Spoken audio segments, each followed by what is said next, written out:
Okay. Ugh. Yeah. Let's make sure that. There we go.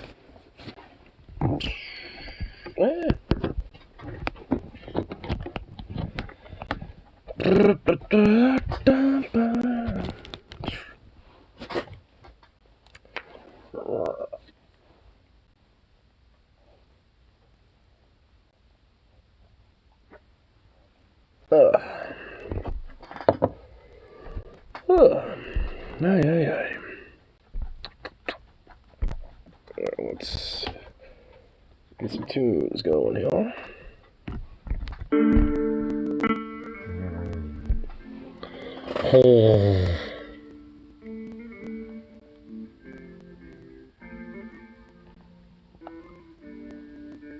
He's such a goof. I like how you try to, like, scratch your face, too. You're just like... You do it so lazy-like. You're such a lazy boy about it.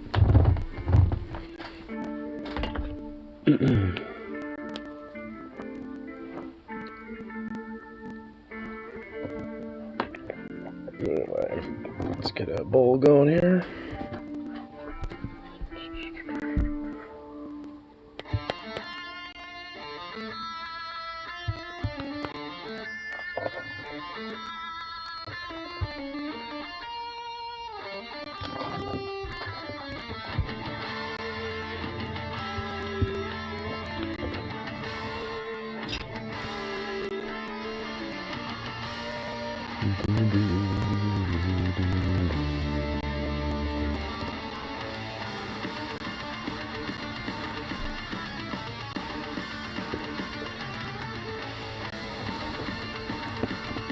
Well, this shit's grooving.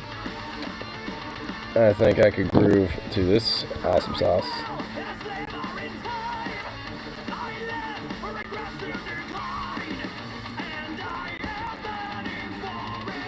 Yep, this is good.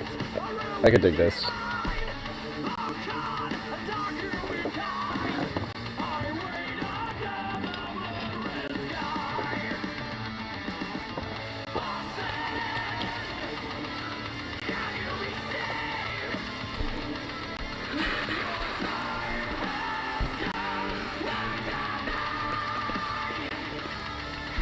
There we go. Cool.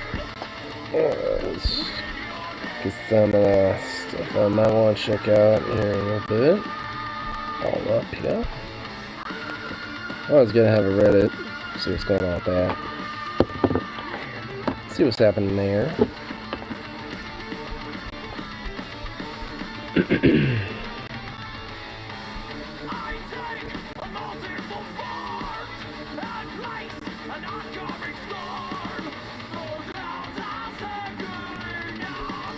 Oh shit. Guy tried to shoot up a methadone clinic in Buffalo, New York last week. Bystander stepped in to save the day.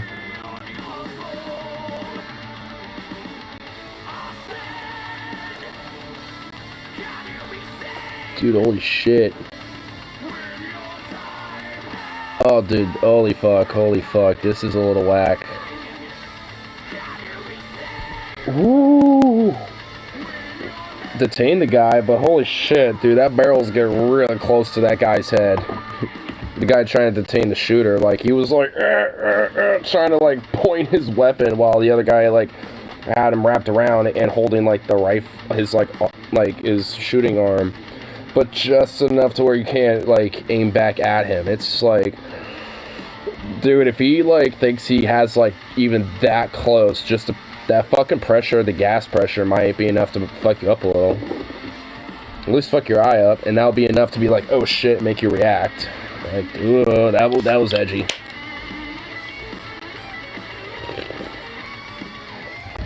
Walks in with an AR and just like shoots a single round, and all of a sudden that guy just boom, just dives into it. It's like, okay.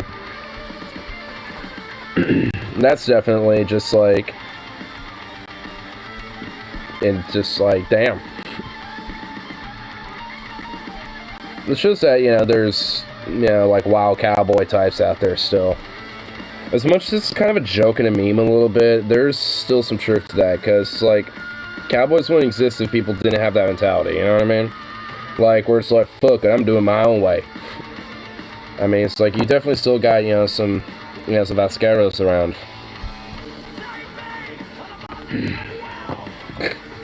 I like it, though.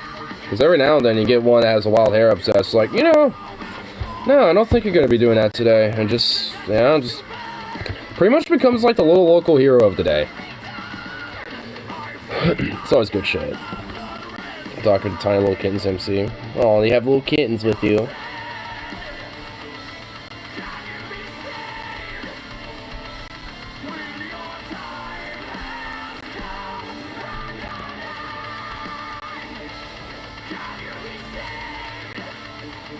Whoa.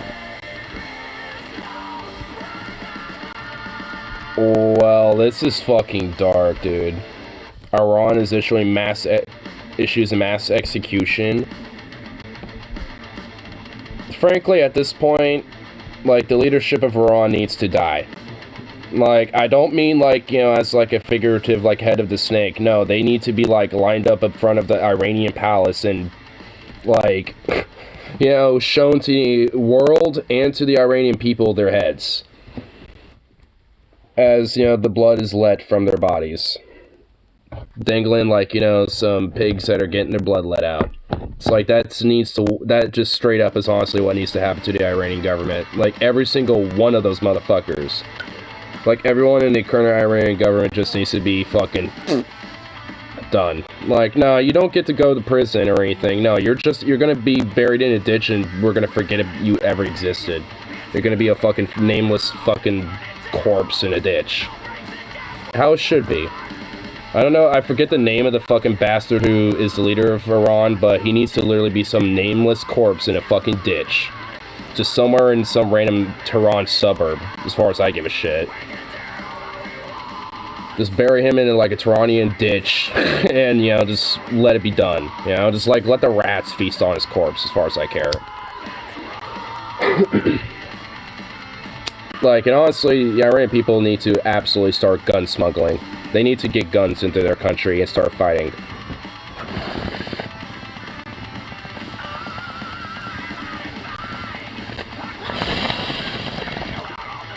Of course, it's all Minecraft.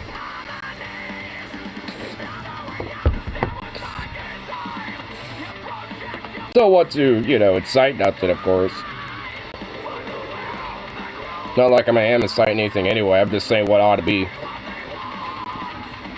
What ought to probably happen. Does it mean it will happen? Probably not. If it did, I would fucking love it. And it should be like a world event, like live streamed or some shit. It's like Iranian government leaders, literally like strung up and fucking like escorted out of the palace. Like, I think the whole world would love to see that.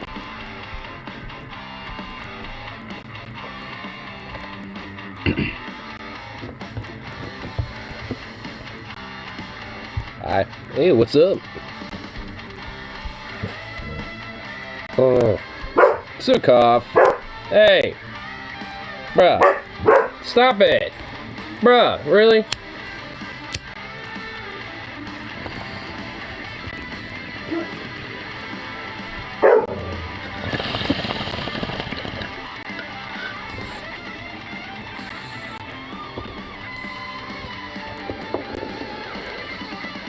Back from a ton of shit. Hey.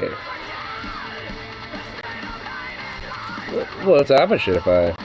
The master meeting anything memory.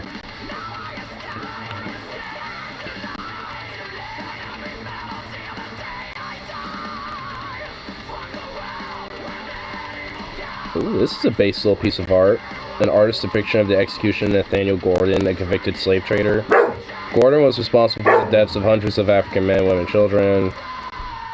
Those who didn't survive his voyages were basically thrown overboard. Well, this is a base picture. I like that picture. That's a nice picture.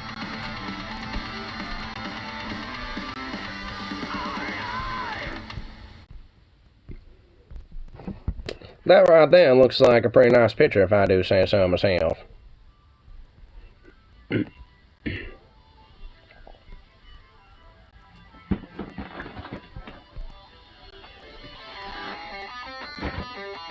Can I help you?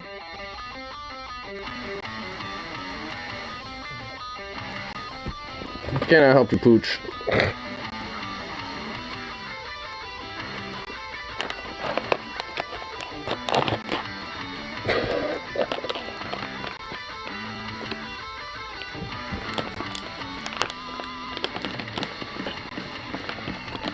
You can wait. Dog, you know there's a thing called patience. Patience, sit. There you go. Paw. There you go. Moved down to Florida in August to my grandma's, broke up with my boyfriend at the same time. Then got a vocational rehabilitation to get health and art. Colonoscopy as well. Oh my goodness.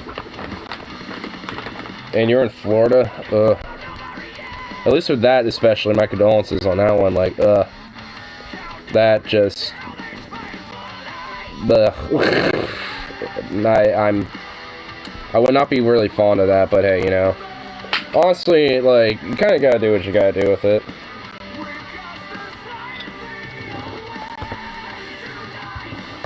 Like, I actually remember talking to one of my friends the other day about it, where it's like, because I kind of murmured, like, hey, if I were to move anywhere, you know, not like in a real serious conversation, but I'd probably go to Montana. And one of my friends rips it's like, why? That's worse. Like, it's not, like, especially for social issues, it's worse over there. And I'm just like, because I have family connections, at least for one. And for two, it's really not that terrible. Like, I've grown up there, or not grown up there, well, partially, actually. Like, every summer when I was, like, 5 years old until I was, like, 14 or 15, so for, like, a full decade, every summer I'd go down there for, like, 3 weeks to a month. So I partially grew up there, and it really ain't that terrible. Like, you would have to have a car to drive around everywhere and shit, but it really ain't that bad. When it comes to, like, nature and scenery, there's some pretty cool shit around there, some cool trails and shit that I can find. And, I mean, it's not like, you know, it's not, I wouldn't necessarily, like, say it's, like, active, you know, in a sense of, like, having nightlife and shit like that. At least, you know, the place I'd move to, which would be Billings, if I were to go to Montana, because that's where my sister lives, so. I basically would just probably, at least, you know, to start with, you know, live with her. Which, honestly, I think she'd probably think it'd be fucking cool. You know, because, basically, you know, it's like, you know, she doesn't really see me that often. The last time she saw me was when we were in Iceland, actually. So, you know, if anything, like, her and I getting a chance to, you know, actually, like, live together and, you know, talk and kind of get a little bit more close as, you know, siblings, you know, would actually be pretty cool, you know, cool thing. So it's like, if there were to be, like, if for some reason I would have to leave Oregon, you know, I would go to Montana.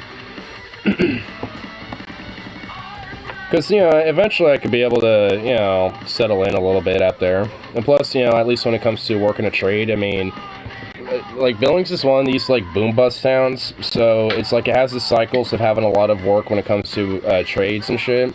And then it has busts where it's like, fuck off or any of that.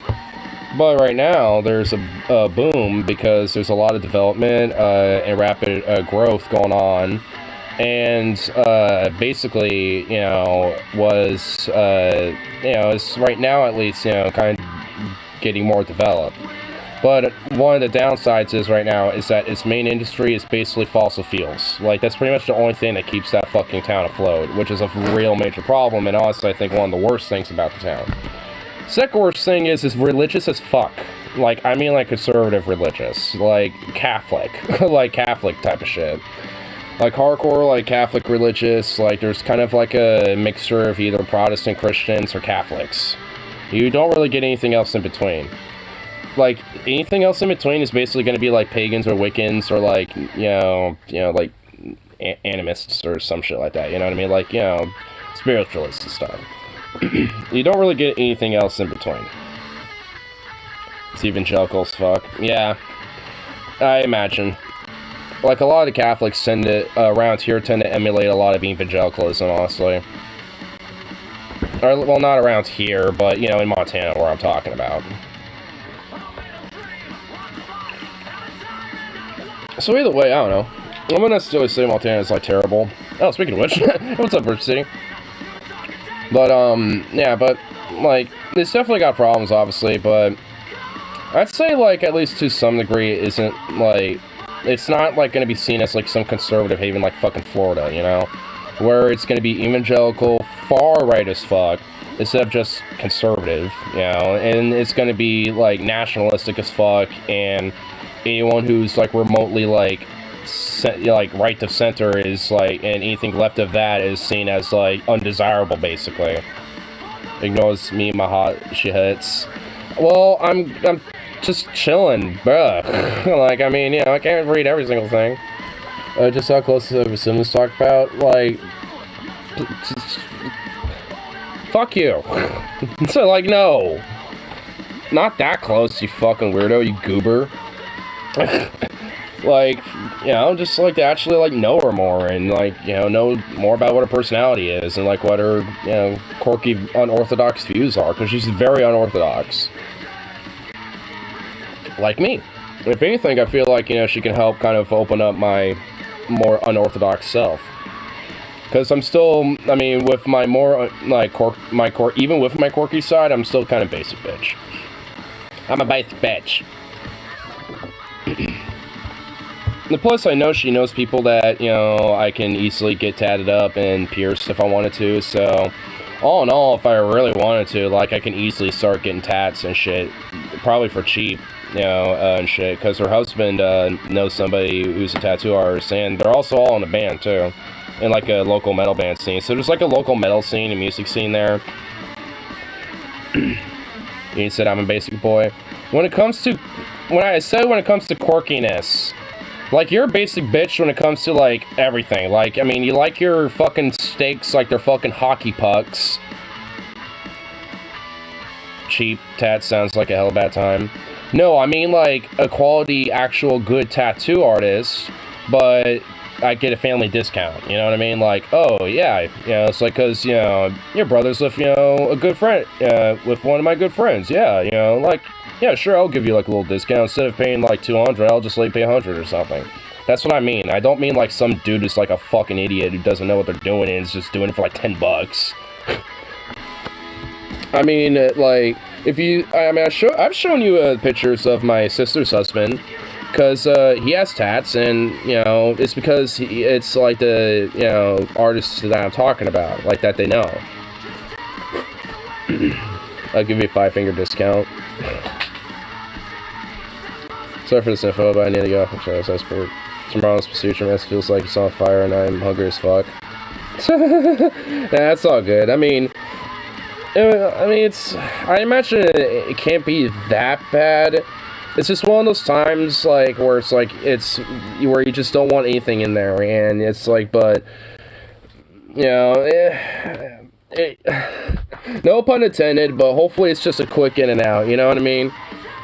Like, it don't last long. No pun intended.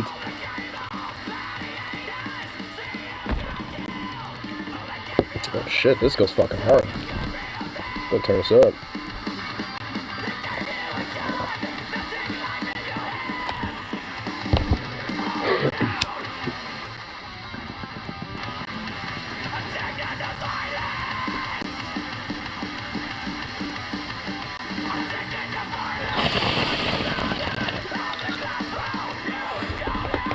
Well, this band fucking slaps.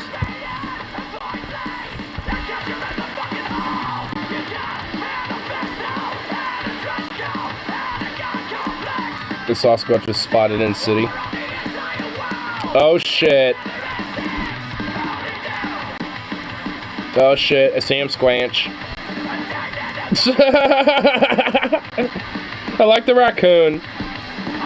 Dude, I love this. I love that guy.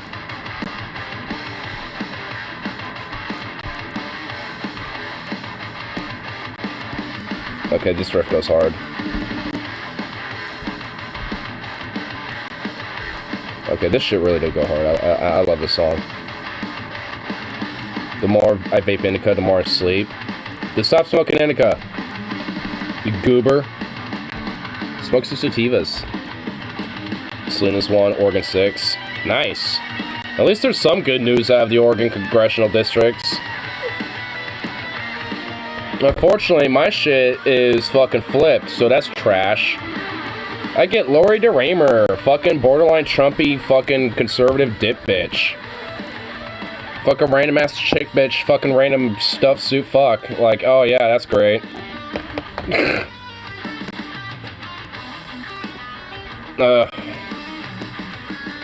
Oregon's 5th district's gonna suffer for a while, and honestly, just knowing people around here, and at least in the district especially, I doubt she's leaving for a while. Unless somebody runs against her that at least is worth a fuck. Maybe Jamie could try to run again, but I don't know.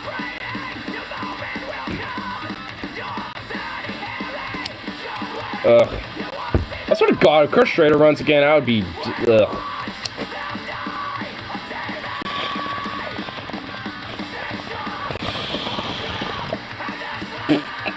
Burp Queen. Yeah, fucking Burp Queen, like the Bullfrog. Bullfrog K. Ivy.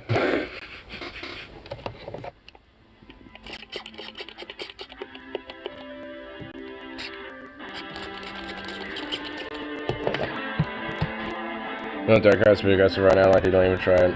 The Armstrong opponents like need to go. I mean, when it comes to the Democrat, like when it comes to the whole bipartisan, like fucking like dichotomy, like the two-party system and shit, like yeah, that needs to fucking get the fuck out and be done. Or a terrorist group. I feel like they're going to on their own accord. Like there's a bloodbath between DeSantis and Trump wings of the Republican Party right now. And honestly, like, a part of me hopes Trump doesn't get indicted yet, just, you know, so the GOP just basically just crumbles from within. I think they'll at least start the procedure, I think, eventually, to eventually break down the two-party system, because if the Republican Party crumbles, chances are, like, the more Trumpian wing are going to have, like, some America First style, like, party or some shit. And then the Republican Party is going to still be there, but just a far weaker shell of what it used to be. And there might be, like, a Christian party, you know, like a far-right Christian evangelical party that might spring up as, like, a smaller, you know, minority party. Like, it's going to probably change a little bit with that, hopefully. To an extent, she Armstrong Republicans on a corporate tax to fund education. She also Armstrong Republicans on redistricting. Well, that's good at least, yeah. Honestly, man, like, I will admit, like, at least in my workplace, there's not a lot of positive, you know, like, murmurs about her winning. Like, some of my coworkers are like, yeah, I get why she won, she's basically lesser of two evil, but I don't like her, and blah, blah, blah. And then there's some people that just, you know, didn't vote, but just didn't like her, period. At least one of my coworkers, I mean, he's kind of mean and horrible, but it's just because, just like, well, what'd she ever do? It's like, what'd she do to you? I mean, she ain't good, you know, necessarily. She ain't great. I don't like her entirely. But she basically just like, well, you know, it's just like, hey, looks like we got Governor Dyke now. Well, I guess you can't see that free speech no longer exists in Oregon and, you know, whatever. I'm just like, what? I'm just like, I mean, it's like, well, obviously you can still say that because he just said it, for one, and for two, it's just like, I mean, I mean, honestly, in comparison to Kate Brown, I was kind of reassurance, like, I mean, in comparison to Kate Brown, she ain't gonna be, like, as fucking bad, because I was like, you know, because I mentioned at least a few things I did know about her, where it's like, she at least, you know, has, like, you know, of a record, at least, you know, looking like she will do some shit, you know, it might be half-measure bullshit, but it's like, you know, I mean, it kind of, you know, it kind of gave a reassurance. So it's like, yeah, well, I guess, but, still very dismissive of it.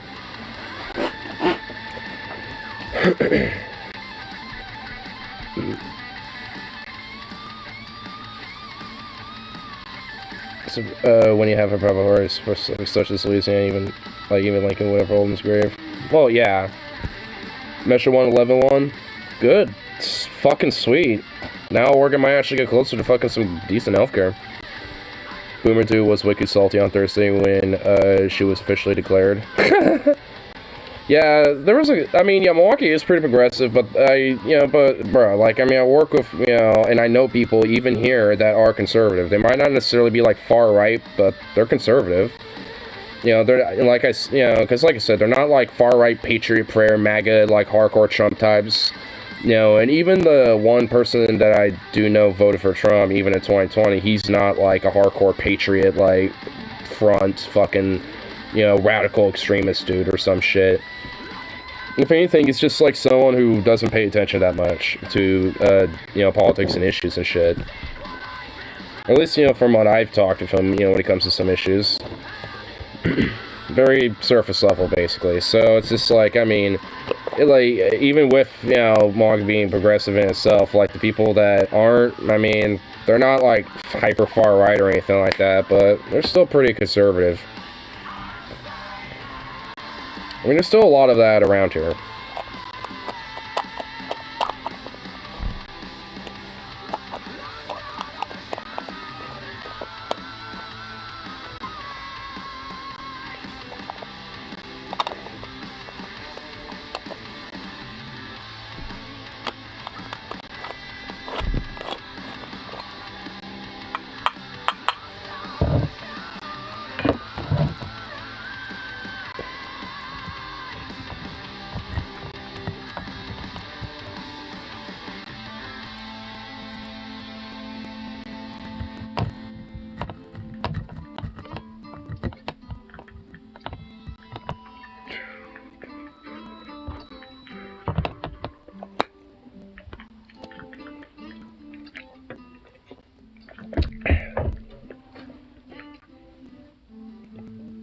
Can't stop coughing and wheezing.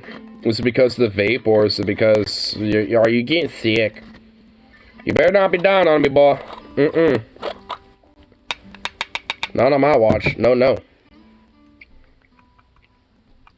I'll fucking literally walk all my ass all the way over there to fucking, address that bullshit. I tell you what. Might be a while, but, I'll be there. That was a nice burp. I'm basically going to have to, like, quantify my burps in KIVs.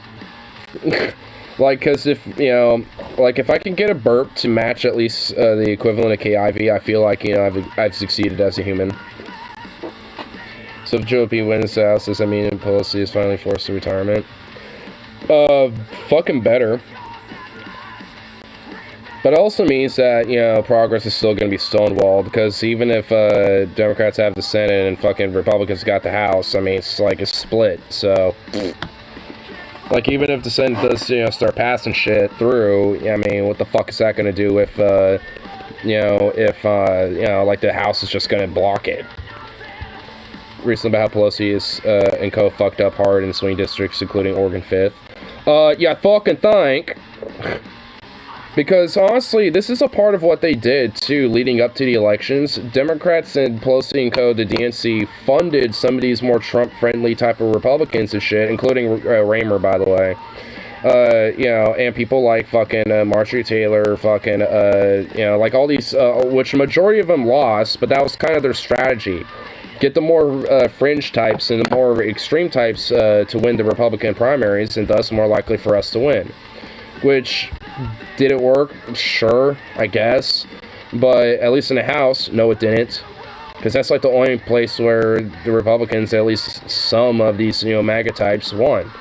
And, yeah, it's like, because if anything, a part of that is because they, those same motherfuckers funded that shit. It's like the fuck?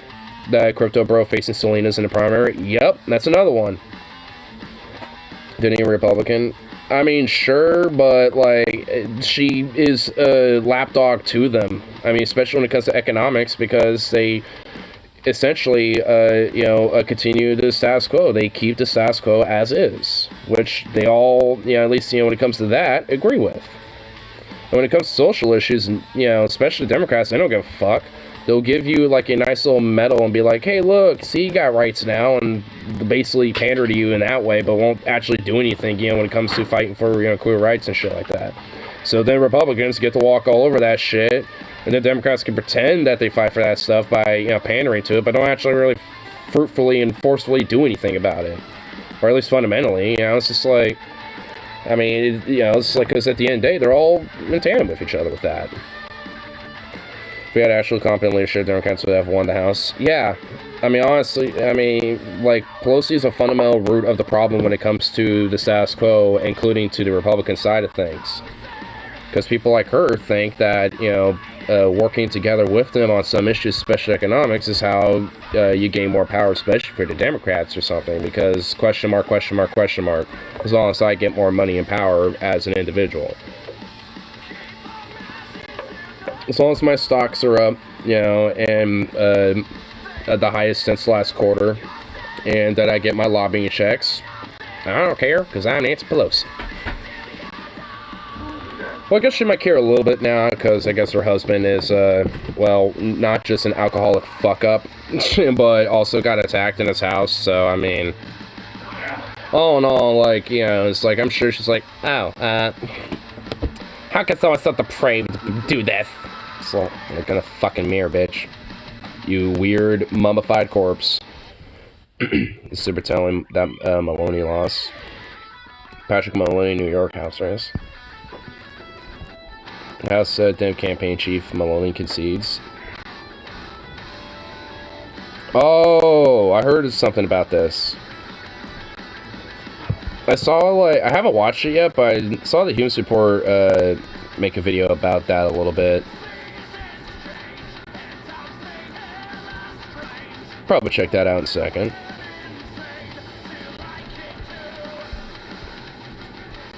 I'm guaranteed that dude was also running against, like, some more further right-leaning, you know, Republican type, too.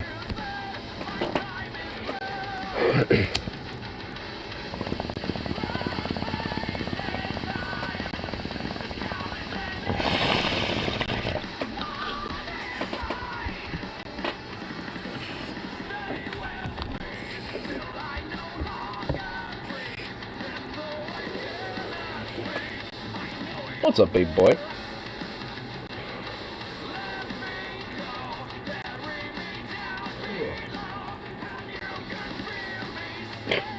You're a goof. You're such a goofball, dog. Make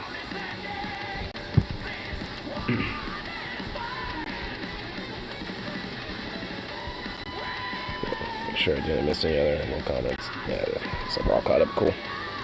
Selena honestly seems pretty good, actually. Supports increasing minimum wage, universal paid family, sick leave, supports climate action, supports abortion rights. That's good, at least. My new congresswoman does not care about any of those things. So that's great. Dude, I really fucking loathe this current fucking district in the county I'm in right now. Maybe not my neighborhood, because at least everyone around here is based, but, like, fucking, like, I fucking loathe literally everything outside of my fucking bubble right now. Because, like, you dipshits, you could have had something good for yourself, but no, you gotta both get my butt up into it.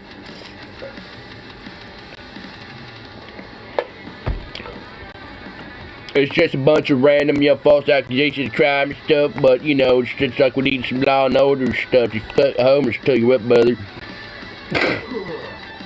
Could have shifted Oregon's congressional delegation away to the left. I know, dude. Bruh, why do you think I fucking love this county right now? Fuck this county. Fuck people here. We're fucked up. I mean, not entirely, like, I mean, but in key things, like, we're counted? Yeah, we did. Kind of fucked up. Don goofed a floof. We goofed a floof over here with that one.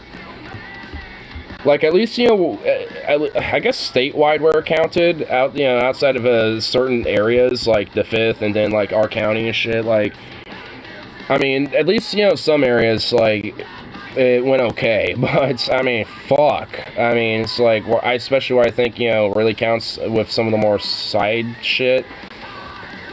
She can't be worse than Schrader. she's at least gonna be as bad, if not worse, than Schrader, bro. She's gonna be as bad, if not worse. Schrader is like a mansion type. Like, I mean, that's bad in itself and on its own. But, like, she's at least going to be as bad on the Republican side of things, or, you know, which basically is just being a lame duck, or potentially, you know, being worse than that, which, I don't want that. DNC leadership is, coming, and they want to dispower a democracy that supports the idea of we vote and we try. We must respect the will of other parties. Yeah, because they basically, because there's, which also kind of enforce the idea of like, oh, you know, have trust in the institutions, have trust in like the agencies that are in our government, which I'm supposed to have that. I'm supposed to be trusting our government, our fucking police, or our fucking, like, you know, agencies in our fucking federal government and state governments right now to be doing a fucking thing. It's like, I'm like, I mean, it's also why, at least, I mean, if anyone's been around here or is in an Oregon local or some shit, you know, I've talked a lot about Measure 114. It's why, at least for me, I was against it. It's like, you know, because you have a lot of people who are, since we're all like ACAB, you know, fuck cops and all this shit. But basically just pass the thing where it's like, oh, let's basically give cops, you know, less accountability when it comes to firearm shit, because basically they can have the jurisdiction of who can and who can't have one. And we know the biases of what the fucking police have and shit. Like, their biases are towards the far right and these random chud types. And even if they have violent backgrounds, they ain't gonna give a fuck.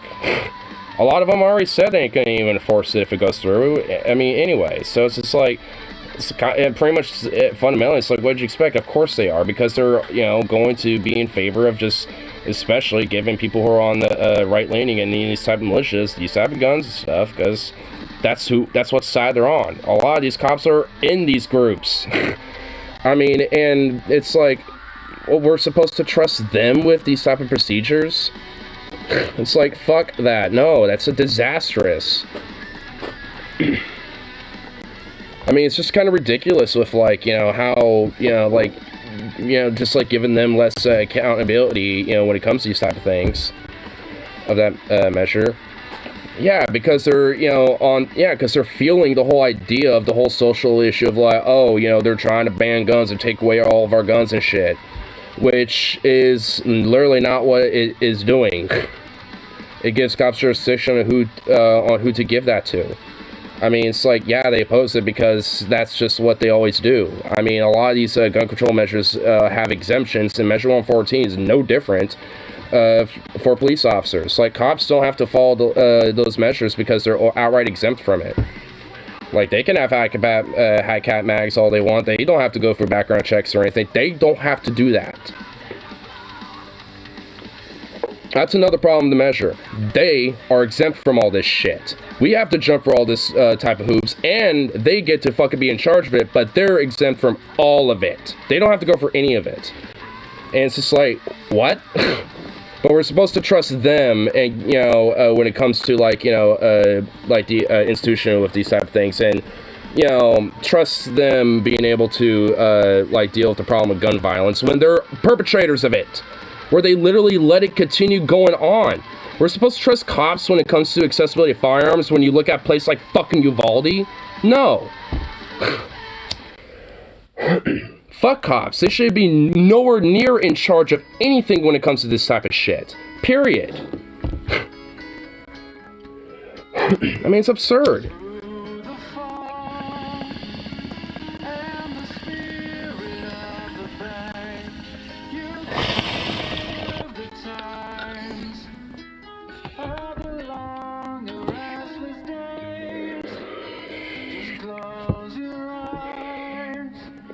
Problem, but not a deal breaker. It's already difficult enough to pass anything with somehow that's a celebrity opportunity right issue. Okay, like, while it might be difficult to pass gun measures and shit when it comes to gun control or gun regulation, there could have been a far better way of putting more gun regulation to where it didn't have, like, you know, such a controversial impact. Because you have a lot of, you know, other states, you know, or other counties and other places where ostensibly they're pretty conservative as fuck, But after, you know, some shit happens, like a school shooting like in Uvalde, like, you know, like, what happened shortly after that? Like, I think, like, the city of Uvalde immediately, like, shortly after, like, you know, started doing gun regulation real fucking quick, and everybody, you know, was for it, including conservative-ass people there. You know, because of, you know, well, gun violence. Like, obviously, you know, when people, you know, have problems, and Portland's definitely no exception to gun violence, people want to see control of that. I'm obviously do. But, like, it has to be, you know, done where, you know, it actually can solve the issue. And also, like, when it comes to, like, you know, limiting magazine capacity, like, that just, I'm sorry, that really straight up just doesn't do anything. Like, people can still do a mass shooting even if they have, like, 10, like, if they have, like, 10 round mags. You know, because that's the equivalent of 100 rounds right there. I mean, you know, it's like, sure, they're carrying less ammo, but they can still do a lot of fucking damage. It's like, yeah, they might have to spend more time reloading, but that don't really mean shit if that person's good enough at it. So, I mean, also with an AR, all you have to do is just, bloop, literally just slide it in there, like, you know, like a glove, putting a hand through a glove. AK's a little harder because you have to, like, rack that fucker in there, so it's like, that takes practice, but AR is easy, you just slide that shit like it's a fucking kid glove. Like, it ain't hard to reload. You just press a button, just slide another one in, and you're set. I mean, you know, it ain't hard to reload a weapon. So it's just like, if you have just 10 rounds to a mag, like, bloop, bam, bam, bam, bam, bam, bam, bam, bam, bam, bloop, bang, bam, bam, bam, bam, bam, bam, bam, bam, bam, bam, bam, troop, bing, bam, bam, bam, bam, bam, like, it ain't that hard. Like, having, you know, 10 round capacity really does fuck all besides just annoy people who are already law-abiding citizens who legally and responsibly own firearms and shit, like me. Because, yeah, it's fucking annoying. Like, there, you know, really shouldn't be there really shouldn't be bullshit for prohibiting me from having a 30-rounder. When that's, like, standard for a rifle like mine.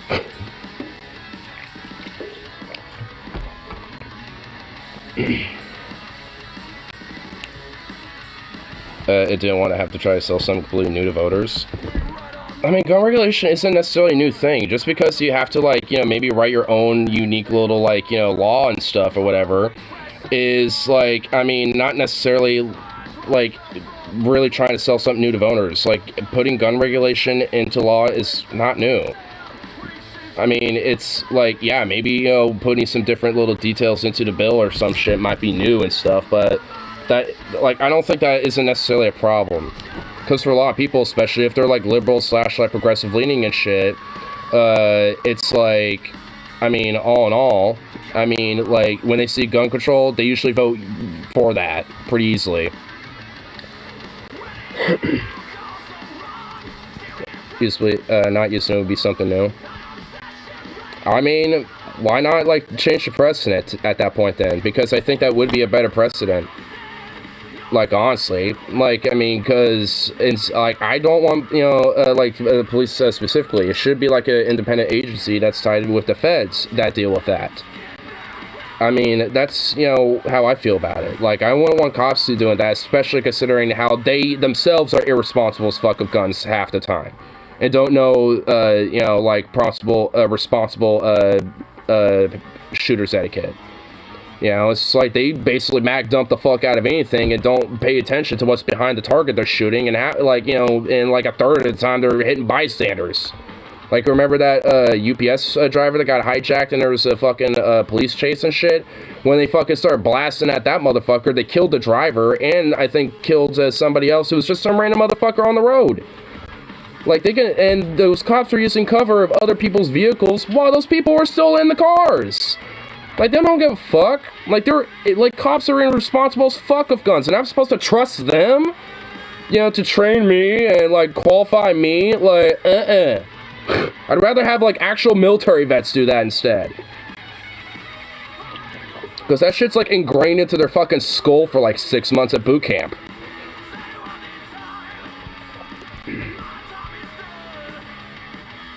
Any chance in 2019? The opponents, like, who? Which at least when it comes to those who have funding, would basically just be cops, and of course they're just gonna be like, nah. I mean, shit, if I knew, if, you know, there was, like, you know, some back and forth and conversation with it, I probably would have, you know, partook in, you know, some meetings and be like, hey, here's how I think, you know, would be a better way to go about this. I think, you know, this isn't necessarily the best way to do it. You know, it's just like, if I knew it, I would have, you know, at least, you know, tried to, you know, say my piece about that type of stuff. Cops NRA, the Socialist Guns Group in Portland. Oh, the Socialist Rifle Association. They're not just in Portland, they're national. Well, I mean, honestly, like, I'm just not an SRA member yet, so I don't get information, you know, with things that they do, which at this point, I really need to change that. Just so I can, you know, start paying more attention about stuff. Because at least for me, you know, like, yeah, like, I'm absolutely, you know, advocate for regulations on firearms. Like, I think I hopefully at least have press to say to that. You know, but it's like, I think there needs to be, and I think there can be, a very smart way of doing that. Where the problem can, you know, be mitigated to what needs to be solved, especially when it comes to gun violence, without necessarily making it just, you know, just more of a, you know, problem, or just, you know, that much of a, you know, like, loophole or, you know, bullshit when it comes to just someone who is responsible about it. Like, there needs to be, like, a streamlined process, which, for the most part, there kind of is, but needs to be on a total, like, federalized level, and needs to be expanded, and have, like, a, you know, license/permit system. Like, I mean, that, you know, on a national type of federal level. Like, have, you know, have a permit where it's like, you know, you are licensed to own firearms, and just have it as a DMV where you can own the vehicle, and as long as it's just registered to your name, that's it. Boom. You know, and, you know, and just looking up your, you know, like, license/permit title will, you know, say, hey, you know, here's this person, and here's the firearms registered to their name, and there you go.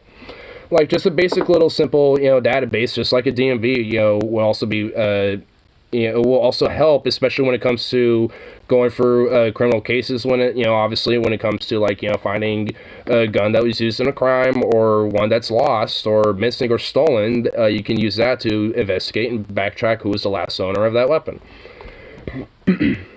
Yeah, so there can at least, you know, be a lot more closer, you know, circle to, you know, the conclusion for the investigation when it comes to things like gun violence and shit. Because, you know, there's also a lot of, you know, cases where there's fucking, you know, guns and shit that get stolen from people, are used in gun crimes and shit, and there's no accountability to the gun owner, and it's just like, oh, well, stolen gun from a perp, don't know who owns it, so, oh, well. Yeah, it's just like, you got the perp, I guess, but, like, also the person who had their gun stolen should probably at least be held accountable to some extent, too, because they're an irresponsible idiot to lose their gun or have it stolen. It's completely unrealistic. Congress never does shit. They aren't going to pass a major gun bill. Well, then, let's just not do anything, then. I mean, because, I mean, it's just like, then what's the point of trying anything at that, right? It's like, I mean, you could say the same thing for climate actions. Like, the federal system, you know, trying to federally legislate climate action is unrealistic, even though it's necessary. But, you know, because, well, Congress never do shit. They ain't going to pass anything major like that, fundamentally. And, your point, so, it sounds like a roadblock that needs to be humped over. Just sounds like, you know, barbed wire that we need to start cutting through. State level climate action. I do too, but that ain't going to change anything when it comes to climate change. I mean, that might help with regional/local problems of climate change. Fundamentally, that ain't going to really, you know, help. I do support it, but, I mean, just also being realistic with it. Because climate action really, realistically, needs to be global. It can't just be statewide, countywide, or even nationwide. It needs to be global. But, obviously that ain't happening. Fuck the feds. I mean, it's, oh my god. I mean, you're implying that I don't support the state. Like, I support, you know, like, having shit done via states as well. And yes, fuck the current feds. Like, I mean, we're talking, you know, like, hypothetical, or what can, at least when it comes to incrementalism, be done. But also, we can get these things done without incrementalism, too. We could just kind of do it by, you know, doing more radical things, I guess. But those require a little more hushed tones. Status quo wasn't good enough. I mean, I'd probably argue that at least, like, 50% of Americans probably feel that way.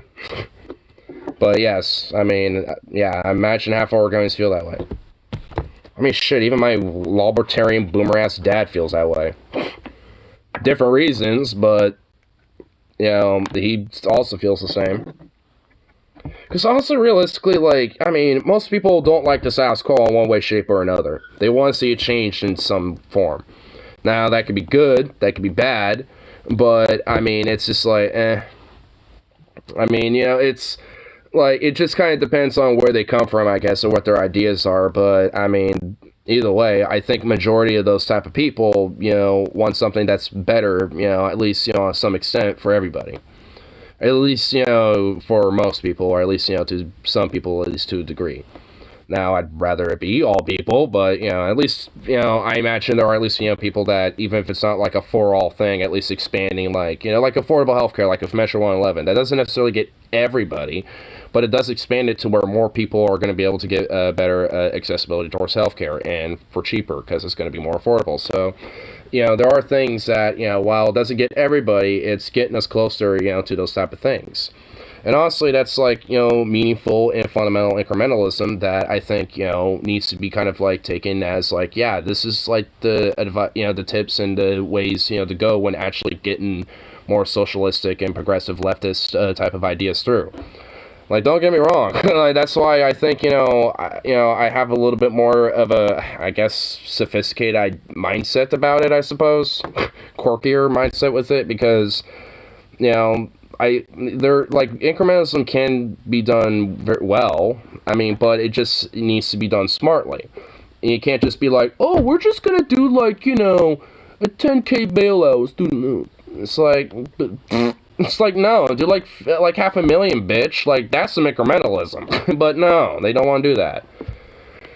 It's like, you know, if anything, you know, it's like, you can get some, you know, some more fundamental incrementalism, but, like, you know, also with Biden's, like, beginning to party, you know, like, you know, nonviolent marital offenses on the federal level. It's just like, that's some more fundamental incrementalism. It's like, you can do it, but you just have to do it in a way that, you know, can, you know, make enough people, you know, support that, and, you know, just the, you know, right amount of people to get pissed off to where it doesn't really mean fucking anything, because their voices are, while loud, not fundamental or significant enough to really mean anything. It's been a strategy since the 90s, social regression. Well, yeah. That's what I'm meaning when it comes to, like, you know, taking it into a route where it actually does have a little bit more of a fundamental change, like with Measure 111, expanding more of the healthcare and shit here, which gets us more, at least closer to a state universal healthcare option. I mean, you were saying that, yeah, Rip. So it's just like, I mean, there are areas where it has value. Now, beyond that, no, fuck that. It's like, you know, if anything, I'd rather have it fucking now. And I don't mind, you know, fucking, you know, like, you know, taking a fucking Molotov to a fucking glass building or some shit, you know, to fucking do it. I don't mind throwing rocks and making rabble rousel to start doing that. You know what I mean? Like, as far as I'm concerned, there needs to be more community action, direct action, and not necessarily extreme, but a lot more radical and / kind of like militant, you know, action being done. Not militant in the sense of, like, you know, take the guns and stuff or whatever, taking up arms or anything, not that, but just, again, like, you know, more civil disobedience and, you know, fucking, you know, having a, you know, trash can be on fire or something like that. A dumpster, oh no, it got lit on fire. A literal dumpster fire. Accountable, authoritative policy. Yeah. Well, I guess one could say that is more like, you know, valuable and material incrementalism. The incrementalism of the current status quo is garbage and is what Ripsady's talk about. And yes, I don't want that. That I don't want anymore.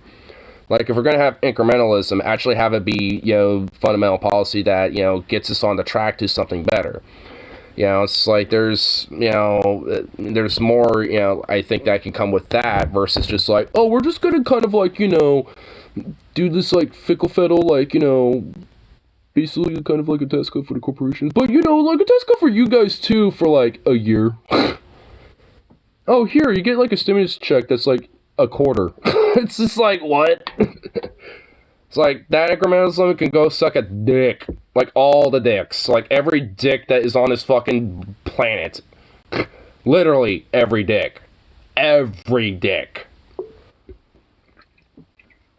Including the whales, including the little, like, seahorses, including the little shrimps. I don't know why I'm thinking ocean life specifically. I guess it's because it is, like, the most extreme in sizes. Like, you got the whales, and then you got, like, these tiny little, like, micro things, so... I guess that's why, but, you know, I mean, like, all the dicks. All of them.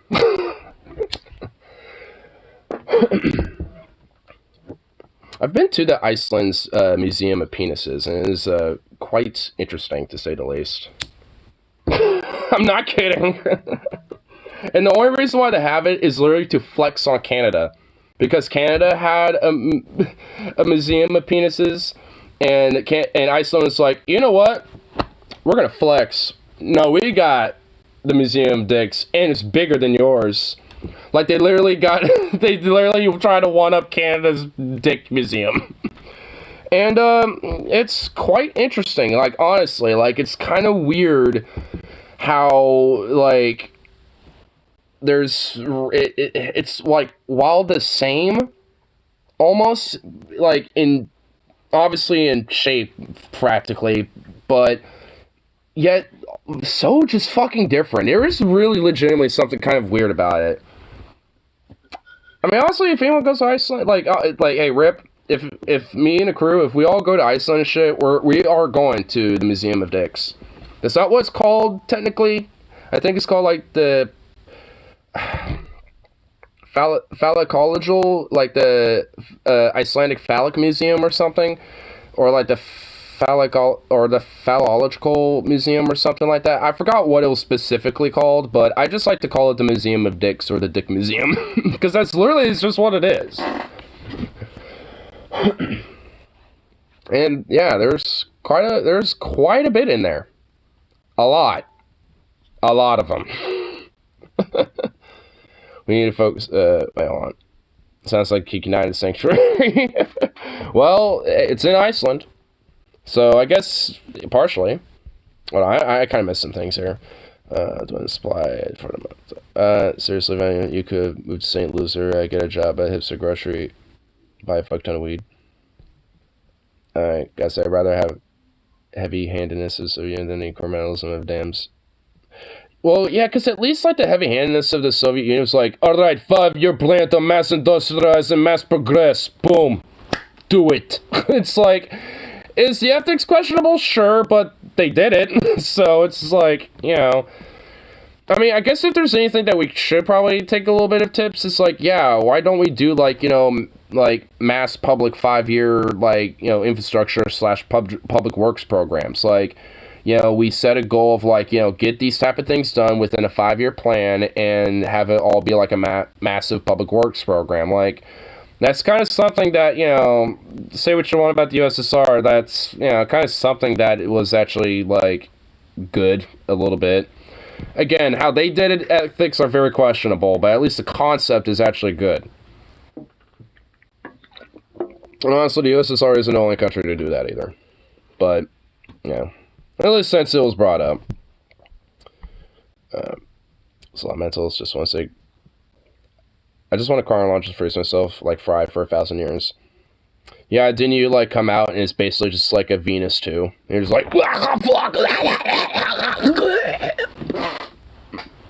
it's like you decry, like, you know, it's like you wake up out of that thaw and you're just like, oh fuck, why is it like Venus? No, God. Just watch it just be, like, colonized by, like, aliens or something.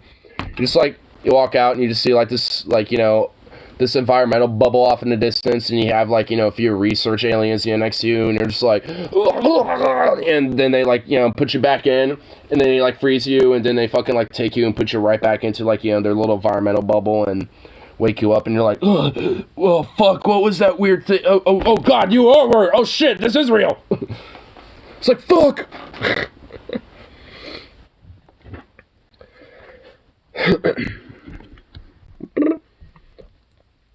Oh, but the Druze suffers nerves, man. He never recovers from. I mean, USSR is not the same as the Russian Federation today. I mean, also, I mean, if anything, I just like I feel bad for Russians that have to live under the autocratic regime. So it's like, yeah, I mean, yeah, obviously, yeah, fuck Vlad. He's a tyrannical shitbag.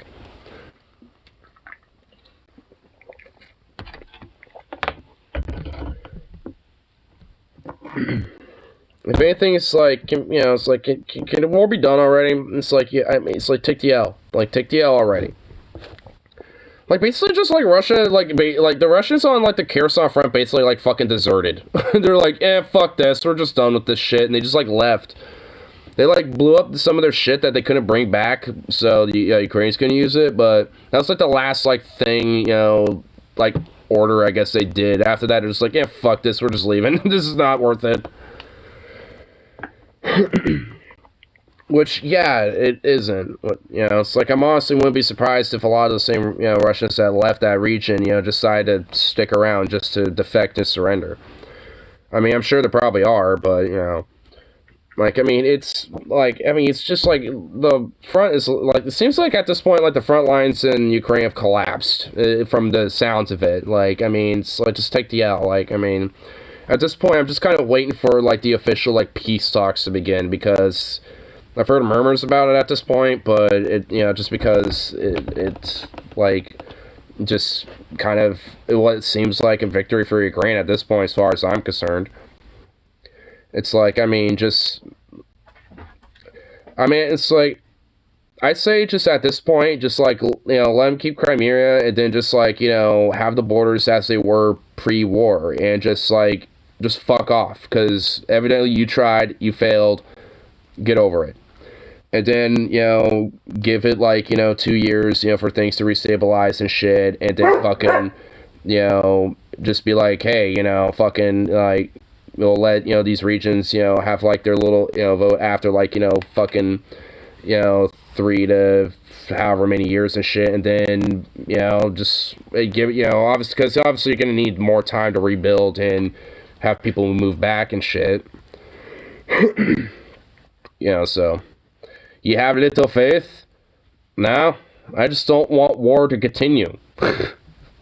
I just rather the war be over and, you know, end as quick as possible. Like, I mean, you know, if they, I mean, hey, if in the peace negotiations they're able to do so, then alright. I mean, but, I mean, if anything, it's probably the easiest area to retake.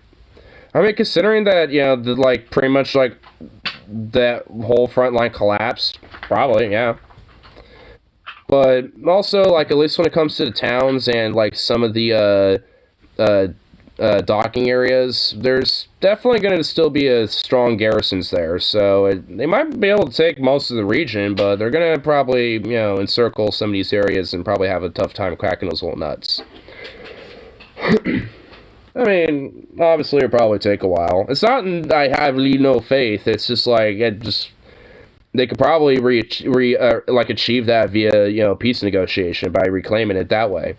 Just like, hey, we'll give you like a 4-month period to evacuate all your shit, you know, and we'll be, you know, slowly but surely, you know, coming in and reclaiming the area, and we'll like oversee your, you know, eventual withdrawal. And by the deadline, if your shit ain't out, then we're forcing you out. You know, it's like, get out. Which, you know, for me, it seems like a better deal than, you know, going in there guns blazing. So, new goodies are rolling in every day from you, and yes. Which at this point is getting fucking ridiculous. Like, at this rate, they don't really need them anymore. Like, they are doing more than well for themselves at this rate. You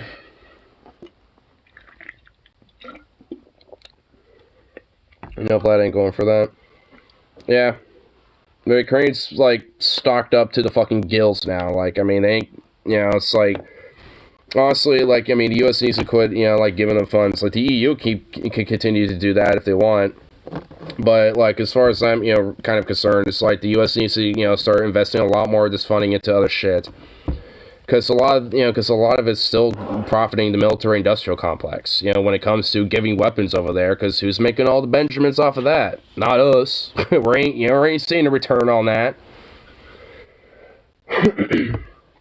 You know, so it's like, yeah, like, for me, it was like, sure, for, like, the first, like, 3 months, you know, and shit, like, I wasn't against it, but, like, at this point, it's like, I mean, seems like they're doing well more, you know, than being able to, like, fend for themselves, be capable. I mean, even if they can't necessarily get more javelins, I mean, we've licensed javelins into places like in the UK. They could just, like, you know, have, like, the rubber-dope-a-dope, being like, uh, all right, you know, we could basically just, like, you know, sell javelins to the UK like we already do, and just license and have them manufacture them as well, because they do that, on top of their own weapon systems that are very similar. And they can just sell those over to Ukraine too. So, you know, even then, it's like, even if we directly stop doing it, indirectly, a lot of our supplies and munitions will still go there anyway, just from third parties, via the UK, Poland, etc. You know, so either way, it's like, they're still going to get their shit. You know, it's like the EU, you know, especially at this point, you know, could, you know, be just more than enough, really, at this point. Even if, like, every nation stopped arming Ukraine right now, they would have, I think, you know, more than enough munitions to hold themselves off for probably a couple years, frankly. I mean, we stocked them the fuck up. I mean, not just we, but, like, pretty much, like, a quarter of the world did. I mean, they, like, there was a lot of Lend-Lease and practically, like, gifted, you know, like, programs and trades and shit to just give them these things. So, I mean, they're set for a while. Like, even if like, you know, even like for some reason, Poland had a hair up their ass and decided to invade them for some fucking reason, because there was like some weird coup d'etat in Poland or some shit, hypothetically speaking, and then, you know, then fucking decide to go there into Ukraine, I guarantee you even Ukraine can hold their asses off, you know, and Russia too at the same time. You know, just, hypothetically speaking, again, I don't think Poland would ever do, like, they're super friendly with each other. Like, Poland's one of the nations helping them. They're sending them 7.62, 5.45 by 39 rounds to them fucking on the daily. Like, it's hard to get 7.62 by 39 because they're doing that. It's like,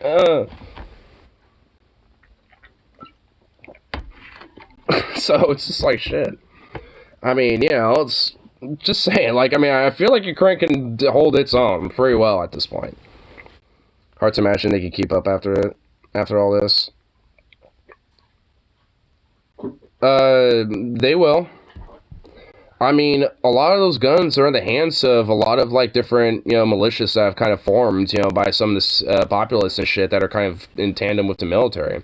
And a lot of the military is obviously going to keep them, you know, so, I don't know. Struggling or not. A lot. Every time I hear some news about Ukraine, it's always how they're having, like, massive victories left and right. It doesn't sound like they're struggling. It's close to 100,000.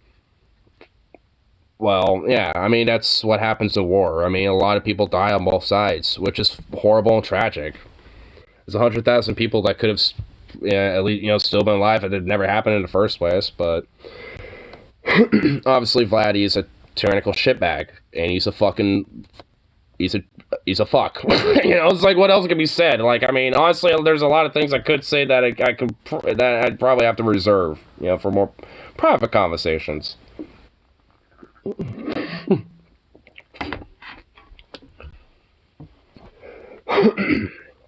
That's why, honestly, I feel like, you know, especially when it comes to territory recovery, including Crimea, because of 2014, when Russia seized it back then.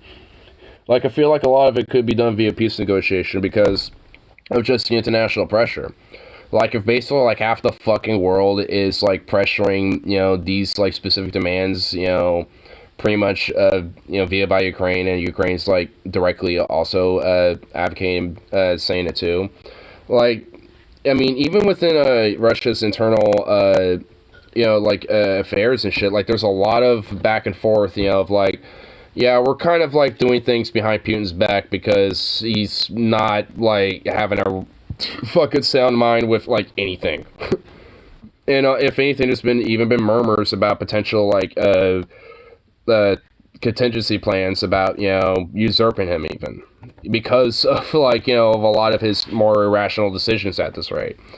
Which sounds kind of familiar to something, you know, in history as well, when it came to an eventual crumbling autocratic, authoritarian as fuck fascistic regime. You know, it's like, you know, like a lot of different, you know, higher-ups slowly being yeeted left and right occasionally. Some of them, you know, having murmurs about, you know, coup d'etats and usurping, you know, fucking, you know, the leader and stuff. Sounds similar in, you know, things in history. peace negotiations with Putin. Maybe it won't necessarily be directly with Putin. Maybe maybe on the surface it will look like it, but it isn't necessarily with him. Because what I'm talking about. Because there's an idea of potentially, some elements of either the Russian military or the government itself, potentially kind of doing a coup, basically.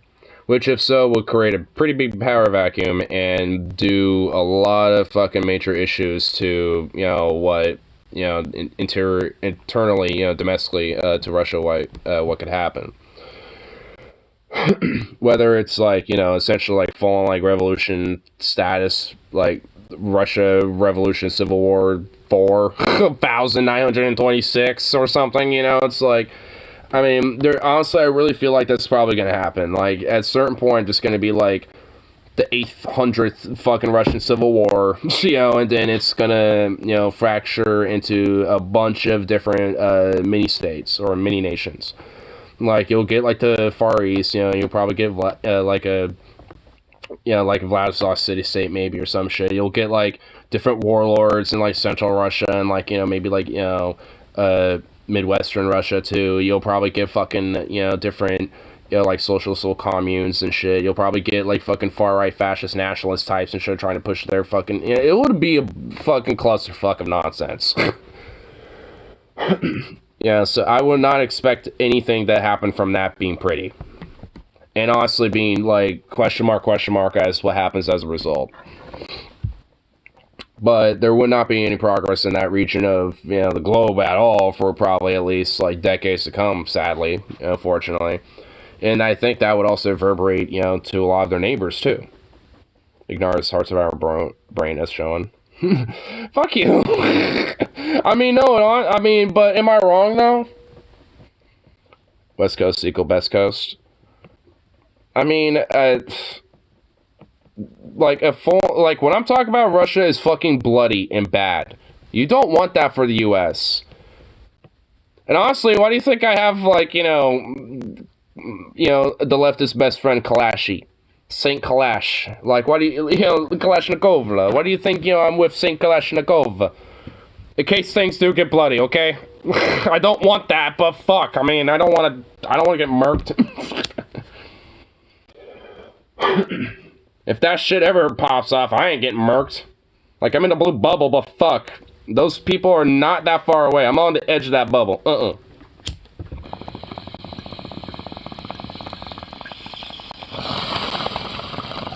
Gonna be a one-man vanguard, bitch.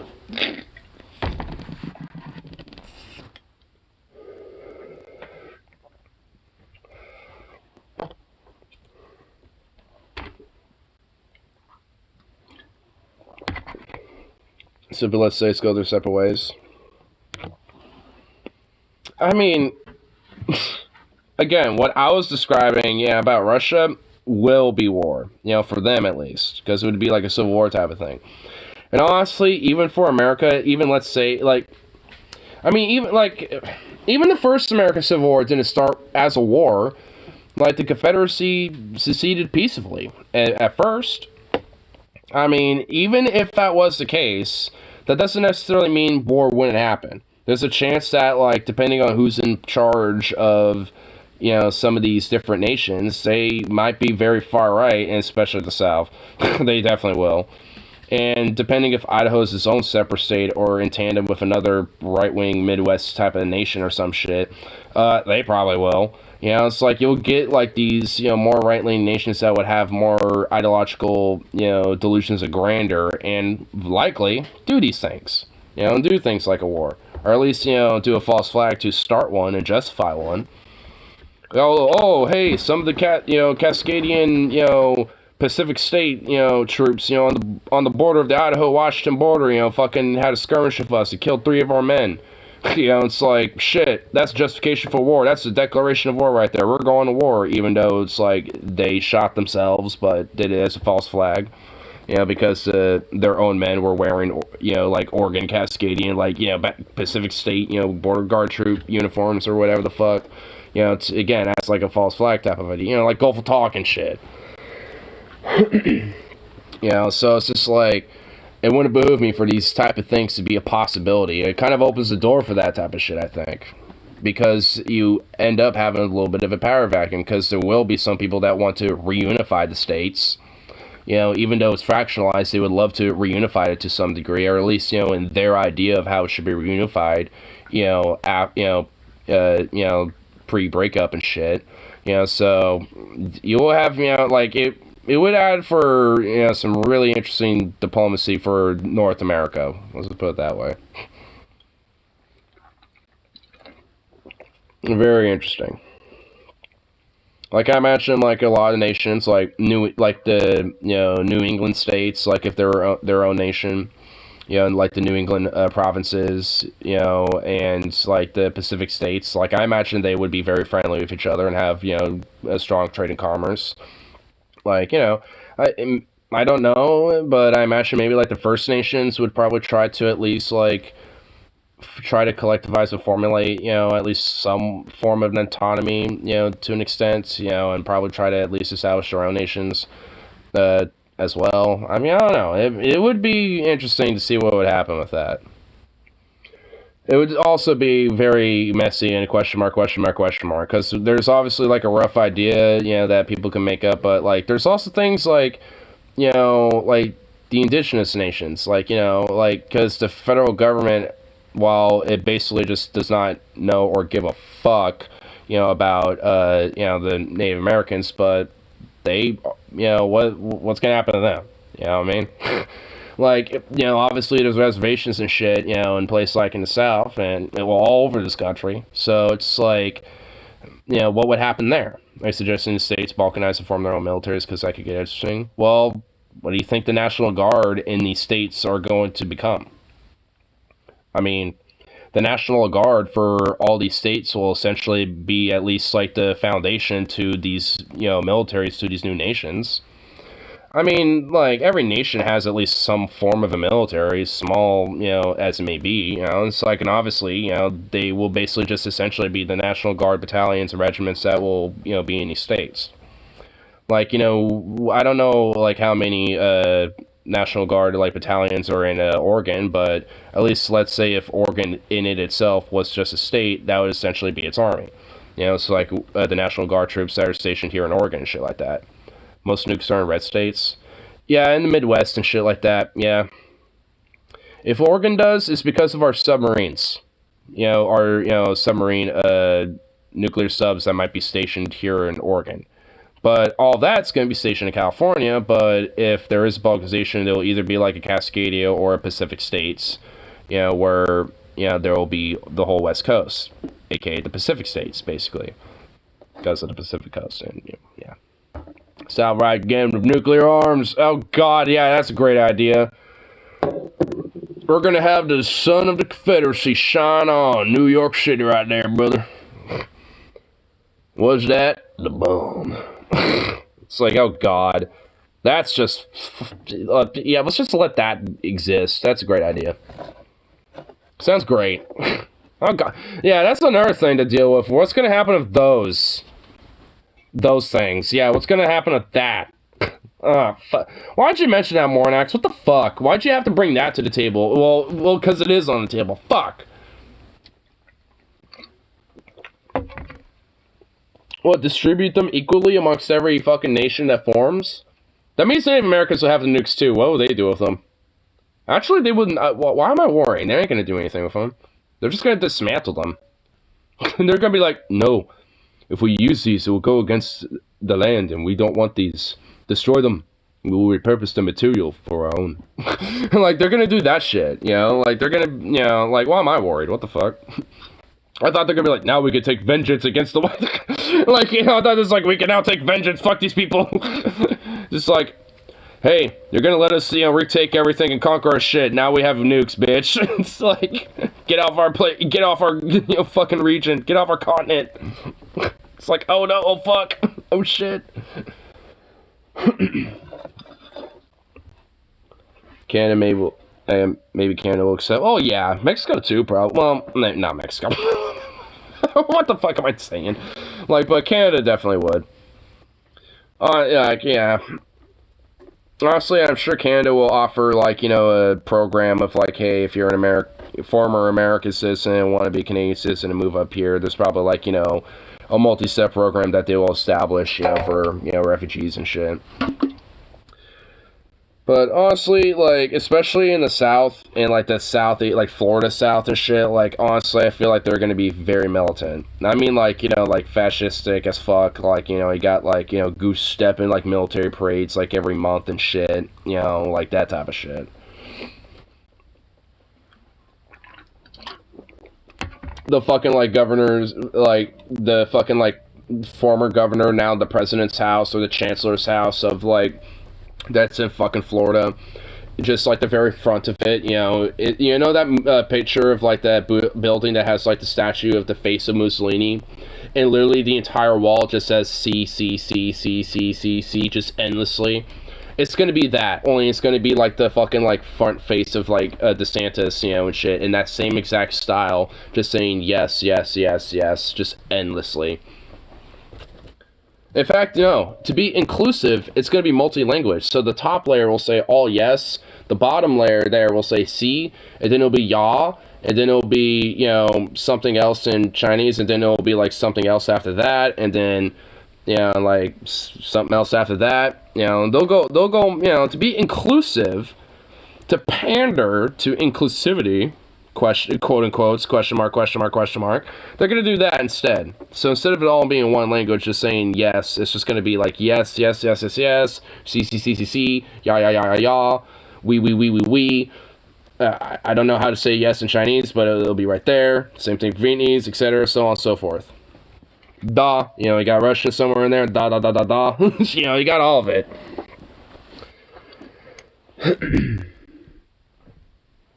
I'm sure the South will be very responsible with nuclear arms. Oh, 100%. Oh, absolutely. A united America is better than a nation divided. Yeah, honestly. I mean, I understand the sentiment on both angles, but I feel like I lean more to a united American idea. But honestly, just with a very radically revolutionary change to the federal government, to where we don't have, the traditional fucking bureaucracy bullshit that we have to deal with concurrently. Like, because as far as I'm concerned, the current authority of the American government is one that we should not recognize at this point. But, like, does that mean that we should just, like, balkanize it? I don't know. I mean, I'm, like, 45, 65 about it. Like, I understand it. I do see the pros and cons to both ends on it, I believe. But with it, though, I do think, there comes, an idea of, potentially, at least on a federalized level, being able to, have more of, a direct control, and maybe even more of a direct democratic control and shit, when it comes to the process, and streamlining a lot of this whole middleman bureaucracy bullshit. And get rid of, some loose ends when it comes to our obsolete, system. And actually, having, a revolutionary change in government. But in order to do that, you gotta rock the boat. And I mean a fucking lot. And no amount of voting is gonna get there. So that kind of applies to some other shit. Does that mean, like, outright up in arms and stuff? No. Like, it means a lot of the stuff I was mentioning earlier. Like, very mass civil disobedience, like, like, or at least, like, militant civil disobedience and shit, mass, like, direct organization, and also doing things, from the bottom up, which means state level as well. Because at least you can create frameworks to a lot of these ideas through the state level. Can you, like, create a total perfect framework? No, not necessarily. But you can at least, have a little bit of a framework to work with. I mean, there's at least, some values to some stage rights right there, at least. You can create a framework, to get the ball rolling on some good shit that is better for everybody. Like with weed, it's like, it happened in Colorado and Washington, created a framework that people, can work with. And while it isn't on a federal level yet, I mean, it's at least, create a framework for all these other states to work with. And that's at least the idea. Does that mean just sticking to it? No. Every state's done it differently. Like, in fact, some states have even done it slightly better, from what I understand. Like, some states have done their recreational marijuana laws even better than some of the earlier states. And in fact, some of these other states, like Oregon, have actually kind of updated some of their laws with some of those, because they're like, oh shit, yeah, some of these laws are actually a little better. Here, let's update our law a little. Because I think previously, at least when it comes to buying at a dispensary, you can only buy 1 ounce at a time. And if you do not have a medical card, now you can buy 2 ounces. It doubled. I think it doubled back in 2020, I think, something like that. Because of all these other states and basically having more looser liberal laws and shit when it comes to legalized marijuana, you know, some of these other states like Oregon have kind of slightly changed them a little bit. And I think with that, they've also, like, I think slightly increased the tax a little bit, but at least price-wise, there hasn't really been that much of a difference from at least what I've seen. So, you know, they've, you know, done some slight, you know, changes to it, but all in all, it's all for the better. And I think, you know, like, in my mind, if there was at least a lot more value in the idea of, you know, disregarding the authority of you know, the current American government and, you know, validating more of the local authority of, you know, the people slash you know, community action, direct action, and labor action, especially intertwining in all of that, I think, you know, that creates a lot more of a positive result. That also creates a lot more of a boat rocking scenario that obviously anybody in the status quo or who trusts the institutions do not fucking want or like. And that's good. I like that. I don't want them to be happy. American system is awful. Oh, yeah. Which is why I seek to radically change it, and hence, like I said, don't really exactly recognize its authority because it's shit. And it's more bent on oppressing. Oh shit, hold on. I'm allergic to America. Anyway. But, I'm allergic to America's authority. Anyway, so, like, you know, but like I said, it's why, you know, like, what was I even about to fucking say? Yeah, like, what the fuck, man? That sneezing really just, like, caused my brain to go, if I make coherent, but really, really high on THCO. Well, I just lost my train of thought because I sneezed, so, you know, don't feel too bad. Then go of the EU citizens to replicate our system, though. Yeah, I don't. That's why I'm not exactly in favor of the EU that much. If anything, they've kind of fucked over some countries like Greece and shit. Like, Greece has been, like, an economic progression because, like, the EU's basically kind of fucked them off. It's like, aren't they a part of your, like, shouldn't you be helping them? Like, what? It's like, they're, like, on their own with that. I'm just gonna sit here in Brussels and just, like, sip our champagne. While the Greeks suffer and be heavily impoverished as one of the more impoverished nations in Europe. Nah.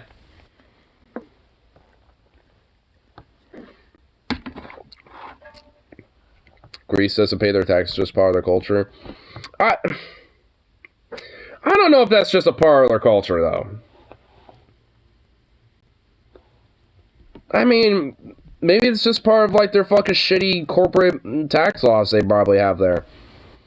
I mean, I've seen, like, a lot of radical-ass fucking lefties in Greece and shit before. Like, I've seen some pretty crazy protests and shit. Like, there's, like, that little meme of that little dog in the Greek protests and shit that happened way back. Like, I forgot what his whole name was. Lani something? I'm not even going to attempt to. It's a Greek name, that much I know. It's a little anarchist dog. I don't know if anyone knows, but Armenia and Azerbaijan went out again while everyone was looking at Ukraine, and Armenia lost. Yeah. No, I saw that. That actually happened before Ukraine. The Ukraine war, the Azerbaijani-Armenia war happened before Ukraine. That was back in, like, November, and the year before the Ukrainian war in February. And that lasted only like a week or so. But no, I heard about that. System of a Down has a song they made off of that. I forgot what the name of it was. It's actually not a bad song. Here, I could probably try to see it.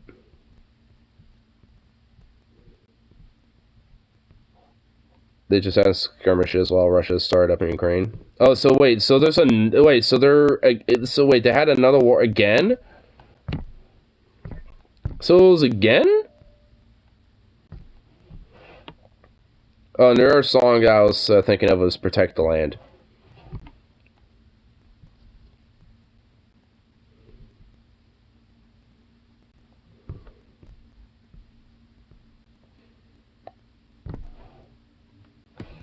Man, Azerbaijan and Armenia did not like each other.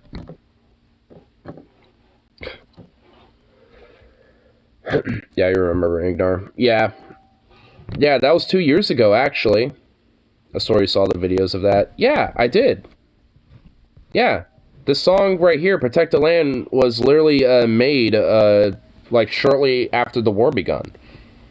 Yeah, so that war was like 2 years ago. That wasn't during the Ukraine war. That was a while ago. So I guess some shit happened since then. It was this summer, I think. So some other shit popped off? Okay, so I'm not aware of some other shit popping off. I know some shit happened, you know, a couple years back, but... Man, okay, yeah, they're... What is it? Like, I know there's, like, contested territory, from my understanding, between two of those nations. With all the stands getting a five-way war. I think there's more than 5 stands. Afghanistan, Turkmenistan, Uzbekistan, Kazakhstan,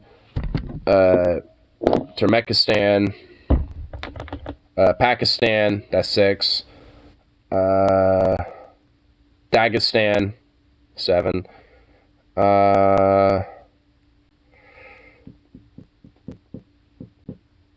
Kyrgyzstan, yep, Tajikistan, yeah, because I said Turkmenistan, but yeah, there's Tajikistan, Dagestan is part of Russia. Oh, really? Okay. That's my hardest environment for thinking. Turkmenistan. That was the 4th one. I mentioned that. Turkmenistan. So there's at least 8 stands. There's 8 of them. Honestly, I feel like...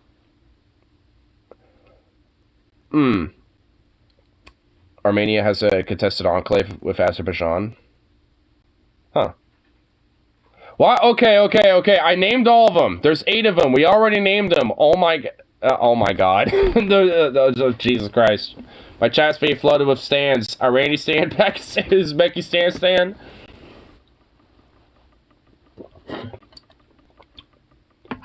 Husky stand. Muhammad stand. Swagger stand. I don't know.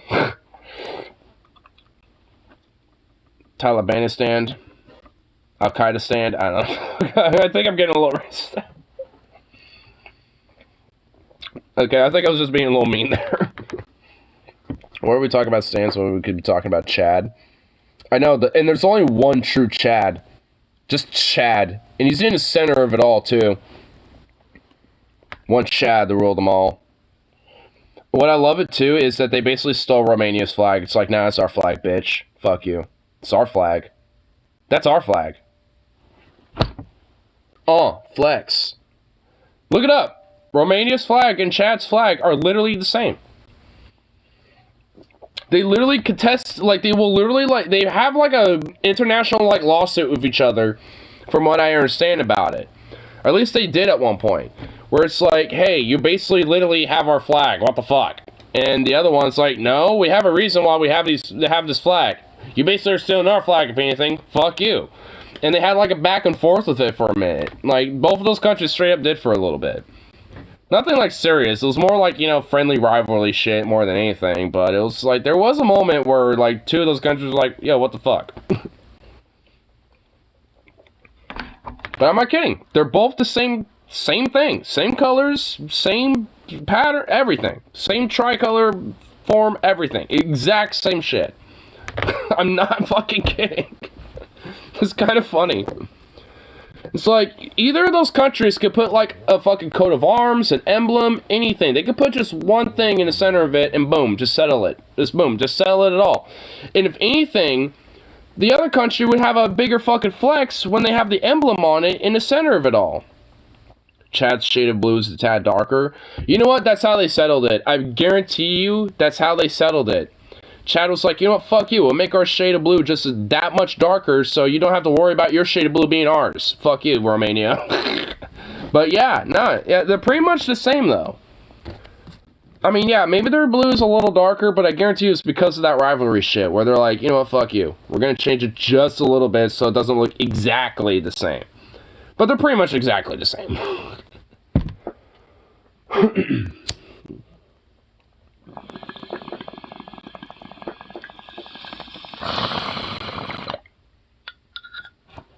But, honestly, like, one of them should put an emblem on it.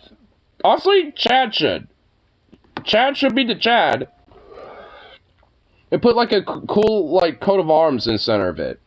Dude, I bet, like, you know, I'm gonna look up the country of Chad. I'm gonna see if they have a coat of arms. And I bet it looks cool. I bet it looks fucking dope. Let me see what it looks like. Let's look at that bitch up. Usually, like, every nation, at least, you know, maybe not every nation, but a lot of nations usually have, like, you know, like a little emblem or logo / coat of arms thing or some shit. You know, that kind of represents the nation in some way, shape, or form, you know. And, you know, a lot of them usually have it as, like, the centerpiece of their flag and stuff. So, I don't know, you know, let's look up Chad the nation. Why? Oh, because I put B instead of H. I don't know how that happened. Chad nation. I swear to God, if this actually... Okay, here we go. Wikipedia. What's it got? Oh, dude, it is dope. Oh, dude, this is fucking cool. I knew it. I called it. Dude, this shit looks fucking dope, bro. Got like a badass fucking looking goat just staring up on your ass, and you got like this cool ass fucking lion. Dude, I called that shit. It got like this red sun. Dude, that is fucking dope. That is dope. Put like a round little circle and put that in the center of the flag. Boom. Boom. Yep. Yeah. Yeah. I mean, honestly, yeah, they could put that shit like on the blue. They could put that shit like in the center with like a white circle or something like that, or maybe like a little outline around it. I mean, yeah. Dude, that shit looked kind of dope. I knew it. I called that shit. That shit looked cool, and that shit looked cool. Dude, that goat looks fucking awesome. How's that goat have a more fluffy, majestic mane? Hold up. We're going back. Dude, look at this goat. This goat has a more majestic mane than the lion. This goat straight up has a more majestic mane than the fucking lion, dude. Like, this goat's more of a Chad than the lion. Damn, son. Like, the lion got that tongue, but that goat got that mane.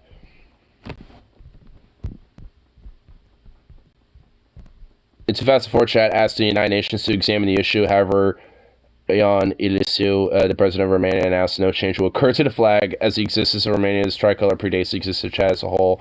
So in all, Romania's like, hell no, we ain't changing. It's Chad that sucks. Oh, fuck Romania. Yeah, honestly, low-key, though. But you know what? If, you know, but I'm willing to, I guess, be on their side by saying that Chad, as a nation, should say, hey, the only difference they're going to do is just add that coat of arms in the center of the flag. Boom. I mean, I know the yellow would, kind of clash with the yellow in the center, so that's why there should at least be an outline around it, or maybe like a little circle around, you know, as, you know, to kind of like at least kind of make it pop in the center. You know, but, because honestly, it would just outflex Romania. It would just fucking outflex Romania's flag at that point. It would be more of a Chad of a flag than Romania, because it's just basic bitch made, just 3 colors. But then Chad got that coat of arms in the center, boom, it just fucking flexed on you. They just fucking flexed on you. That's what Chad should have done. They should have done that. It would have been a fucking, like a literal Chad move, a Sigma move right there. But not, come on. It's like, they could have had a flex move. They could have had like a literal, like, Chad flex move, but, well, they still could. They honestly still could. Yeah, there might be 2 decades, you know, late on that, but, you know, hey. It's like in Romania, remember that beef, bitch? Look at our flag now. Sigma flex. What are you gonna do now, bitch? Like, damn it. Our flag predates theirs, but they made theirs cooler. Shit. Damn it. What does Romania's coat of arms look like? You know, let's compete the two. I bet their shit looks a little bitch made. You know what? I won't say bitch made. It probably doesn't look as cool though.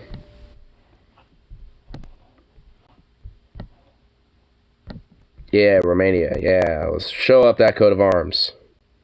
Not not the capital. Give me the Wikipedia, you asshole.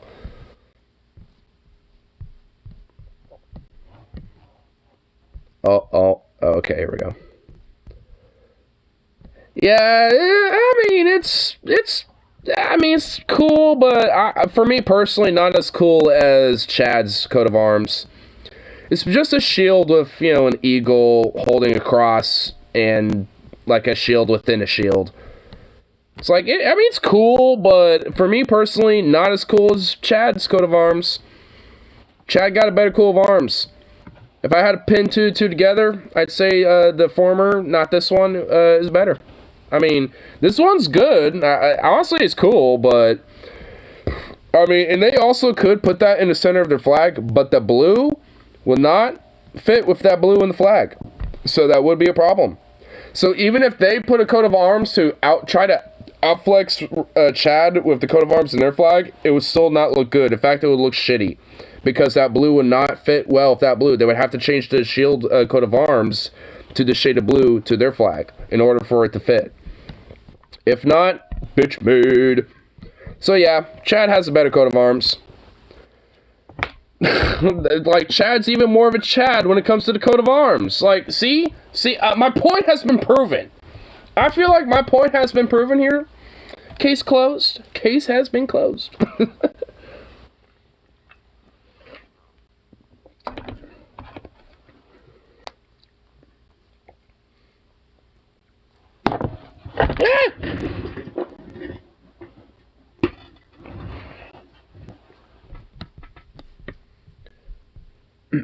Did you hear that Musk started using techno nonsense? I mean, he always uses techno nonsense. I mean, that's not new with him.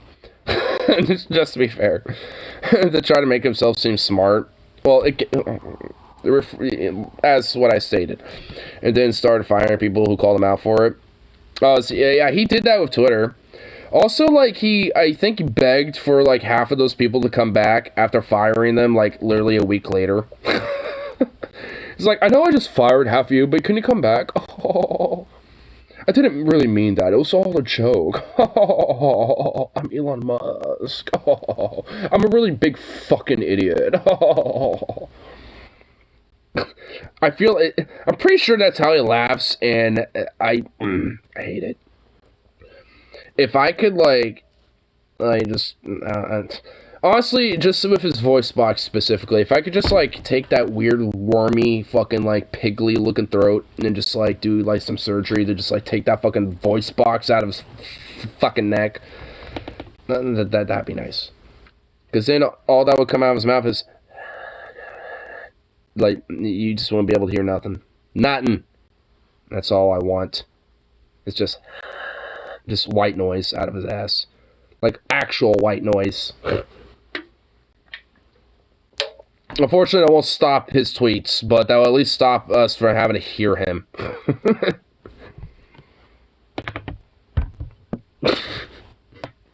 feel like I at least described the start in the beginning of what I would do. Like, if I had a surgery table with, like, every surgeon tool to my disposal, like, that would be the start, so I wouldn't have to hear anything from him from the rest of the surgery in the process. I would have some IV and some morphine and stuff like that, so you wouldn't necessarily have to feel it, but that doesn't mean I don't want to hear him. I'm still on the fucking Romania page, and holy fucking shit, there is, like, literally, like, a bazillion, like, languages. The official one's Romanian, but there's, like, people in Romania also speak Albanian, Armenian, Bulgarian, Croatian, Czech, German, Greek, Italian, Macedonian, Hungarian, Polish, Romani, Russian, Ruthenian. That's a language in itself. Holy, I didn't even know. Okay. Serbian, Slovak, Tatar, Turkish, Ukrainian, and Yiddish. Holy fuck. That's a lot of languages. Damn. Europe is very, monogamous, stuff like, what's the word? Homogenic or whatever the fuck. It's when it's like basically like one ethnic group. It's like, It's like, a homogenous nation, It's like, very homogenous. It's like, yeah, Europe, very homogenous, right? Well, Romania, literally every European country begs to differ, but Romania especially, because this, list literally does not fit on my screen.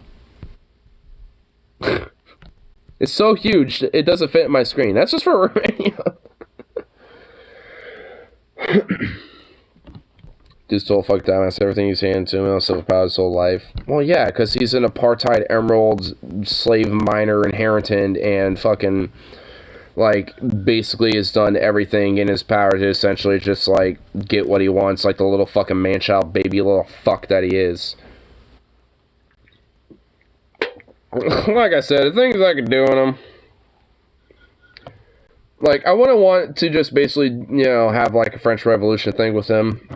I want to have, a surgery table.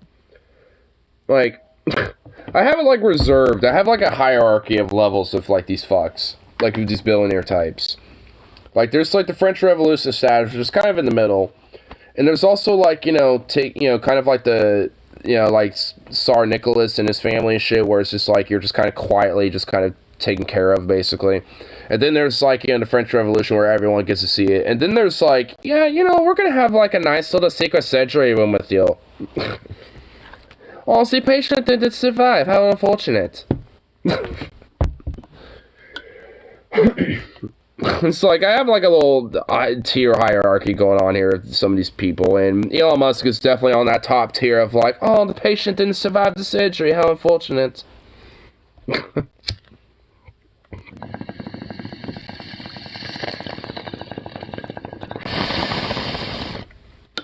I seem to have violated the Hippocratic Oath.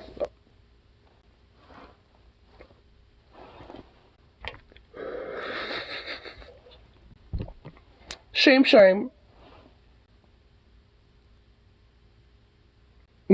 Shit, ain't I just out of bullet.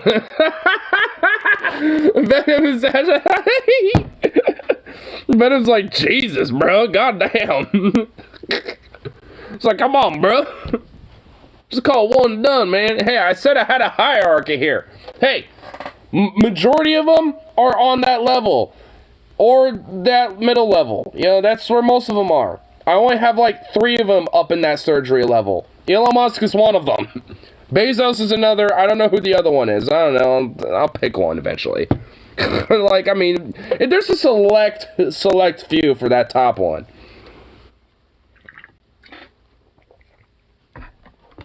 Just a very small select few on that very top. Most of them are, in that middle level and shit, you know what I mean?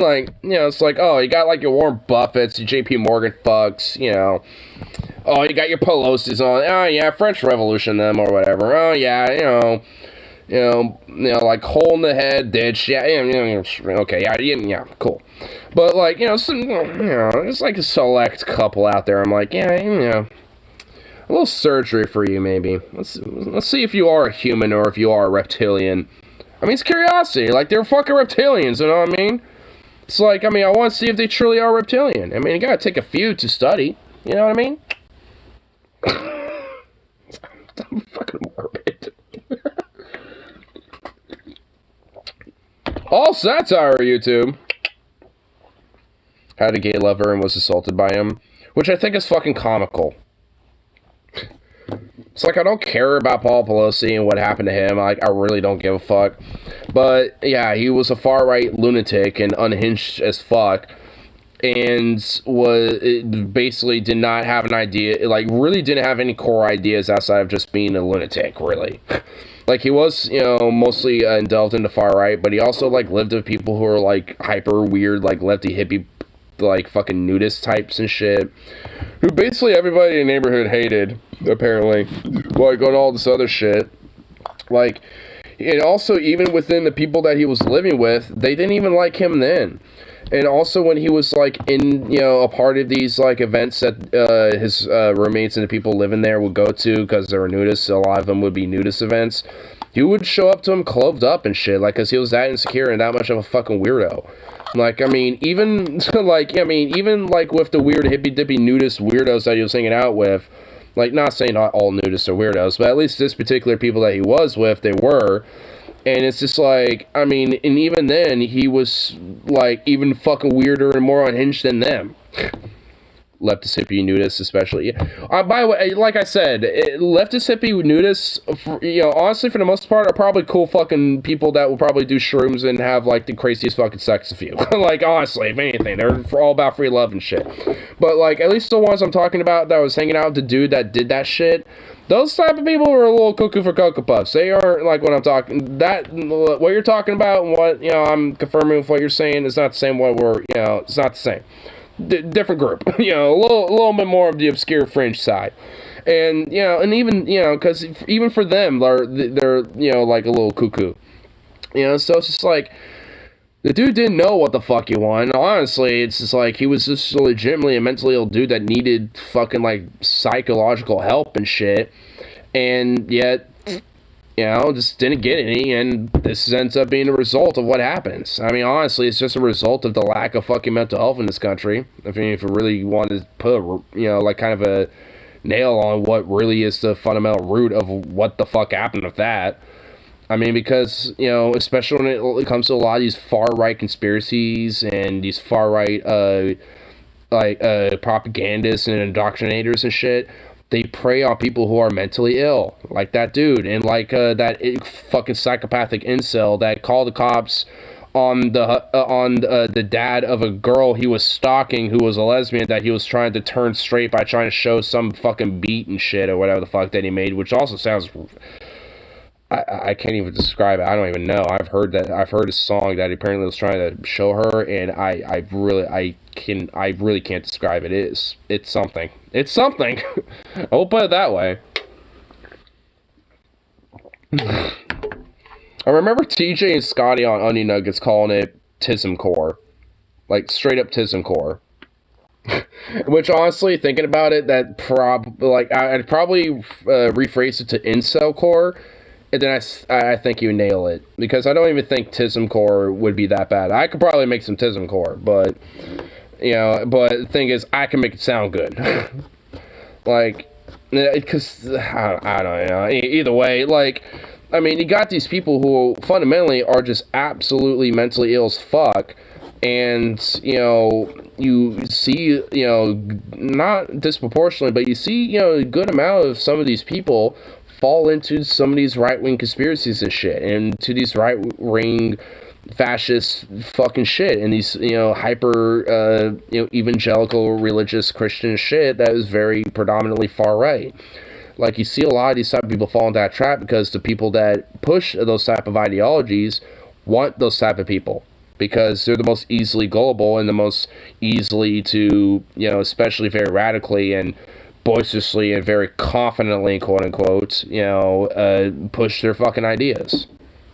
I mean, it's why we do see a lot of these issues, I think, when it comes to, like, incels and, mental health in general, and also, like, a lot of fringe, far-right, fascist, like, conspiracies and shit like that has been propping up. It's because America, especially as a nation, does not pay any fucking attention to mental health. Because it leads to some, not always, but it can lead to some very dangerous fucking shit. I mean, look at Kanye. Definitely somebody who's mentally ill, but look what the shit he's spewing. Because he's been groomed and indoctrinated into, probably for a long time, some very anti-Semitic, Naziistic shit. And it's not just because he, in his rational mind, came to a conclusion about that. It's because he was basically groomed and indoctrinated into that because he's, unfortunately, a mentally ill, gullible fuck. Now, he's a billionaire, so who gives a really slight fuck about, him, really, in that sense. But at least as an example, it shows, like, the consequence of not paying attention to mental health, can have. And it can be very fucking dangerous. It's also why I think, you see, certain things like, gun violence and suicidality and drug abuse and the opioid crisis and all these other I think a lot of these type of variables, a major player into that is, just the fundamental lack of mental health awareness this country has. And I think, honestly, even, globally, really, because, there's not really many, modern nations I can really think of that overtly, has awareness or pays attention or has adequate mental health, care and shit. Maybe some, like, I'm sure probably, like, Germany or, some of these countries, probably do, but, like, for America or, like, Canada even, or a place like the UK and these other countries, not really. Especially the fucking US. And a lot of these other nations that are still trying to develop and stuff, I mean, sure as shit, no. I mean, unfortunately, but it's the truth of it. I mean, it's just like, and that, unfortunately, so a lot of, kind of dangerous thinking. Turn Alabama into the world's largest nudist colony. I don't want to imagine that, dude. Half of Alabama is like, never mind. I was gonna say something really mean. I was gonna be really fucking mean, and I'm not. I'm just gonna. KIV. Ah, God, fuck! That's not even what I was talking about. I was talking about, like, all the overweight, boomer, chud fuck, beer-bellied land whales. See, now you got me into it. See, now I'm being fat-phobic like I thought I was going to be. Like, you got a bunch of, like, land whale-ass fucking, like, far-right fucking, Alabamian fucking chud beer-belling fucks and shit, looking like literal land blue whales and shit, but they're red as fuck because they're conservative as fuck. Like, see what you got me into? See what you did to me? See what you did, Venom? You got me on it. You got me through it. Pants banned throughout Deep South, Georgia. No pants allowed. Yeah, you just have to wear fucking, like, overalls, or, if you're a woman, skirts and dresses and shit. If not, you get to wear fucking nothing. Well, I guess, chaps, too. But you better be wearing some fucking, some shit underneath that, because if not, they're going to be assless. Overalls are pants. I don't believe that. No. These right here are pants. Overalls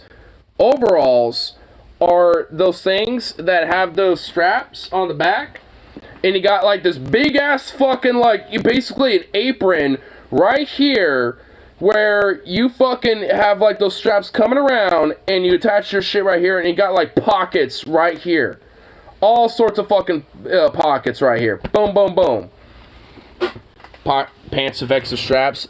No. There are absolutely different qualification of clothing. That is a different qualification of clothing, sir. No. That is a different qualification of clothing. No, they're not pants. Overalls are not pants. They do not have what traditionally comes with pants. They do not have the button. They do not have the zipper.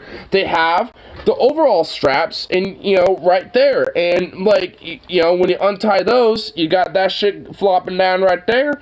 And you got the shit where you can pull it down. Like, that's how you do it. Like, it's held up by the straps from, like, up here at the chest. Like, if you're wearing a vest. Because, basically, you have, like, almost like a front vest. It's like essentially what overalls are the whole pants part, with basically like a whole like apron vest like shit going on right here with straps, attached to the back.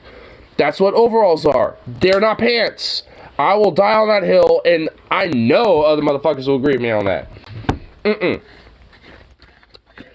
I just checked Ignor's right. Aha! Called it! Boom! Told you. Validated. Validated. They are not pants. Checkmate, bitch. I'm gonna be like flamboyantly like gay and sassy now because of yo ass. Overalls are not pants. What are you gonna do about that, sugar? Nothing. There we go. Damn, there we go. Nothing. Nothing. The Z formation snap, son. That's right, sugar. You get the Z formation snap. Cause I'm sassy now. You just got my ego stroked. I'm lit tonight.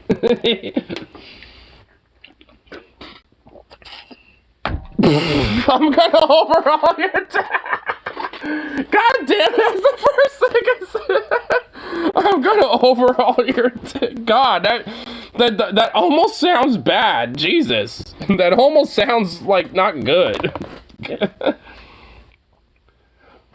But there are overalls that are like shorts? Okay, that's just cursed.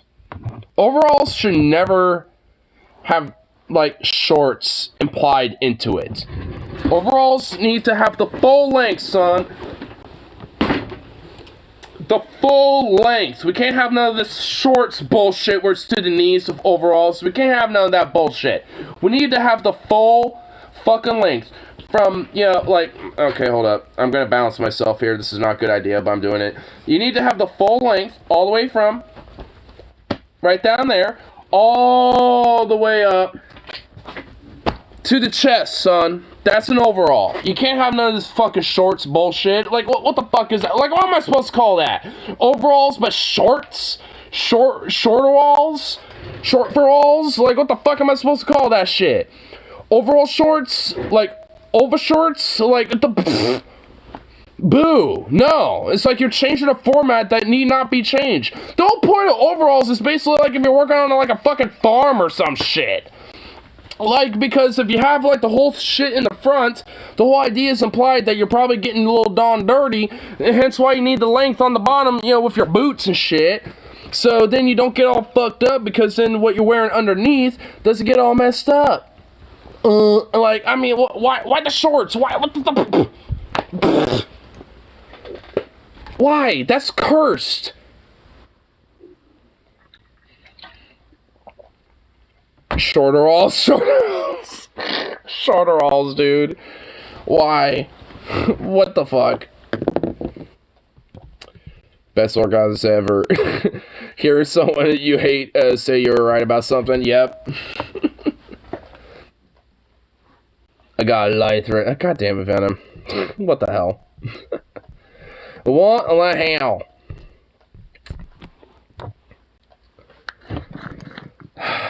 Everyone's got length for me. I don't. Why? I don't want everyone's length. No one ever thinks about width. They always, you know, say length. Like, what about width, huh? It's like, you ever gonna consider width? Or maybe height? Nah, we gotta think about length. Nah, it's always what people think about. It's just the length. No, we can't think about the width, or we can't think about the height. No. What, were you not taught geometry? Were you not taught geometry? It's length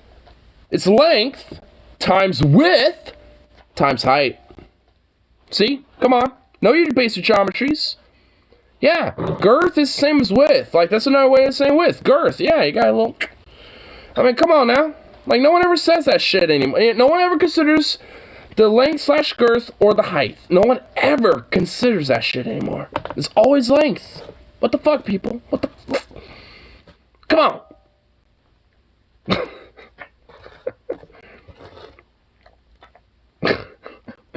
I don't know how I got math swung right into that, but hey, it worked out perfectly. I really feel like a fucking nerd, and I'm not even good at math at all. I'm actually surprised I memorized that. Length times width times... How did I memorize... Fuck, I'm surprised I memorized that, honestly. Like, well, I guess it's one of the most basics of geometry, but, I mean, like, I suck at math, so I'm honestly surprised that just, like, honestly, sober, I'd be like, what is it, like, width times length times something, or is it, like, what, you know, like, I'd be rusty as fuck if I was sober, but, no, my drunk ass just out of nowhere is like, nah, you know it, and just fucking knew it, you know, it's like, well, what? Because I suck at math, I'm not good at that shit, but, nah, just, boom. You know what? Maybe I should just be a little buzzed when I'm doing math. Maybe, because I feel like my math sense is heightened a little bit, because I feel like I at least remember maths better a little bit, it seems like. I don't know. I'll have to do a test. According to the post office, is 2 length times 2 width. Oh, well, I guess technically girth is because it's like... I guess it's because, you know, it's more of like a spherical thing, ain't it? Like, because, like, it would technically be, like, the 2 lengths, you know, and then the 2 widths, which thus, you know, adds, like, the total surrounding, like, you know, You know what I'm trying to say? Okay, you know what? Never mind. I retract literally everything I just said about me, you know, probably being better at math to be drunk. Because, fuck, now that rusty shit just came right the fuck out. I retract all of it. So, yeah, okay. So, they make you add GURPS plus height to see if you're fall over 85 inches, which they won't deliver. I'm sorry, gonna almost pull out a vape. And the worst hallucination I got was the walls breathing. Honestly, that's pretty dope. Like, the walls breathing is like what? They kind of move a little bit. Like, honestly, if you get yourself in a certain vibe, like if you smoke enough weed and if you're drunk, you can get that just doing that too. That's not really a soft hallucination, but I guess it is. But, I mean, I would want something a little more than that. I've never, like, outright hallucinated on weed. I know people that have. Because it is, like, a minor psychoactive. Like, it can potentially do that. You know, so there's always been a part of me, subconsciously, that I have, like, legitimately want to achieve that. But I never have. Never have I achieved that. And I'm kind of jealous. It's like, Metal T. Yep, he's one of them. I didn't know you could. Well, yeah, marijuana, especially THC, is a psychoactive. Like, if you have enough of it, you can potentially, not always, but you potentially, if you have enough of it, can have minor hallucinations. Now, it's not like full-on tripping like you're on mushrooms or something, but you'll probably, like, you know, see something a little odd or like a shape or something like that, you know, that's not really there. You know, or something like that. That doesn't mean you're going to see, like, a full figure or, like, anything in detail or nothing like that. If anything, it'll be, like, you know, walls moving. You know, maybe if you look at, like, you know, a portrait of somebody, you can kind of see that face, you know, move around a little bit. Things like that. You know, it's not necessarily like, you know, you're seeing new things and full-on hallucinations. You're just kind of, like, you know, seeing things move a little more and be more lively, so to speak. Shrooms will do that. God, I want shrooms again. I really, really want shrooms. I was teased when I had that small little sample of shrooms. I was teased. And we were streaming that shit. I think that's, you know, on one of my streams, like, earlier in the year. Like, if you go far back enough, one of my, you know, there's at least 2 streams where I was microdosing on some shrooms. And, I mean, honestly, it's just like, I was fucking teased. I was teased. I never got any hallucinations whatsoever, but I was fucking high. I was definitely on a trip. But it wasn't, it was like almost there. Like, I knew if I had just a little bit more, like, it would, like, I would be tripping. But, just enough. If I had, like, the whole sample the one night that I did it, I definitely, would have, like, been full-on dosing up. So next time, do a little more. Your body will thank you. Dude, microdosing 2 nights in a row that I did, which I streamed both of them, dude, that in itself, my body thanked me. Dude, I was just eating an entire bag. I want to. Like, honestly, I want to get, like, a quarter of shrooms and eat, like, half of them one night.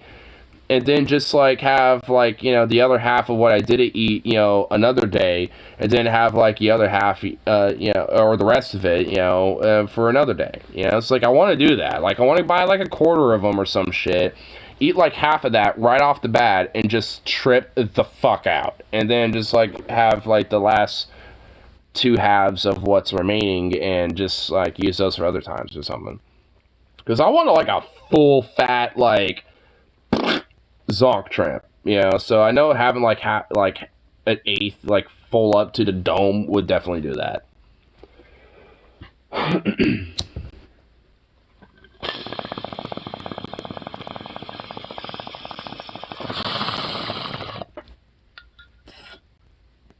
Why would I? No! I ain't smoking no goddamn crack. I might smoke some weed. And I want pancakes. I haven't had some in forever. The last time I had pancakes, my roommate, drunkenly ordered them. And the next day, he had to wake up at like 5 to go to his fiance's for the weekend. And when he came back, he was telling me, never do that to me again. Don't let that happen to me. And I'm just like, okay. Because I think he did eventually eat his food when he came back. But he just straight up was just like, don't let me do that again. And I get why some towns ban shrooms. They don't know that the Sticks is a great place to open a shroom retreat. I know, right? Oh, dude, that reminds me. Clackamas County specifically had a measure to fucking either fucking ban shrooms as a county or not. Did that pass or not? Because if it passed, I'm gonna be fucking pissed off. It's like, why as a county are we gonna ban shrooms when it's fucking medicinally legal for the rest of the state? Why? Why are we doing this? Why is this county shit? Did that pass? Honestly, if it passed, I'm gonna really rant the fuck off. But if not, I'm I'm gonna be okay. Rip, I know you will be able to find out way better than me. If you're still here, Rip, let me know. Did that shit? I forgot what it was called. It's like measure like 5 something or some shit. They voted against. Oh, that means that mushrooms are still medicinally legal in Clackamas County. Yay! We voted against that shit. Good. Fucking based. 4 counties, Clackamas, Clatsop, Curry, and Tillamook, switched from being in favor to being against it. Wait.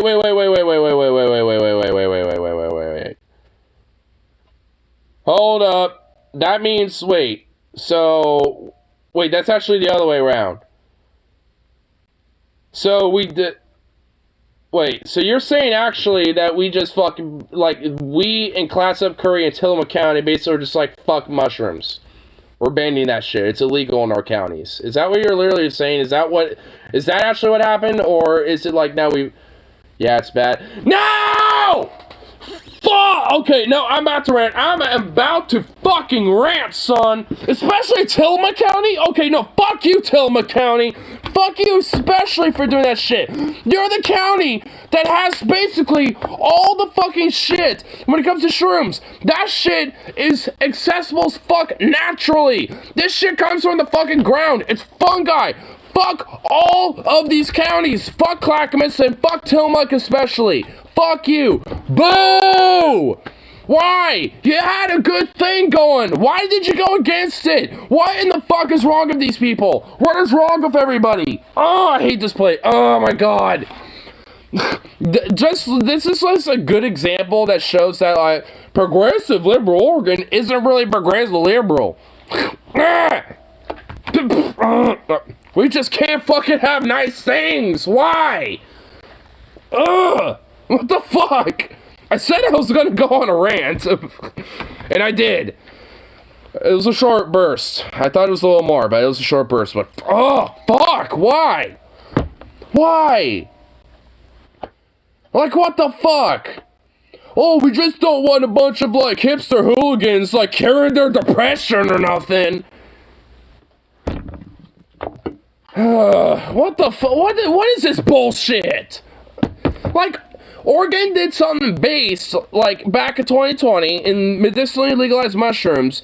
And, oh, no, half of Oregon's like, fuck this bullshit. It's like, fuck all of you, you assholes. What's wrong with you?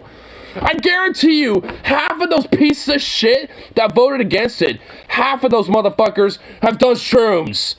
I guarantee it. So fuck these people, these fucking hypocritical fucking cocksuckers. Fuck them. What the fuck you? Ah! Why? Come on! I mean, it's not that far away for me to go to Multnomah County, but for fuck's sake, all you did was just make it that much more difficult and criminalize mushrooms when it's just, like, legal in the state. Like, what? Oh, basically, like, literally all it was, that bullshit was basically, like, how do we fucking justify basically having police harass the fuck out of people without necessarily basically just giving them outright police funding? Oh, I know. Let's ban medicinal mushrooms in our county. Ah! It's like drag counties and fucking legal alcohol states, which is like everywhere. It's like, why? Why does this shit exist? Why? Fuck all of you that have this still. Oh my god, this country fucking sucks. People here are so fucking backwards. Oh my god. This is a few of the times where I do understand the whole balkanized, arguments. This is like one of the pros, because this country's backwards as fuck. Oh my god. So here it might be fine because it's incorporated. Wait, hold on. Wait, Clackamas isn't the entire county? Wait, really? It's only unincorporated parts? Oh. So I'm safe? Yay! Well, I mean, no, hold on. No, still fuck Clackamas County, because, like, I want the unincorporated parts of the county to have it too. I want the rest of this, I want all these counties to have it. Like, fuck all these counties that, went against it. Even if, I'm safe. Like, I'm not gonna be like, yeah, I have privilege, yay. It's like, no, everyone deserves it. Like, I had a moment of like, okay, yay, I'm selfish. So I went, wait a minute, hold on. It's like, everyone deserves this. Like, I mean, it's not that much of a celebration. It's like, I had my 2, like, literal seconds of, like, yay, but no, that still sucks. But what the man, fuck this county still. Fuck Apple Morgan for going against this. Like, what the hell? What's wrong with people? It's like, what the fuck do you expect, people high on shrooms to do? Be in their room with their fucking, like, sober friend to watch over them while they fucking trip? Or they just trip by themselves in their room? With, it's like, honestly, like, I want to trip the fuck out and just be in my room and just let Zukov be with me, because then I would just be tripping and just, like, snuggling and cuddling the fuck out of Zukov while I'm tripping. I'd be like, Zukov, you sweet little baby, you're so adorable. I would just be tripping, just like, just like cuddling him and shit. He would be my designated, observer while I'm high. He'll watch over me while I'm high. Won't you, little sweet boy? Oh, you just look so cute. Yes, you do. Oh, my goodness. You sweet little boy. Look at this sweet little boy. Just look at this sweet little boy. Zukov! You sweet little boy. Look at you. You're just so cute. Yes, you. Oh, look at you. You're so cute with a little ball. Look at you and your little ball. You just love your little chair, don't you? That's your chair and you own it because it's yours. Yeah, you just love that little chair. Whenever I have to go back to work and you're in that chair, you refuse to leave that chair. And you're a little asshole for that. I literally have to drag him out of that chair when I have to go back to work. Like, take his paws and drag him and fucking, like, convince him to get out of that shit. Measure 114 was literally 50-50 in Clackamas County. As, personally, I kind of expected. Dude, Measure 114 was not exactly that favored around here. It's 50-50 because, yeah, there's probably people around here that are in favor of it, but as a county as a whole and individually, I was kind of telling you, dude, like, honestly, like, Clack County, like, I feel like that measure kind of, was up to this county, and, the 50-50 kind of basically made it lean towards yes, but, I mean, it's like, it's not as, like, slam dunk as it is, as you think. Because honestly, especially when it comes to the idea of gun rights, it's not just a left versus right issue. Like, there are plenty of progressives and leftists, like me personally, that obviously advocate, gun regulations and, at least, gun control to an extent, but also value things like gun rights as well. Like, because we think that's also, think that's okay, but within reason. Hence the gun regulation / control thing, but smartly. And some ideas about that, or maybe certain aspects of it, aren't necessarily good, and maybe aren't necessarily, the way, to go about it, in totality. I mean, that's why you had, like, the SRA, for example, as one of the oppositions against 114, be on that level, because they're, at least when it comes to progressives and leftists, they're pretty much, like, at least the main organization that essentially overall is like, yeah, we're, pretty much like the pro-gun wing of leftists and progressives, basically. Ignore needs a javelin missile to stop tanks. Oh my god. No, I don't think citizens like me need RPGs, we don't need javelins, we don't need any of that shit. I think if you want to go to a fire range and maybe have fun with that at a designated fire range, like, because I know there's some places like in Arizona and shit like that where you can go to fire ranges that their range is literally like half a mile long because they have like literal fucking artillery pieces you can use and shit. You don't get to own them, but if you want to, you know, rent your time with it and buy the literal shells or missiles, you know, to use for it, sure, you know, like, I don't mind, you know, like somebody being like, hey, you want to shoot an artillery shell at the side of this hill? It's like, yeah, I don't mind if people want to go do that shit, because there's places you could do that. I mean, it's like, I'm okay with that, but you don't get to own it. I don't think a citizen should own an artillery gun or something, you know, or a javelin. No shit. I mean, if you want to shoot one, I think you can go to a designated range where you can do that. It will cost a shitload of money because it costs a lot to fucking have those things and to use them. So, you know, obviously if you're going to use it, I mean, you should fork over a pretty decent chunk of that bill. I mean, yeah, I don't think it should, you know, be cheap to shoot an RPG. You know, like, I mean, it's like, yeah, it's going to probably cost a pretty penny. I mean, it costs a shitload of money to, you know, shoot a 50 cal, and you can own those. It's like $10 a bullet for a 50 caliber, and you know how big those are. Those fuckers are big. Those are huge. Like, I've been to sportsmen's where they have 50 cals, and they're like 10 rounds to a box. That shit costs like almost, like, depending on the company that makes it, could be up to $100 for literally like 10 rounds. You can own a 50 cal. In Oregon, yeah. You could buy 50 cal caliber ammunition, and with bolt action rifles, yeah. Yeah. I've seen them at Sportsman's. I've seen them at Northwest Armory before as well. Like, yeah, you can own one. They cost like 10 grand. They cost a shitload of money. I might be thinking of Cali. I think they're banned there. Yeah, California probably. But in Oregon, even with Measure 114, no, you can still own one. So, yeah. At least in Oregon you can. Like I said, it costs like 10 grand. You can own RPGs here. Oh my fucking god. Alabama, are you... Oh my god. Please tell me you're kidding. You're not kidding. No, please tell me you're fucking joking. Alabama, you can own fucking goddamn RPGs? Why? No!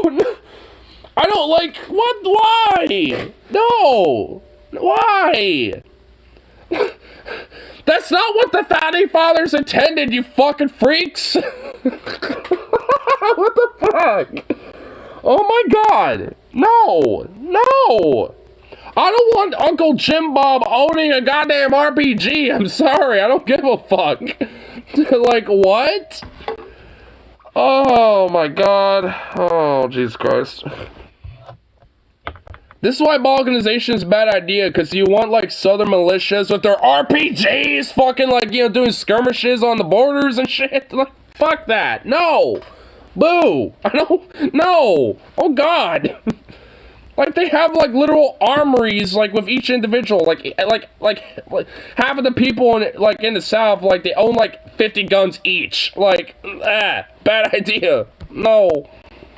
That's one of the cons to balkanization. It's like, the South, literally in itself, like, half of the individuals there have, like, 50 guns each.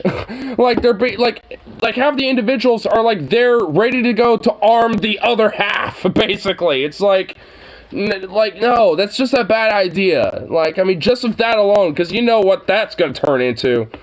I mean, we already had a discussion earlier, but, you know, it's like, at least just a little reminder, at least, I guess. At least when it comes to one of the cons to that, I suppose. A shroom RPG used to impale a 2D Smith of pure psilocybin. Well, you know, they do have training RPGs where they have, like, a blank round where it's kind of weird. It's like, it's basically an RPG, but, like, the RPG tube itself, you load a bullet on the, like, the back of it, you know, where you, connect it in to the RPG. And basically that bullet, like, you aim it, and the idea is, like, the bullet is where you're trajectory of the RPG was. Like, it's kind of like to help train, you know, people operating it. Yeah, I guess you could do that, but reconfigure that RPG piece to basically be a dart. You know, so you can have nothing but pure psilocybin extract into dart, and just boop, and then you just, you know, oh, what the fuck? Oh shit, the person has an RPG, and you just, you know, the guy starts running, and they just, like, fling that thing off, because they don't know what the fuck that was, and they're just like, oh shit, oh fuck, and, you know, they run away, because they think they're about to literally get fucking deleted, you know, deletus, you know, with a fucking RPG, and then they just start having a shrimp trip, you know, boom. Because it went right into the fucking bloodstream. Essentially, you know, right after they start running and that adrenaline start kicking, that blood is going to be circulating real quick. So that trip coming in, you know, within, like, you know, ETA, you know, 30 seconds, you know what I'm saying? That guy going to have probably a really bad trip, unfortunately, but he's going to trip. He will have a trip. Because I can imagine, like, immediately after seeing somebody aiming an RPG at you and you don't know that it's a dummy RPG that just shot a dart at you, like, you're probably are going to run away screaming, and you're probably are not going to have a good trip after that, because you're not going to be in a good mindset. It's not going to be good. Well, it would be a bad time.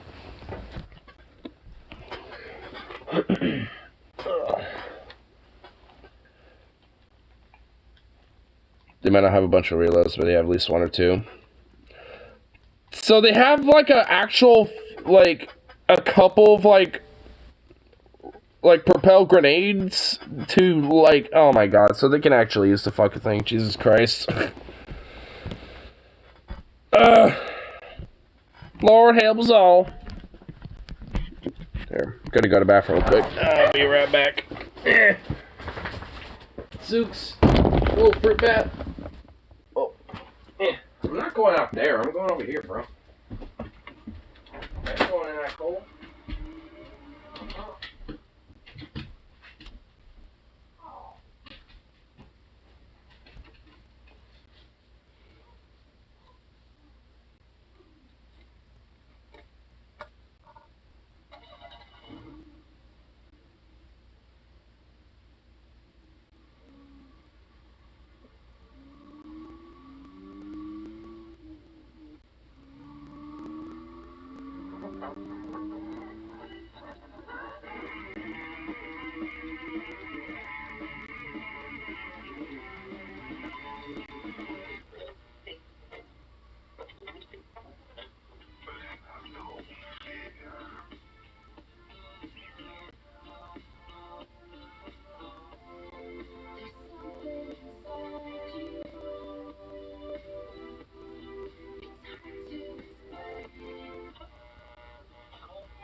Who's a good boy?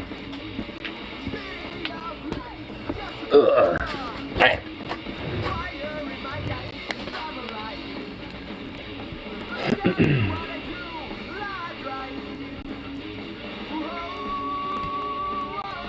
How do you feel about Tootie Smith remaining the, quote, queen of clack? Tootie Smith? Remind me who that is again?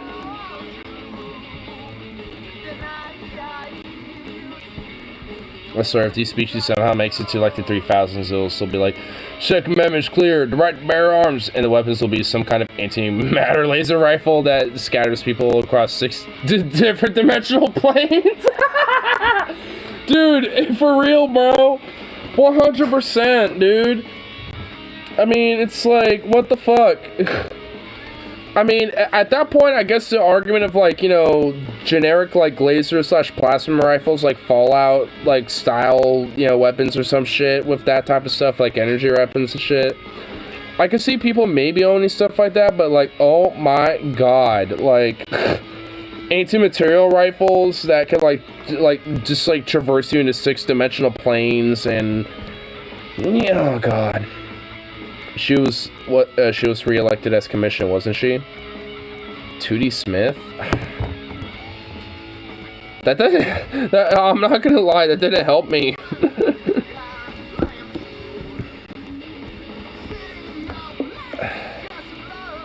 2D Smith, like,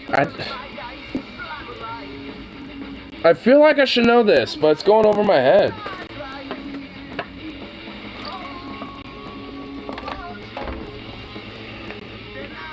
Mass dimension shiftings. I mean, I'm about to experiment. If I get shot with a multi-dimensional, like, shifting gun, and I shift into, like, different, you know, like, material dimensions, I mean, I wouldn't necessarily be against that, because honestly, it would be like, you know, prying open your third eye forcibly, where you get to see, you know, the world and the universe in different dimensional planes. I mean, so I guess in a consensual way, I mean, you can get shot with one, consensually. Because doesn't imply that you die. It just implies to get shot for different dimensions. So you just, like, you know, basically go to the astral plane and become multi-dimensional as an entity. Boy, if you see some Lovecraft shit, it's worth it. Worth it as far as I'm concerned. 2D Smith. Oh, here she is. Previously, transparency, fiscal responsibility for all, okay. Okay, their priorities are literally the most vaguest fucking thing I've ever seen.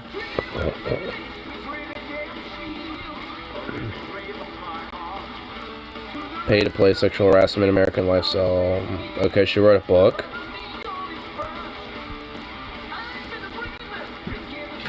I mean, honestly, this thing about 2D Smith, like, there's nothing about this that... She's a Romney-style Republican, I think. Who was her opponent?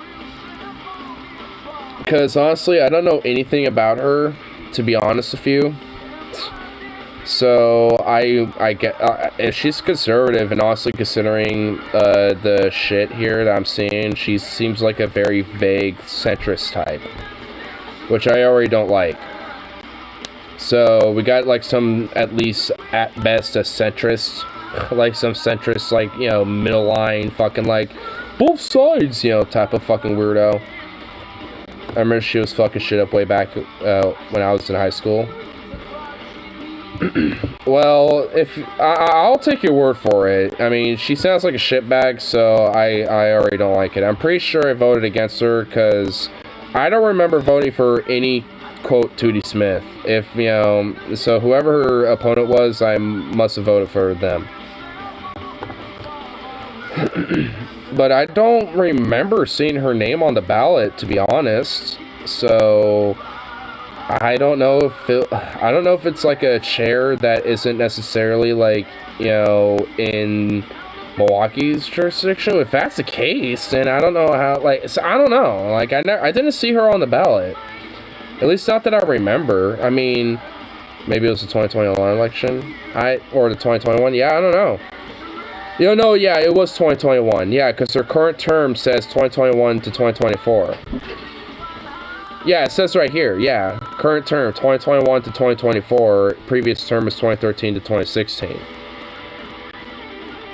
So wait a minute, she actually fucking got replaced and then came back in 2020. What the fuck?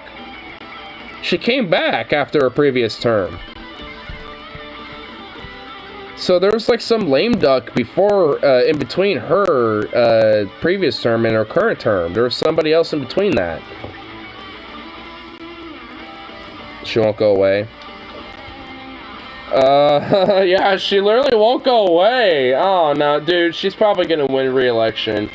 I don't know who may run against her. I hope that some of the trend of Milwaukee kind of continues.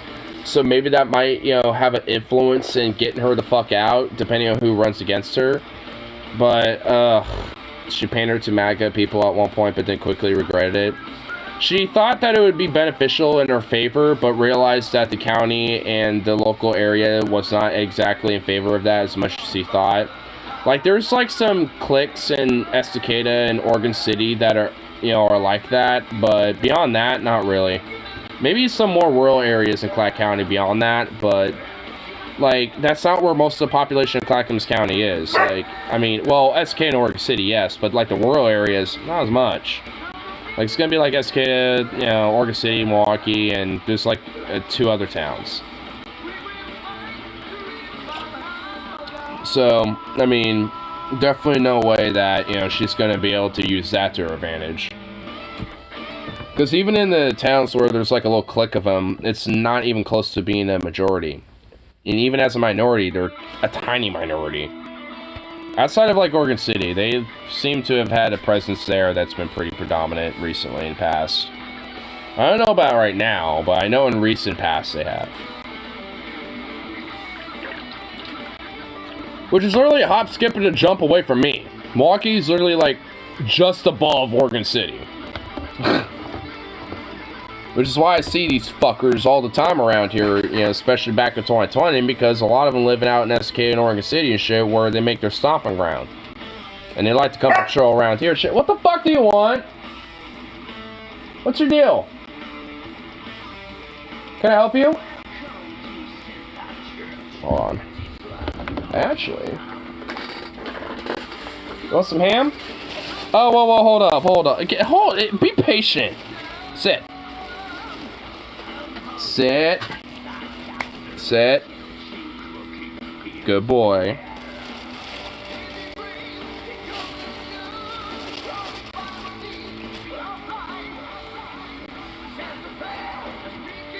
Paw. Good boy. Up. Paws. Good boy. There you go. How far it's time to go to 7-Eleven? Actually, no. Because after I drink my second beer, I premeditated me wanting a third, and I already know I want a third. So I have a third one ready to go. I don't need to go to Sevy's now. I'm Gucci. Because if I start saying I need another one after I drink that third one, that's like, no. We don't need to be enabling out in there. Oh, you see, baby, there you go. That's all you get for right now, buddy. That's just to shut you up. What's this?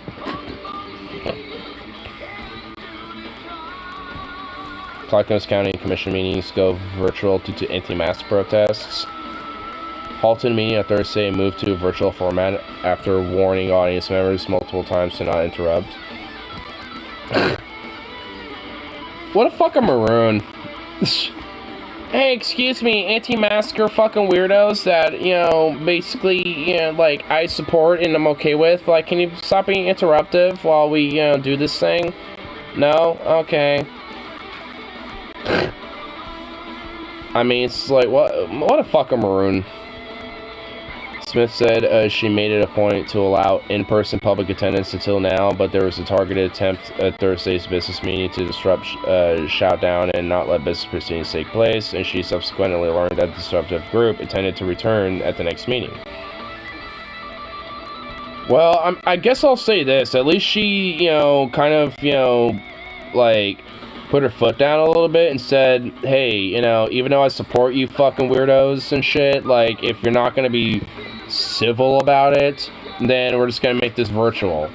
But that kind of says more about who she affiliates with more so than her fucking, you know, action.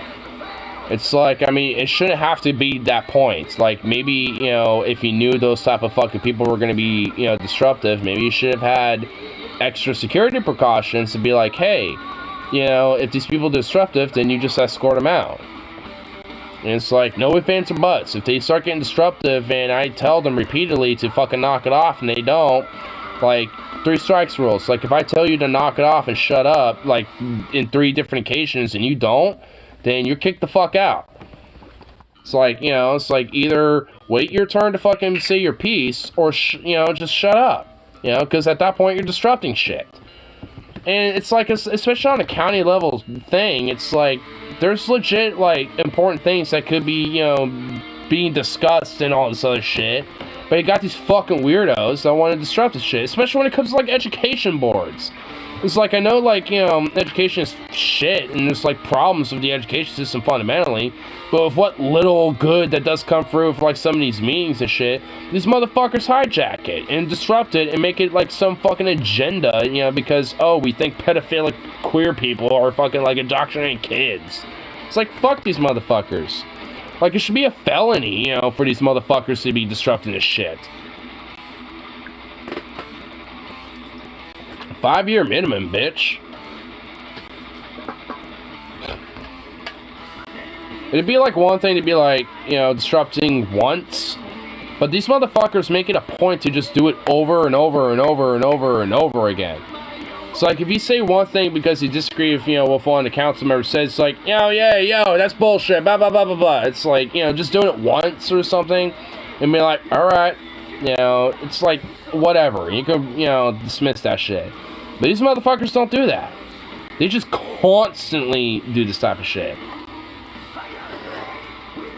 Constant disruptions and constant threats to the point where people, not even just like the council members, but other people that partake in these things just because they think it's like a civic duty and all this shit, other people and other private citizens feel fucking threatened by them.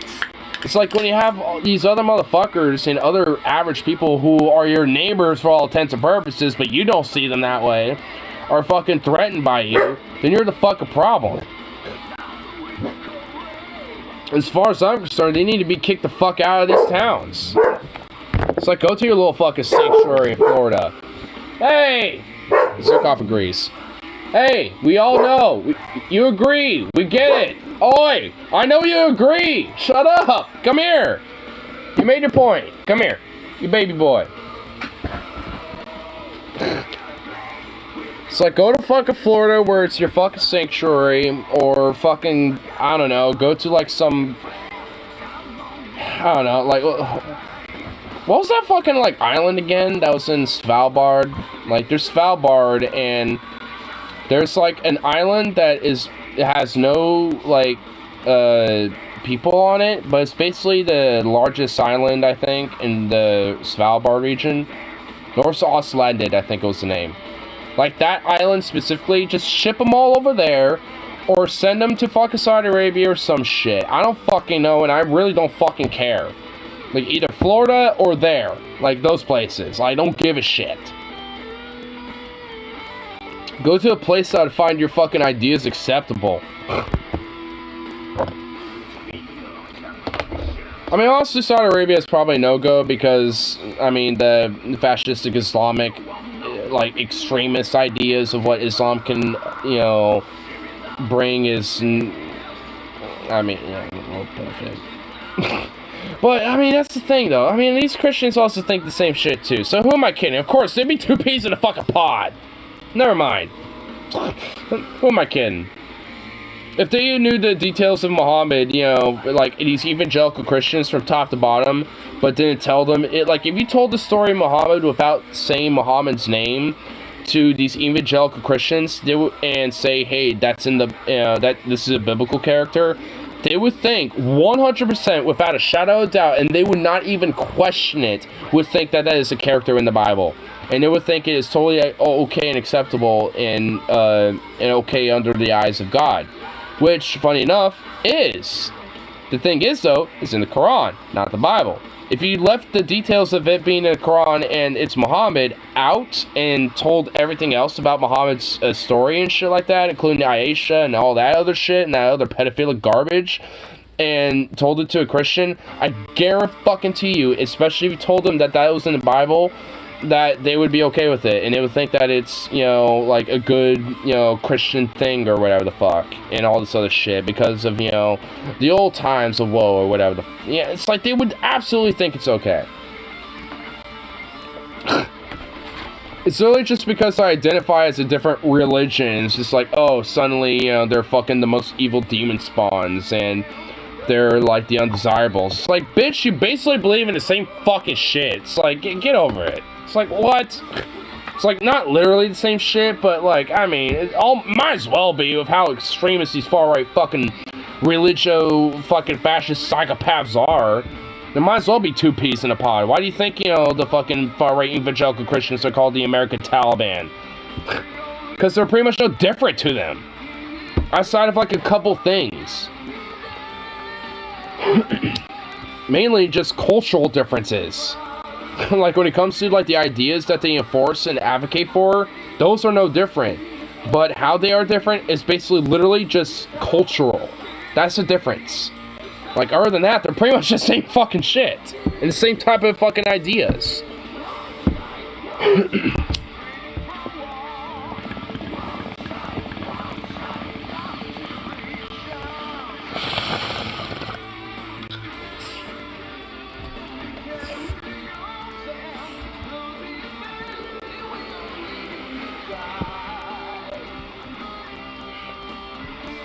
There was a video of Dustin Smith responding to religious people a while back.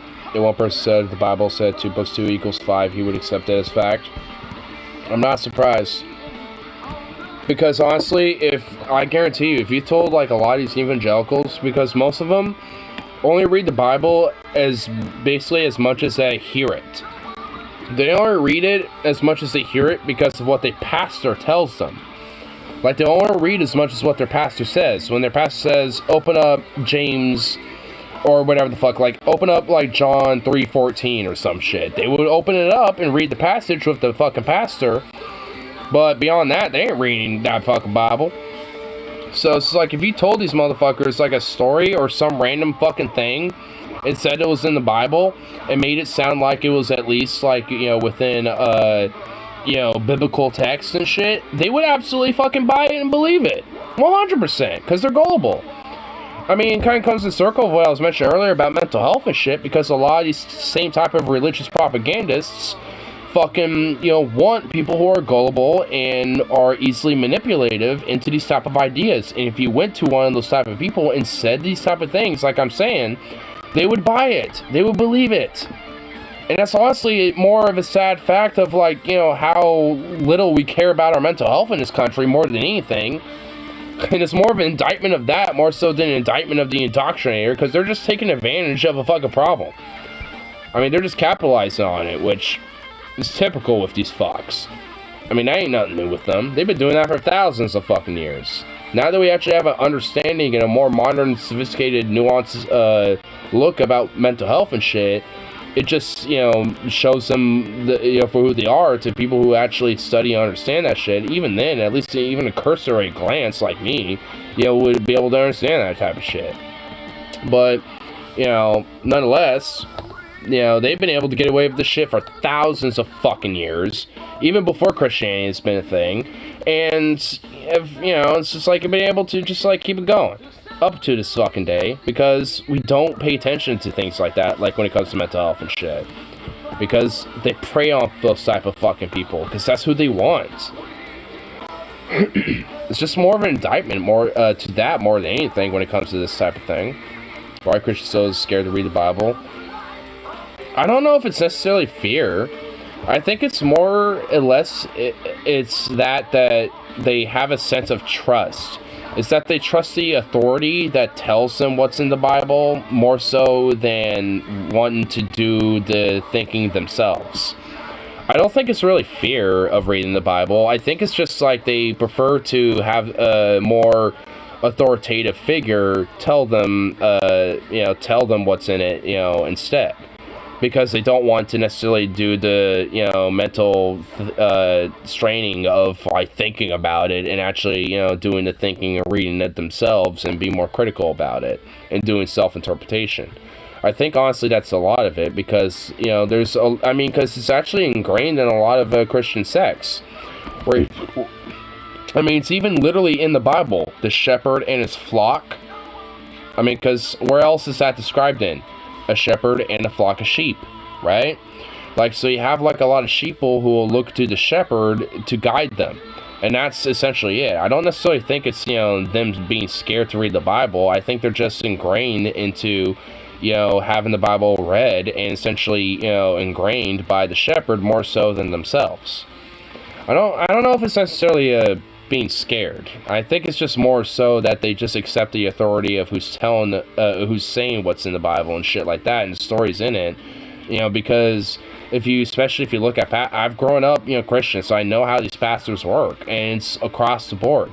They always, you know, will say, they will talk about, you know, like every, you know, sermon, they always have a topic, and sometimes it's greed, sometimes it'll be like, you know, some social thing going on, sometimes it's political, like there'll be different things that they'll talk about, and they will always have it premeditated with verses already, you know, in different chapters in the Bible, ready to go, and they will tell their flock to essentially say, I would like you to open your Bibles to to James chapter 2 verse 14 or whatever the fuck. They'll, you know, Corinthians 4, you know, or some shit, you know, 4 verse 18, shit like that. They will, you know, they'll literally, you know, be like, you know, say to their flock, you know, open your Bibles, you know, to this, you know, to this book, you know, the Bible in this chapter and verse, and I will tell you and interpret this, you know, these verses in this, you know, part of the Bible to you. It's cherry picking shit. And because a lot of these people are confident and feel comfortable with the authority of the pastor to tell them the truth, they just accept it. You know, so I don't know if it's necessarily being so scared of reading the Bible. I mean, I'm sure a lot of them, I'm sure there is like maybe an implicit, like, you know, or like, you know, an implicit fear, you know, to some of them. Because I think, you know, for some, I think if they read the Bible more in detail outside of what their pastor tells them in their sermons and shit, you know, they know there would be some more egregious shit that they probably wouldn't like. You know, I'm sure there's definitely Christians that do feel that way, but, I mean, at least all in all, I don't know if that's all of them. I would feel like, you know, for the majority, it's not necessarily being scared, but just they are, you know, they accept the authority of their pastor and the church. You know, it's more or less just being compliant and being obedient. I mean, they say the quickest way to become an atheist is to read a religious text. Exactly. So that's why I do say, I think, you know, that's why I said earlier, you know, just a second ago, like, I do think, you know, there are some Christians that do fear that, because there are some Christians that know that. They know that, oh, you know, some atheists have become an atheist because they've read the scripture, you know, too much, to the point they realize that it's bullshit. And if I do that, maybe I will realize it's bullshit. There are definitely some Christians that probably do feel that way, you know, and, you know, I don't know if that's a majority, at least in this country. I don't know if that is a majority of Christians. Maybe in Europe I would probably say so, because it's more of like a cultural thing over there, more so than like an actual, like, ideological, like, hell-bent, it's literally a part of my lifestyle type of shit, like it here is in America.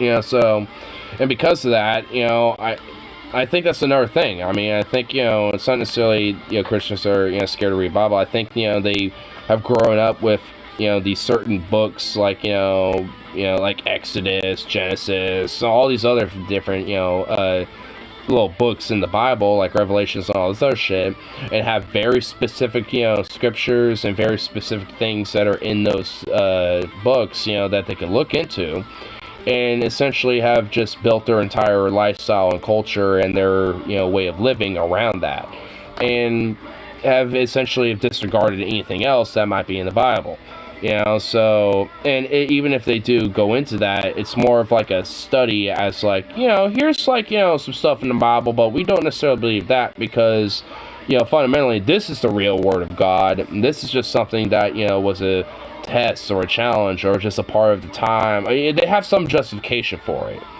Or, and especially, for a lot of Christians, an excuse is, especially when it comes to Old Testament scripture, they say, oh, that's the Old Testament. Christians don't, acknowledge that. It's like, what? Like, it literally is in the Bible. Yes, you do. Like, you can't get around that. Which also, and main reason why is because with the Old Testament and the New Testament, there is staunch and mass hypocrisy between the two different testaments.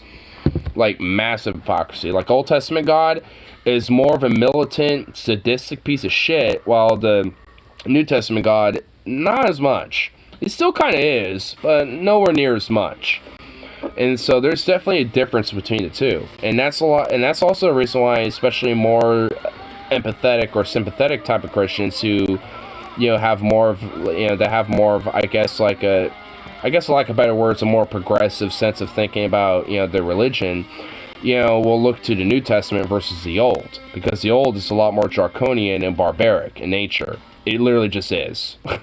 Like a lot of like tossing babies up against walls and shit like that. Like that's in the Old Testament. Like it is in the New too, but not as much. So that's why a lot of Christians will also look to that as well. Which I guess there is a sense of fear to it because, like there's a fear of like if I acknowledge that this is also a part of my religion, then, it's like, since like is it even like a good idea or a good religious philosophy, and like it starts adding questions to them that they don't want to answer. So I guess maybe in a way there is a sense of fear, but it's maybe not necessarily conscious to them. It's probably just subconscious, especially when it comes to a lot of them that just cherry pick it or just accept the authority of their pastor, because they might not necessarily fear reading it, because they do, but it's because their pastor tells them what to read out of it. And maybe subconsciously that's due to a fear of if I read anything beyond what my pastor tells me, then I might realize that this shit's kind of fucked up and bullshit. And, it's like, in a way there is a subconscious fear to it. They might not realize that, but, I guess in a way there is. I guess in a sense, at least for a lot of, especially evangelicals, they might have that mentality, whether they know it or not.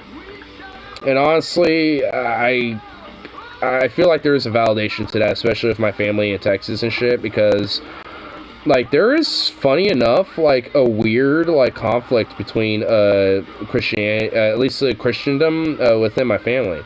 Because my grandma, funny enough, thinks that, like, of course, obviously, because she's, like, literally 90-something fucking years old. She thinks that, like, prostitution is, like, evil and abhorrent, and, she has no empathy or sympathy for those type of women who do that. But funny enough, my aunt, who was talking to her about this, and I was in the car with them when they were having this conversation, she was saying, well, Jesus, was sympathetic and empathetic to those women, and he didn't judge them because of that. It's like he had forgiveness for prostitutes and sex workers and stuff. And she just and they just like looked at each other, and the grandma and my grandma, she just kind of like, she's just kind of, she literally had nothing to say to it. She just kind of shrugged and went, she basically just went, what? She literally just did that. I was just like, damn, my aunt just checkmated her. I was like, damn, son. I mean, because, like, even, like, and both of them are really conservative, but, like, even then, like, their ideas of Christendom are a little different, because also just, like, kind of a generational thing, too, and I think that's also a part of it as well, like, depending on, like, how much of, like, the older, like, Christian ideas, have been ingrained into, younger people, or even, like, the boomers and shit, to an extent, like, that also could probably play a role as well, because my aunt, she's probably, like, not necessarily boomer, but, like, the generation after, probably, like, Gen X, to an extent. Well, I don't know, she is kind of a boomer, unironically, at least as a generation-wise. She's, like, a cusper, I would say. But my aunt, like, I mean, weirdly enough, especially at least as a conservative Christian, is at least more, quote, progressive, in a sense, in comparison to, the rest of my family down south. I mean, she's also, like, a conservative. Like, I would honestly consider her kind of like a Romney slash, like, McCain-esque Republican type. You know, so, not terrible, I guess. You know, pretty okay for a conservative, I would say. You know, for a conservative. You know, but, you know, beyond that, it's like, she's at least okay with medicinal weed, from what I understand. The last time I had to talk with her about that. At least from what I understand, seems at least, like, softly pro-union. Softly. At least neutral with them. So, it's just like, you know, even for a conservative Republican Christian type, it's like, hey, there's a little something going there. Which also kind of shows that, at least for me, it's like, there's a way to get people broken away from that a little bit. Even if they still have, like, you know, some religious beliefs or maybe some cultural views and shit, like, it kind of shows there's a way to, you know, little bit by bit, depending on what the issue is, you know, being able to break people away from, you know, like a more arrogant slash ignorant way of thinking about certain issues. Like, you know, when it comes to marijuana, or when it comes to, like, mental health, or, you know, workers' rights, and, or, like, even social justice to an extent. Because there's even, you know, there's, like, a lot of conservatives these days that don't necessarily have any, you know, problem with gay or queer people and shit. But, you know, it's like they might still have a ways to go when it comes to things like trans rights and, you know, some of the more, you know, like, not necessarily extreme, but kind of some of the more, like, you know, like broader elements of the LGBTQ. You know, they might not necessarily be there yet, but at least when it comes to just, like, the LGB, you know, it's like, at least they're kind of there. You know, it's like, I mean, it's just little things like that where it's like you break, you know, little brick by brick, you know, kind of take away, you know, some of those little walls, and it eventually kind of helps, you know, break and dismantle a lot of those type of ideas in the longer run. Maybe not entirely for their life, you know, shit. Maybe there'll be some stuff that's just kind of stuck there. But at least you could potentially kind of, you know, help, you know, get that reshaped a little bit. I mean, because there's been a lot of stories about, like, people who used to be conservative, or, like, families that used to be pretty conservative as fuck, but because, like, one of their kids, you know, was trans, or, you know, gay, or, like, because, you know, they had a kid or something, or some shit like that, or because of something in their life, they, you know, had, you know, a change of ideas and a change of politics and shit. That happens legitimately, like, all the fucking time. Like, actually, you know, at least when it comes to the bread tube sphere, I think a big example is Hunter Avallone. Like, when he got married and had a child, he became, like, a conservative to not necessarily, like, a centrist lib, but kind of like a progressive rad lib, you know, in a way. Like, he's not, like, a full-on lefty, but, you know, kind of like a progressive rad, you know, social democrat liberal type and shit, you know, and, you know, still kind of edgy, but nonetheless, you know, now at this point is more on the right side of, you know, history, basically, you know, for lack of better words, I guess. You know, his ideas have been reformed to a lot more of a, you know, progressive slash leftist perspective. You know, and there's even been, like, families who have been, for the most part, are very Christian conservative type, but then, like, one of their kids ends up being trans, and, you know, they have a, especially on social views, suddenly have a major shift in their ideas and shit. I mean, Fox News did a segment of, like, some family that's basically literally like the Anglo-Saxon Christian American family type, but one of their kids just happened to be trans, and Fox News did a pro-trans segment about it. And it's just like, you know, it's just like one of those little brick by brick type of things where it's like it helps, you know, it's like it helps, and it doesn't get everybody, but, you know, it helps, you know, get, like, you know, little bits by bits, you know, some of the more moderate centrist types of these type of people to kind of see the actual nuance and the light, so to speak, you know, when it comes to, you know, these ideas, and realize, you know, hey, there's nothing wrong with these people, and it's actually okay. Yeah, they might not get, like, you know, like I said, to some of the more, like, broader slash, like, radical, you know, ideas of these things yet, but at least, you know, it's a good start, and gets kind of the foundation of what, you know, needs to change, you know, going overall. You know, it's like, they might be for the Pride Month, but they might not be there for Stonewall. But, you know, nonetheless, you know, the Stonewall still needs to happen, even if Pride Month is still going on, you know what I mean? The year 2069, we have event-defining space bongs, and Texas still hasn't even legalized medical weed. I mean, I have more faith in fucking Texas than that. I got a little more, like, I have less faith in Idaho, dude. It'd be 2069, we would have flying space bongs and shit, and Idaho will not even legalize medical weed. I feel like by 2069, Texas will have medicalized weed. Not recreational, but they would have it medical, okay? No direct ballot initiative. Even then, okay? Even then, alright? I'm sorry, but even then, I feel like Texas, one way or another, by 2069, has direct ballot initiative. They will legalize it before Texas. Nah, dude, I will literally eat a fucking boot. Not a shoe, but a boot. Like a fucking snowboarding boot. Like, I will eat a snowboarding boot if that happens. I have a little bit more faith in Texas than Idaho, honestly. Like, I don't know. You're depending on a far-right state legislator.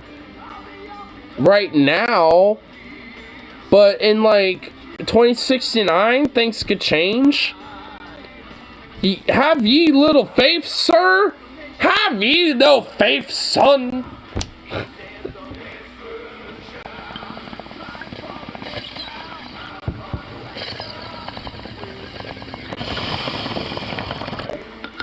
Gerrymandering. Hey, who knows? By 2069, gerrymandering could be outlawed. Who fucking knows? Again, you have no faith. Where's your faith, Arthur Morgan? We just need a little bit more money. Come on, Arthur.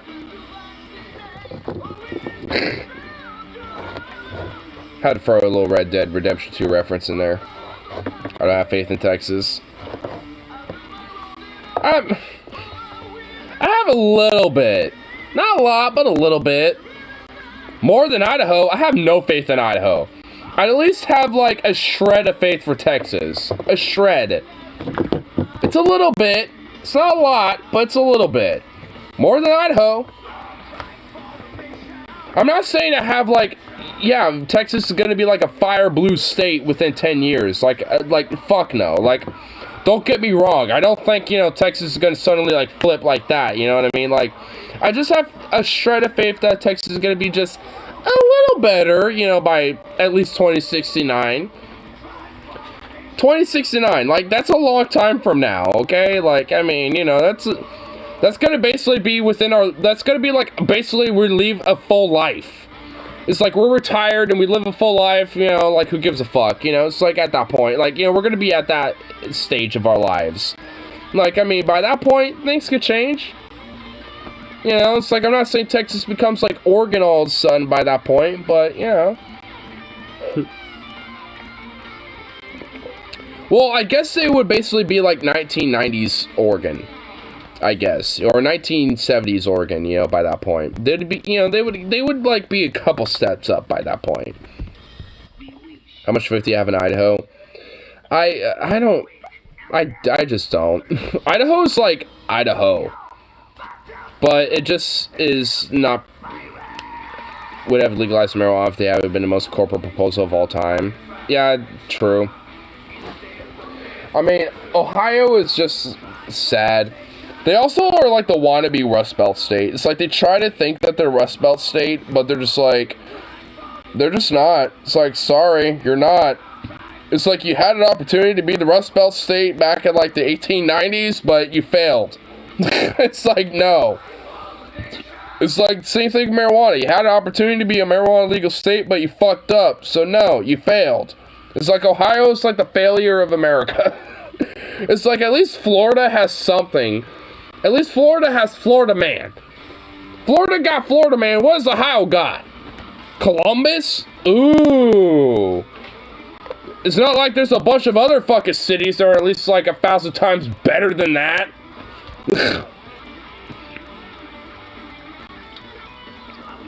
It's like even fucking Jersey City in New Jersey's better than your ass cheeks, Columbus. Like, I mean, come on. Like, who the fuck wants to... I'm sorry, but who wants to live in Ohio, let alone, like, anywhere in Ohio? Like, I mean, I'm sorry, like, Ohio is just like, it might as well just be gobbled up by the rest of the states surrounding it. Let Canada have it for all I give a fuck. I don't care. Let Canada assume it. It would do a lot better, you know, with Ohio than we would anyway. So, I don't know. Let Canada have it. Let it be their problem. Columbus will be the new Vancouver for the right wing in Canada. So, hey, you know. It gets the right wing off of Vancouver's back. It's like, yay, the right wing doesn't have to bitch about us here in Canada anymore. Yay! They're going after Columbus now.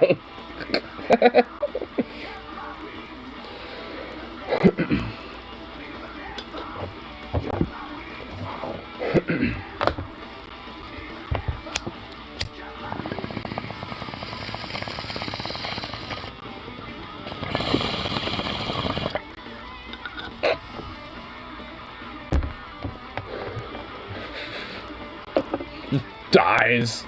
Oh, thank God. I'm only in hell. Actually, this is Ohio. What? No. No. No! Dude, that totally would be me. Because at least hell has, like, BDSM sex dungeons and shit like that. And, like, hybrid goat demon bitches that are gonna fucking be dominatrix, you know, all on your ass, and they're all in latex and shit. Like, at least, like, hell has, like, some kinky, awesome shit going on. But Ohio? What do you get? Fentanyl, crack, and meth, and a bunch of crime and poverty. Oh, fucking amazing. It's not like I can't find that around here. Either that or... Utah. Oh, God, Utah. You know what? Honestly, Utah wouldn't be that bad. Because I could just escape into, you know, like, the outskirts of, like, any human settlement. Just, like, succumb myself to the environment and the natural beauty of Utah. Because at least Utah has, you know, some stuff, you know, naturally with the environment.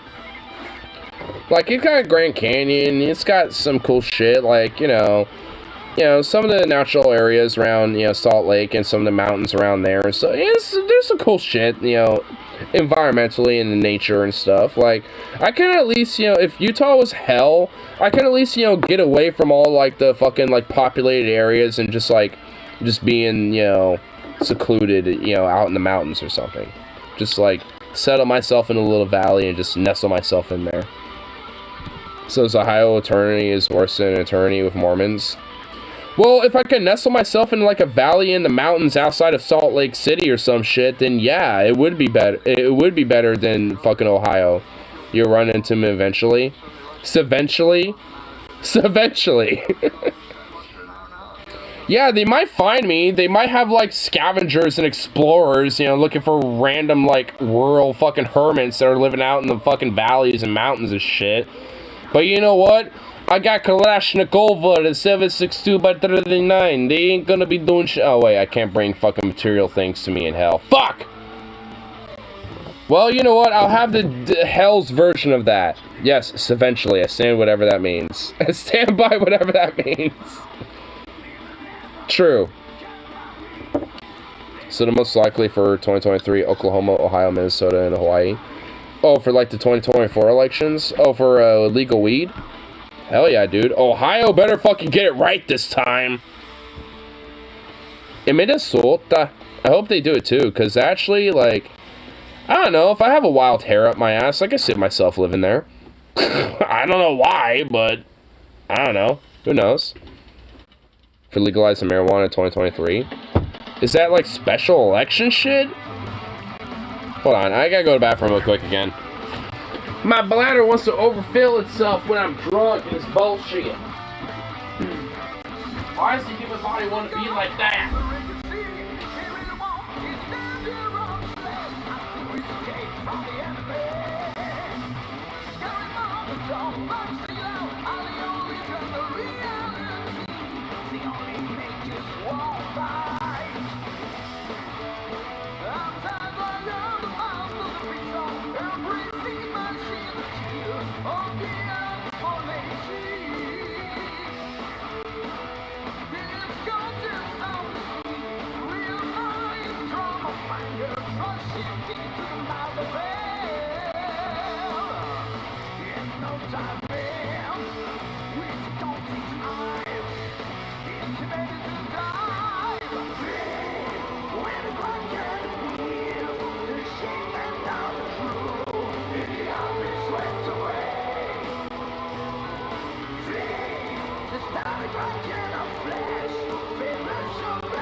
Sack a boob.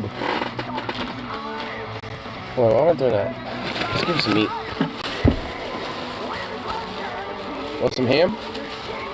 You know what? How about some chicken? Come here. Up here, bud, boy. Come up here. Yeah, come here. Why are you trying to give me a paw? You have to come here, you little prick. There you go.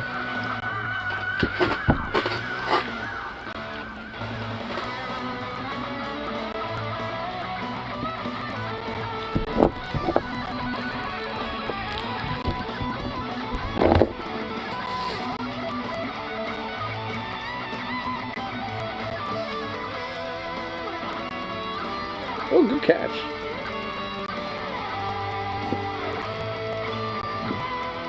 Whoa, whoa, whoa, whoa. Look, little munchy boy.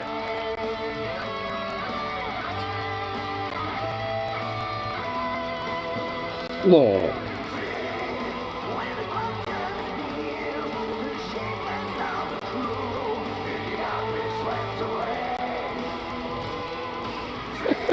Who's the sweet boy? I just remembered Dakota exists. Which one, north or south?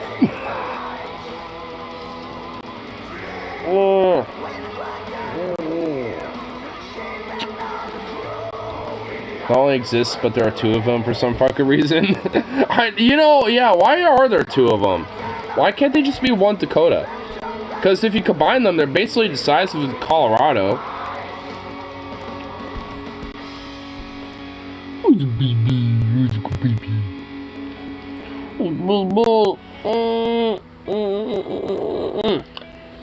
Just gonna squeeze you to death. Just gonna squeeze you to death, yes sir.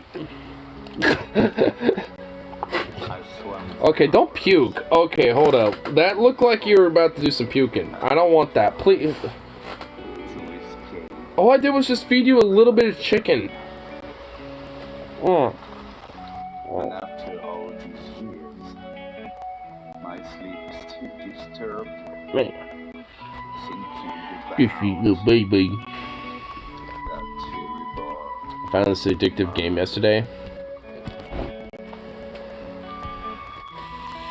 Find the U.S. State Snow Outlines Minefield Quiz. Huh? Alright, fuck it.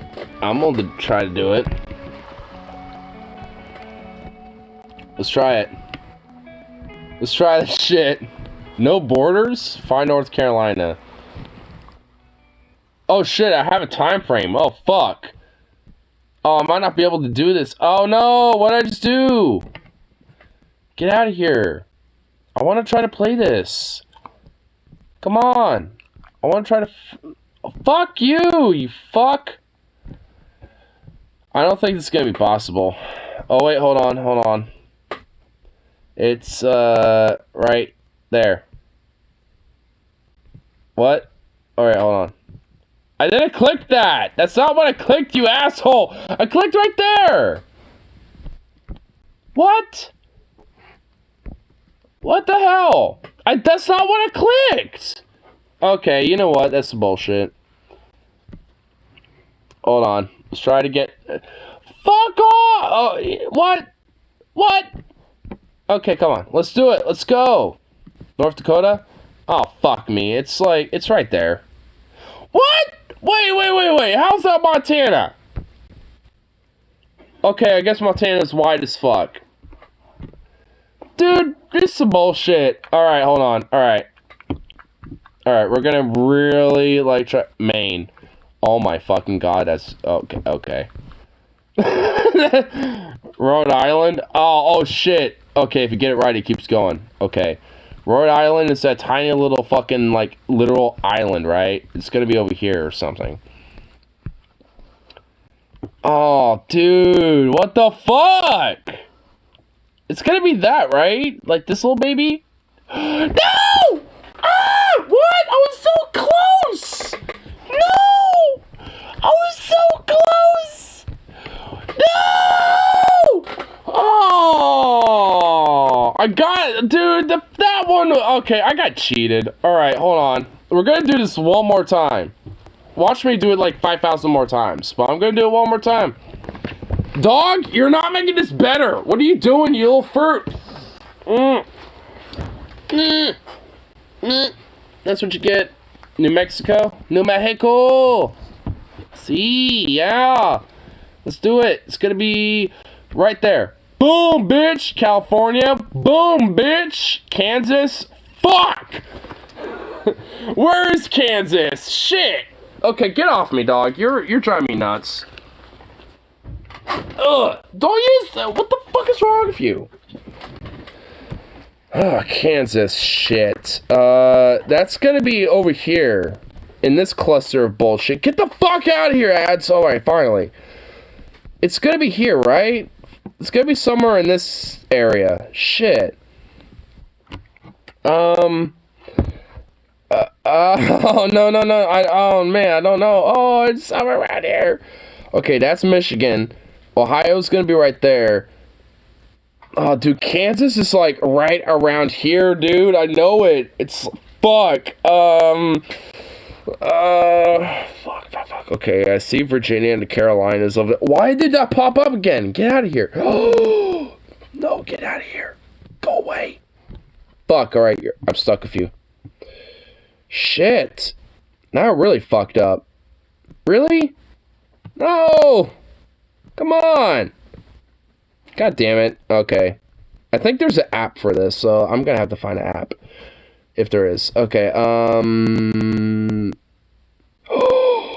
I got Kentucky! No!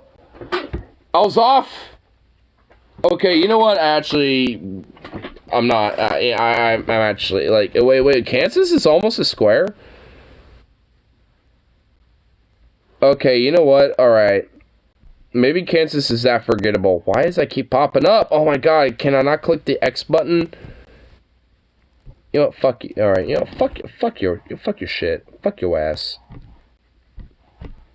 Come on, buzz bullshit. It looks like it was an app, though. I think it pops up at Sporkle. Alright, I'm gonna look that up. Is that actually an app? Because if so, if that pop quiz is on an app, that might make it that much easier to deal with, and maybe we can... I might actually try to, you know, play that again in the future, but let's see. What was it, Sporkle? Oh shit, it is! Trivia Crack. Was that what it's called? Trivia Crack? Is that what the official app is called?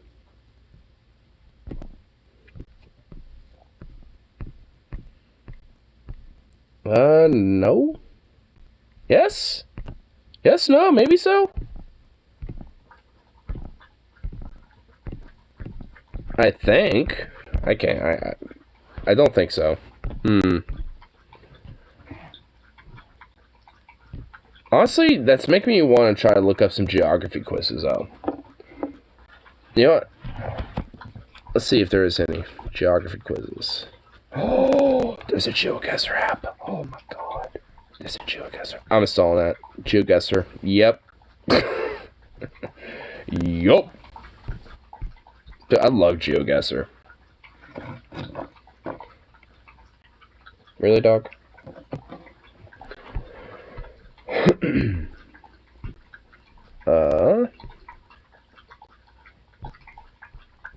There's like a few other ones in here from the looks of it, but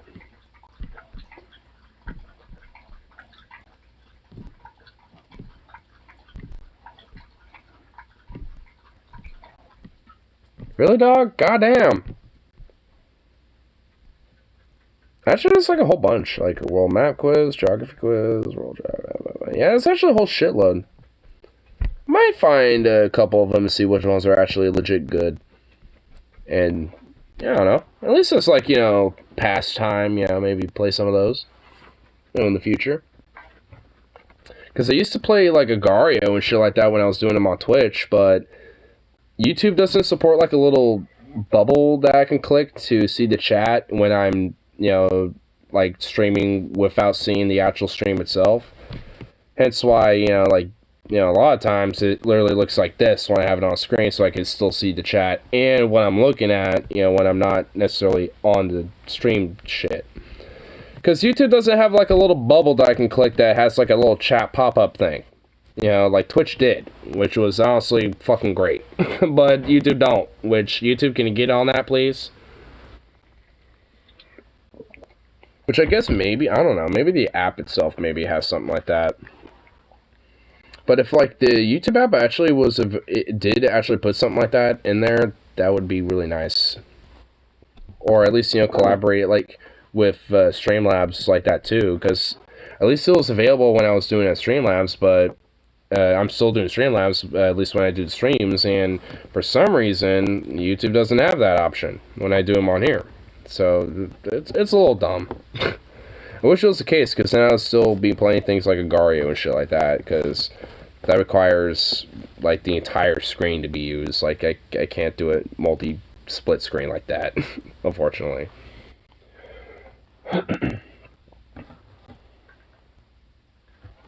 Oh, there he is. But at least with, like, GeoGuessr or some shit like that, ain't that big of a deal.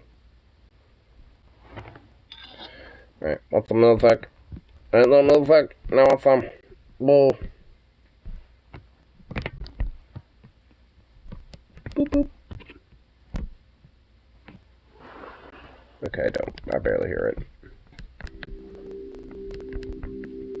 There we go.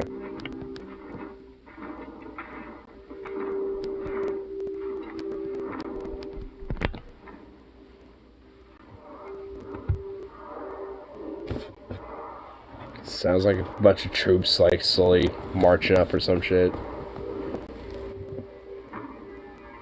Whoa.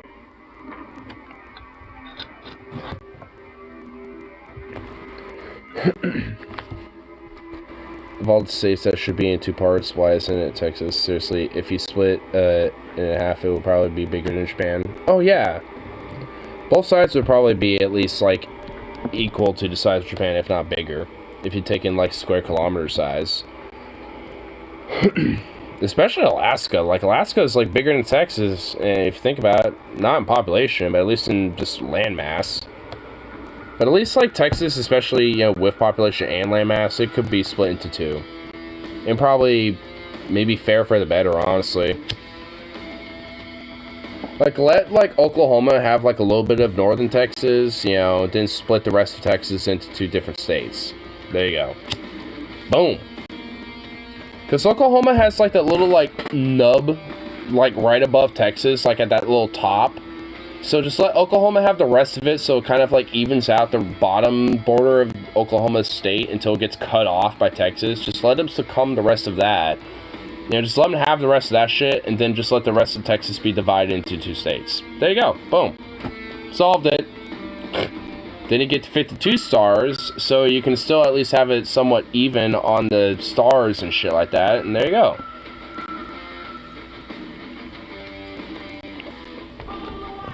You just get West and East Texas. And then Oklahoma just is a little bigger. There you go. It gets like an extra district and an extra county, or two counties or something.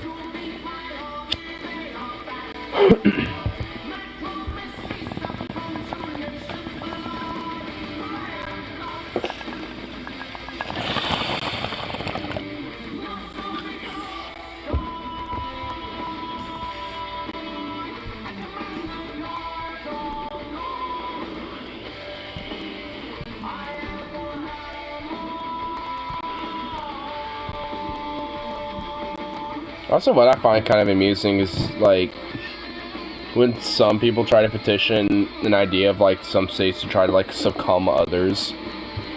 Some of them I understand, like, North and South Dakota being one Dakota. I get that. But, like, Greater Idaho by taking, like, some of Eastern Oregon or some shit, it's like... Huh? It's like, what? And funny enough, there has been polls done on this. And basically, outside of, like, you know, maybe, like, I don't know, like, maybe, like, 30-something% of, like, different smaller rural towns in Eastern Oregon. Like, most of Eastern Oregon don't really either want that or give a fuck.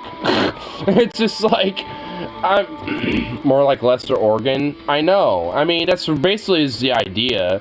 Is Idaho tries to better itself by gobbling up Oregon, but it basically just fucks Oregon up. I mean, that's all it basically does.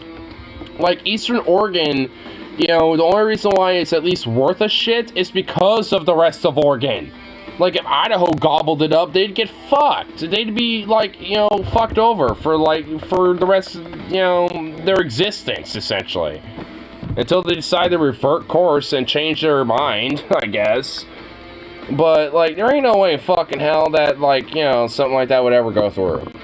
Like, there's, like, some people in Oregon that are kind of serious about it, but, like, most people either, like I said, don't want it or give a shit. Like... Oh, what, great, I don't give a shit, this is nothing, this is a bunch of bullshit, whatever. Like, I don't care, this has, you know, it's like, what does this have to do with, you know, put more money on my table and more money on my plate and stuff, what the fuck? You know, it's like, I mean, most people don't care. I mean, the only people that, like, really do support it are basically pretty much Idaho. Like, a lot of people in Idaho are okay with it, especially their legislature there. But most people in Oregon don't want it or care. Especially, like, everywhere outside of, like, what Idaho's proposing and shit. Like, pretty much, like, everybody in Oregon's like, no. Because, I mean, I guess there would be, you know, better economic and financial benefit for the rest of the state, but there would also be a lack of, you know, tax revenue because of that, though. So even if there's, like, maybe, I suppose, like, in the long run, a surplus, in a sense, you know, where there's more benefit to the rest of Oregon, you know, in a sense, like, it's not going to be good. I mean, because of all the other bullshit that comes with, you know, like, changing up districts and counties and all this other shit.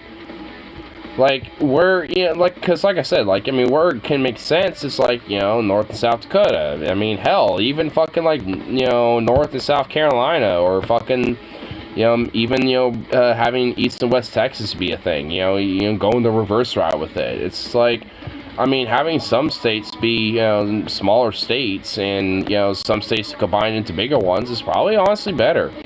And I think you could probably do that without necessarily changing the whole 50-state thing. You could probably split Texas, you know, combine the Dakotas and combine the Carolinas, and you would still have, like, 50 states. Because you would, you know, have 2 less states, but you would add 2. So, I mean, I don't know. There's a possibility, I think, you know, where, you know, it's like, you know, a little bit of, like, you know, fixing up, you know, how the states look and shit, just a little bit in some parts, you know, could probably be a little better. And honestly, I think that might be just a better idea than, you know, balkanization in a sense, you know, too, because then it kind of has, you know, better representation, and gerrymandering doesn't get as fuckety. Because if you have, like, you know, entire state like Texas get fucked because of gerrymandering, but split it into 2 different states, it doesn't get really fucked up as much. I mean, you'll get one state probably fucked up way more than the other with gerrymandering, but the other state, though, depending on, you know, how it gets split, you know, definitely won't be as much and would have more predominant, you know, like, leaning towards one way or the other versus the other state. You know, so I think there can be a you know, again, depending on how you know, split Texas into 2 different states, or even 3, you know, possibly. Like, there's, you know, I think an idea to where you could basically make, you know, instead of one big red state, you could probably have, like, either, you know, 1 smaller red state or 2 smaller red states, and maybe 1 bigger blue state, or maybe even 2 bigger blue states and 1 smaller red state. I mean, you know, like, there could be different options that come from that, depending on how the state gets split apart. But I guess the one reason why I don't see that happening is because Texas has also had a history of being its own independent nation, even though it was fucking garbage. You know, it basically, like, the only reason why it existed as, you know, a nation was basically, you know, to get away from Mexico, you know, as the fucking empire at that point. You know, so it's just like, and even then, it wasn't really great. Like, I love how there's a lot of Texans that, gloat over, like, yeah, we were our own nation at one point. It's like, it was shit. Like, don't think it was good, okay? Come on. But because of that, though, I feel like it would be harder to split Texas up. Because it's just, like, this inherent, like, Texan bias culture idea of, like, oh, yeah, we were a nation, and we're, like, you know, big badass Texas. Like, you know, they can't split us, and blah, blah. Like, so, I mean, I guess that, you know, kind of, you know, precludes multi-state Texas, I suppose. But honestly, I feel like it would be for the better if Texas was split up, though. But it would be hard to do so unless, like, unless the federal government just forced it or something. Which I'll be okay with, honestly. Can you shut up? Why do you have to do this? His little ears. His little ears are so cute when they're all, like, looking like little wings.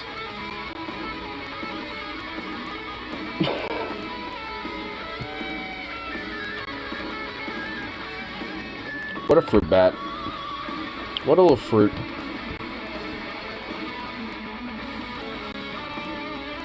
We need to figure out what fruit bat is in Russian. And I'm basically just going to make that his first name.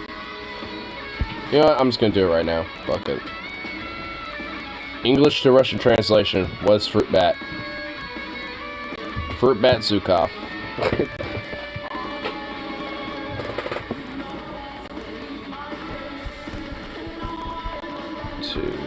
Yeah, here we go.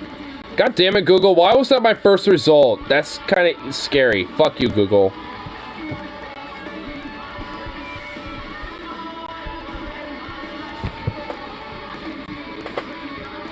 Oh my fucking god, what the fuck? I literally am not kidding. This is the most convoluted shit I've ever seen. Why? No. What? That's no! What the fuck? I literally typed in fruit bat and this is what comes up in Russian? Are you fucking kidding me? Frutokovaya letushaya mishi. Like, what? Frutovkovaya letushaya mishi zukava. Like, no, that, oh my god, that sounds like a fucking, like, royal title now. That sounds like a royal title for Zukov. Frutovaya letushaya mishi zukava. God damn, that is like a fucking, like, title of, like, you know, like a lord or something, like a noble. That's how you say fruit bat? Am I even saying it right? Hold on, I want. Okay, hold on, I need to pause this. Stop it! Shut up, music. Thank you. Фруктовая летучая мышь. Frutowie letusia mysz. Frutowie letusia mysz wzukowa. That just sounds like a... You have not earned respect for a name like that, because that is just like way... That sounds like too much like a title of like a lord or something. Like, dude, bruh. Fruktavia letusia mysz zukova. It's like, nah, bro. That's like, that literally is like a title of like some noble or some shit. Like, you're like a noble of a tsardom. Zukov don't deserve such a title. He's a menace to society. He's an anarchist. So he just gets Zukov. You know, what's menace in Russian? What's just menace?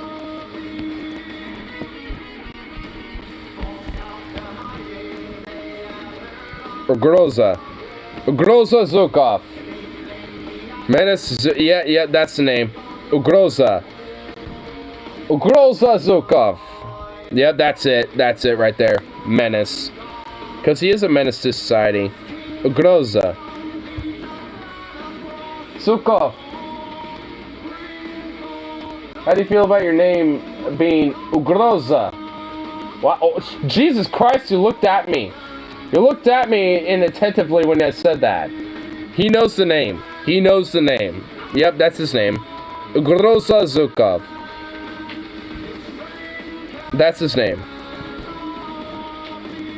See, he deserves that. He don't deserve that crazy ass, like, Frutovnaya, Litovja Mish, whatever the...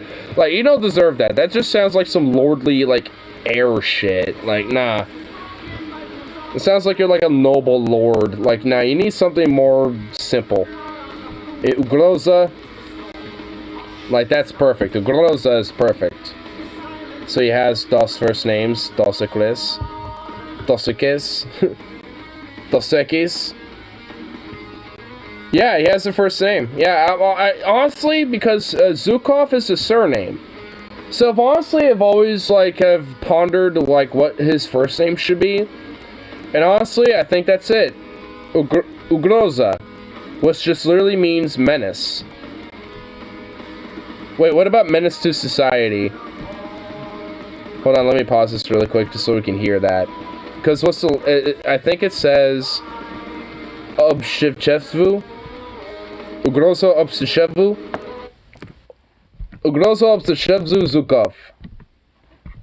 Угроза обществу. Ugrozo obshivchevzu. What? Обществу. Hold on. Угроза обществу.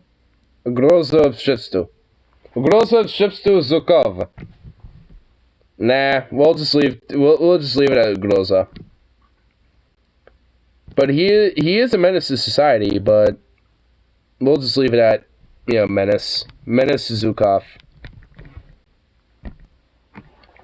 Ugroza Zukov. Da.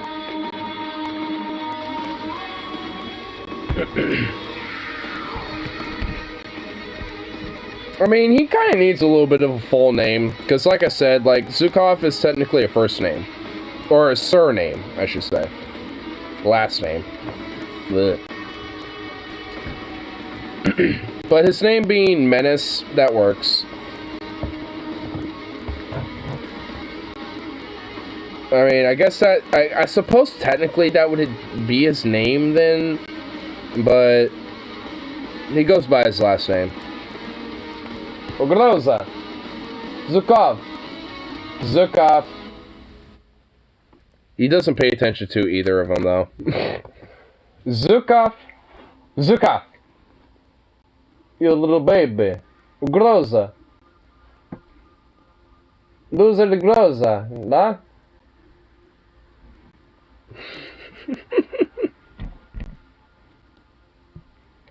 Wait, how do you say you're a menace?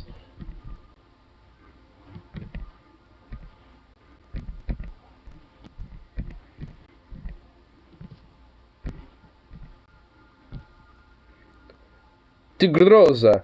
Tiugroza. Diugroza.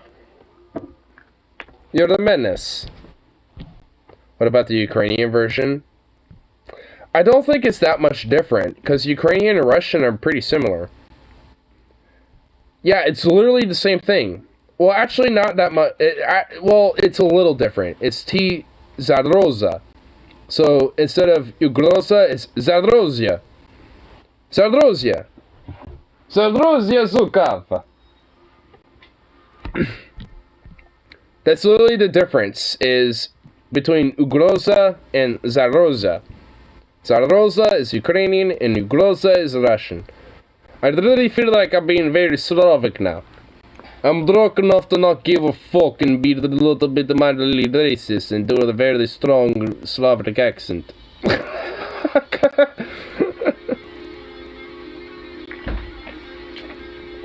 Honestly, I bet if I, like, legit dedicated, like, a year, just 1 year to, like, learning either Ukrainian or Russian, I bet I could actually get really good at it. Because the accents aren't really too difficult. That's Rivadonne, you son of a beach. Oh no, we lost Irish accent and gained ignores. You gained my Slavic accent. You lost Irish accent for my Slavic accent, and yet. But on top of that, I also will be speaking some Russian and Ukrainian. No? Not always, but sometimes. No. Are these Rozia?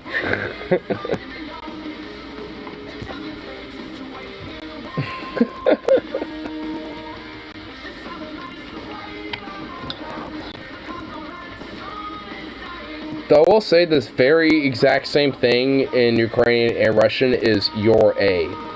It is D. I can prove it. Here. I'll just pull the screen up really quick. So this is in Ukrainian. Ti zagroza. Let's go to Russian.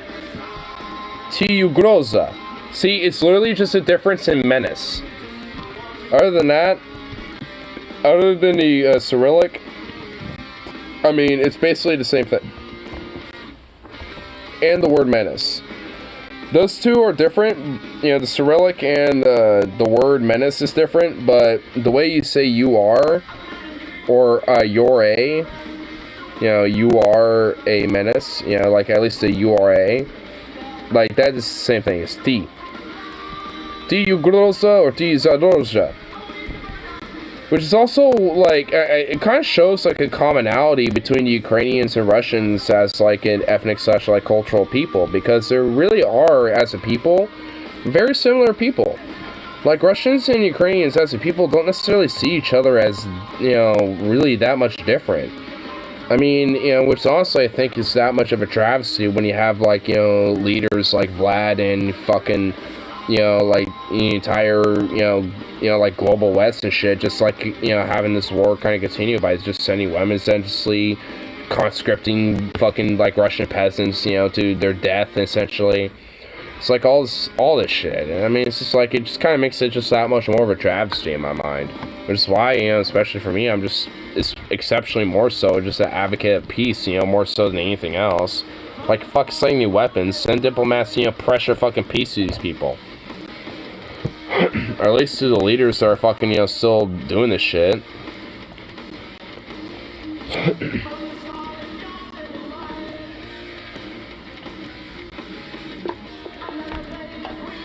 Even if you have to, like, you know, pressure Russian leadership to fucking usurp fucking Putin. If anything, encourage that as far as I'm concerned. Because I feel like, you know, there could be a better outcome with Putin not being in the picture than versus him being in there. As much as there would be a power vacuum, and I think, you know, there would be a massive, you know, fucking instability and, you know, like I said, a major power grab because of this type of shit. Like, you know, with that, I mean, there still can be, you know, like, at least, you know, a possibility, and I think, you know, better likelihood of, you know, a gooder, you know, just like of a better outcome, you know, happening from that. Does it mean, you know, is certified and, you know, guaranteed? No. But I feel like, you know, it's at least a little better because at least, you know, the vacuum is there for that to be pushed, but it needs to be flourished and actually fucking, you know, aided in at that point. But I feel like, you know, there's a lot of people that just have, like, such a disdain towards Russia to the point that it's also just towards Russians that, you know, I don't know. I don't know if people will feel the same way. Because there's a lot of people that basically just see, you know, Russia and then look at Russians and basically just see them as the same thing as, like, oh, they're a bunch of bloodthirsty orcs and all this other shit and just dehumanize them. You know, despite the fact that, like, the Russians that have to live under the fucking, you know, Russian government, which are two different things, you know, it's like, I mean, it's like, well, you don't, it's like you don't see the difference between the two, and for a lot of those people, they don't.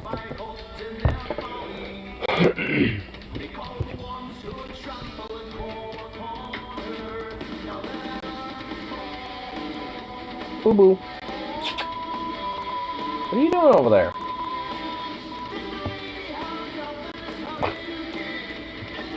You had that little ear sticking straight up, and then you, like, cocked it downward and flopped it, you weirdo. starting to realize this dog has the ability to have his ears stick straight up, but he just never wants to do that. He sometimes will. And when he does, his ears look really German Shepherd-like. But when they're flopped over, they look like Border Collie ears. Depending on how he feels, his ears will either be German Shepherd or Border Collie ears. It's like... it's like, why is this so cute? I honestly wish they were more like German Shepherd ears, because his face is more Shep-like. So having a little Shep face with little German Shepherd ears look adorable as fuck, but... oh well. He's still adorable and cute and snuggly and... a little fucking... grossa, you know, as much, as much as he is, you know, being a little sweet boy, so... but, you know, I can't complain. Well, I will, but it's more about his behavior more than anything. Come here, boy. Come here, buddy. Want some more chicken? Oh, shit. Come here. Want some more chicken? That's not coming here. That's like wandering away. Get over here. Hi, booby. Pop. Good boy. Good boy.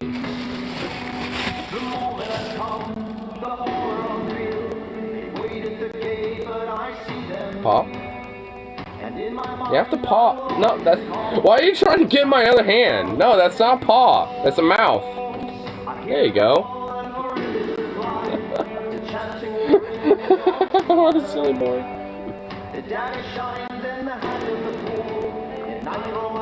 Sit. Sit. Good boy.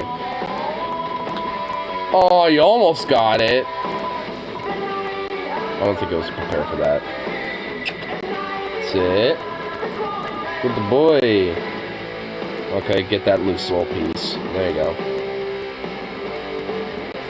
Did she even eat that? Oh my god, he didn't... oh.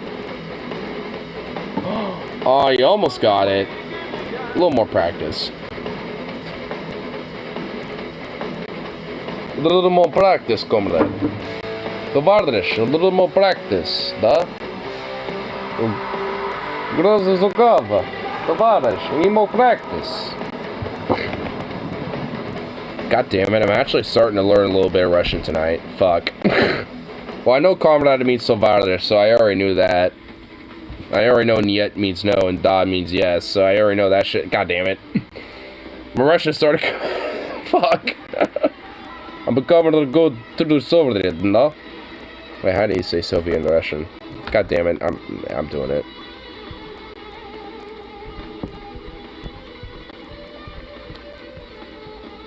Sovietsky.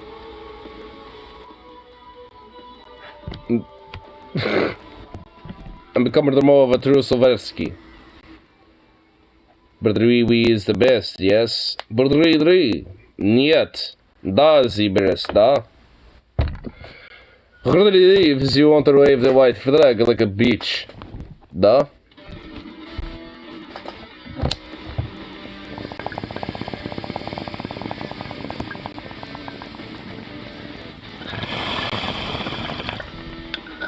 By the way, Sovietsky is literally how you say Soviet in Russian. I just looked it up. That's literally what it is.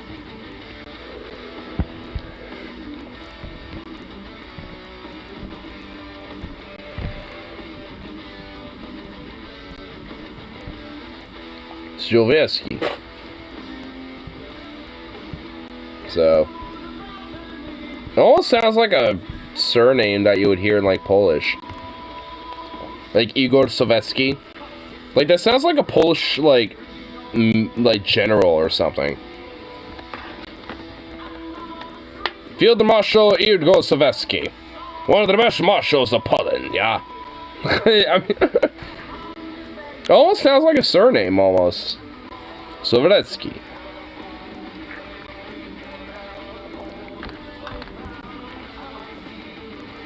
Groza Zokarov Sowiecki. Jesus Christ, that sounds like a full fucking title of a name right there for Zukov. Jesus Christ, now I'm really privileging him. He doesn't deserve that big of a name. Sovietsky Groza Zukov. Okay, Jesus Christ. Any of the combination of those words sound like a title. Alright, Zukov doesn't deserve any of that. Grozo Zukov is good enough.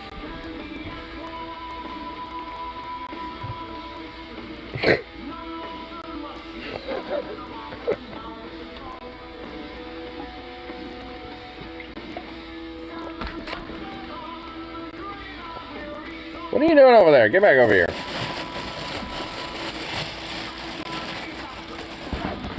Whoa! You fucking snuck over here, Jesus Christ. Look at this big old hunk of ham. Look at this fat slab of ham. I bet if I smelt it.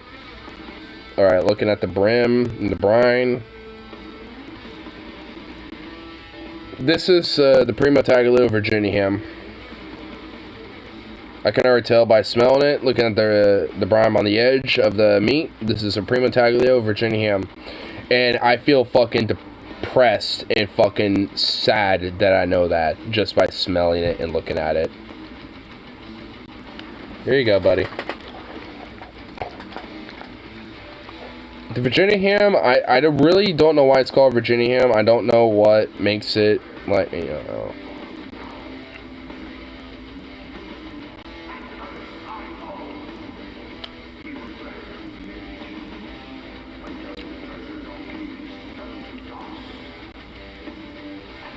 So it's basically like ham off the bone, but smoky. There you go. Paw.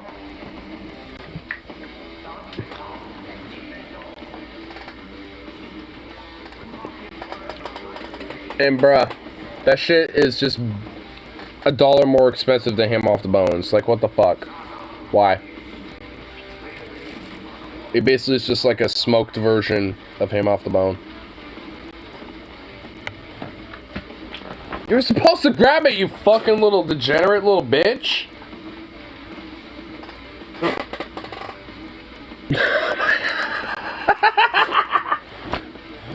Okay, just watching him have like that entire slice of ham just like lop, lop, lop, lop, like flopping around as he's like slowly engulfing it was just so fucking funny.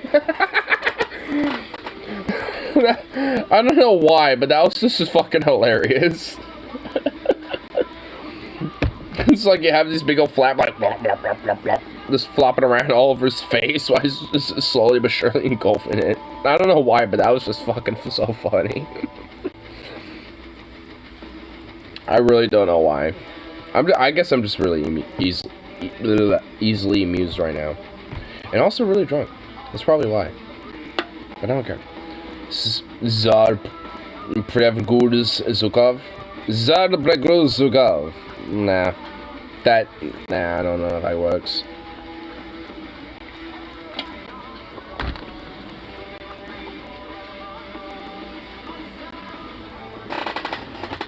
Me. Yeah, just booty slapped you. What are you gonna do about it, little asshole? Yeah, what you gonna do?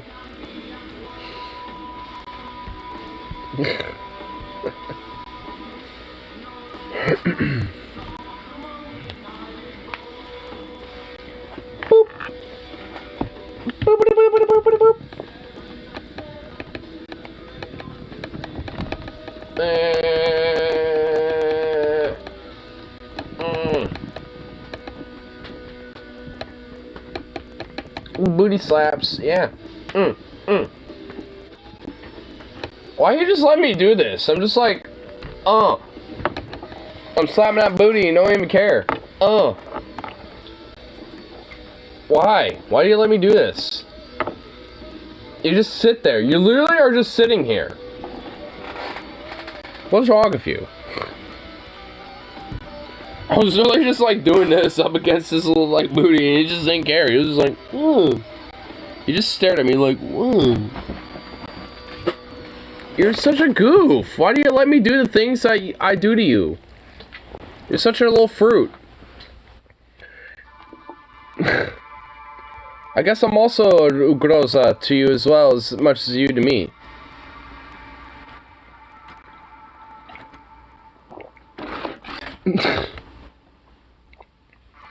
He's such a fucking weirdo, dude. This little dog is a weirdo. He doesn't really, I mean, he does bark, but, like, he does, like, more grunts and moans than anything else. He does, like, little, he does all that shit more than anything. He acts more like a cat than a dog, honestly. He has, like, his favorite spots, like cats usually also do. Like, I don't get this dog. He's also like a piglet half the time. Like, I don't think this dog thinks he's a dog. Like, I think he thinks he's, like, different things. Which makes me think he's an alien. The cat's taught him well. Yeah, I mean, honestly, you know, Bandit, you know, as much, you know, rest in peace, Bandit, you know, much respect, my brother. I mean, it's like, he did teach him well. I mean, he really did. He thinks he's a chungus, just like Bandit, man. Yep, Bandit really did teach him. I really miss Bandit, dude.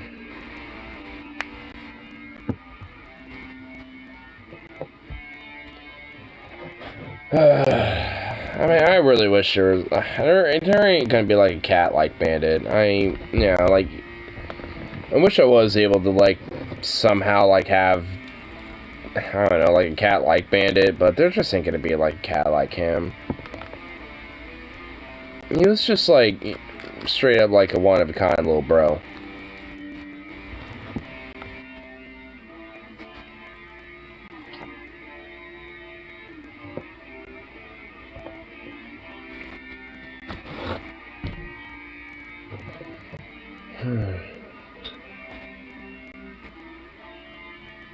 And I'm really just thinking about him a lot right now, and I'm just like... I'm just all sad. Remember back in the old days when Bandito would go out late night and steal catalytic converters. Catalytic converters. Dude, there was one time he fucking killed a mouse. Well, he didn't kill it yet. But he brought a mouse from outside and brought it in here. And killed it and ripped it in half. And... like, apparently the ripped in half mouse apparently lived and, like, was crawling all the way and then eventually died. And apparently that part of its corpse has never been recovered. And Bandit, like, had a little bit of, like, the lower half of that mouse, and then whatever was left over was on the ground. And what's so fucked up is I remember stepping in that shit. And I took my shoes off at the time, and after I came back from outside taking a piss, and, you know, because I saw some weird gunk on my boot, and I didn't think anything of it. I thought it was like a hairball or something, honestly. So I just, like, brushed it off, you know, some grass and shit. And then the next day, my dad told me about Bandit killing that fucking mouse and leaving it in the garage and shit, like, half eaten, and the other half, like, you know... died, you know, for like this little blood and shit. And then I remember, you know, looking over the, you know, like, yeah, I remember stepping in some of the funk and realizing, oh shit. That's what I stepped in. I stepped in like the guts of a dead rat. Well, not dead yet, but the guts that were removed from the rat before it died. I just went, oh fuck. I went gross, dude, because I remember seeing some of that shit off of my fucking shoe at the time, and I flicked it off of my fucking hand. I went like, I brushed it off my fucking, like, sole of my hand, thinking, what the fuck is this? And I looked at it, like, what the hell is it? I didn't think anything of it, honestly, after that, and just, like, went to bed. Like, Guts, glory, ram. You found Guts, glory, ram. Oh my god, dude. I mean, for real, though. Dude, I mean, I love Bandit. God.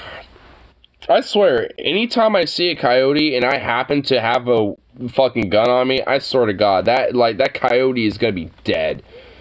Like, no matter, like, even if it ain't the coyotes that killed Bandit, like, I have a fucking vendetta against coyotes now.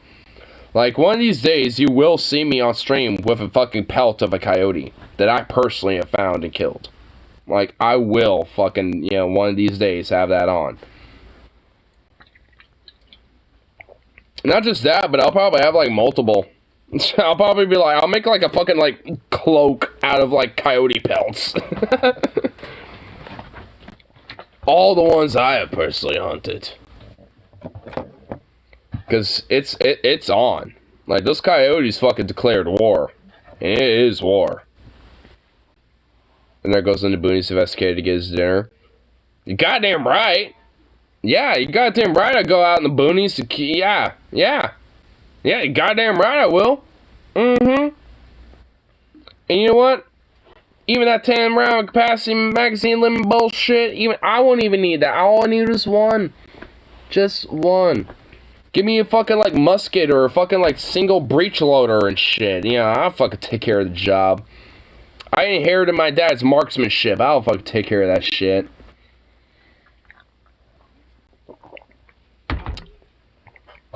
In fact, give me a pack. Give me a pack of those sons of bitches. I'll two birds with one stone, those sons of bitches, and get the rest while they run. I'll just take it down with my bare hands. I like to see you try to go up to a coyote with your bare hands.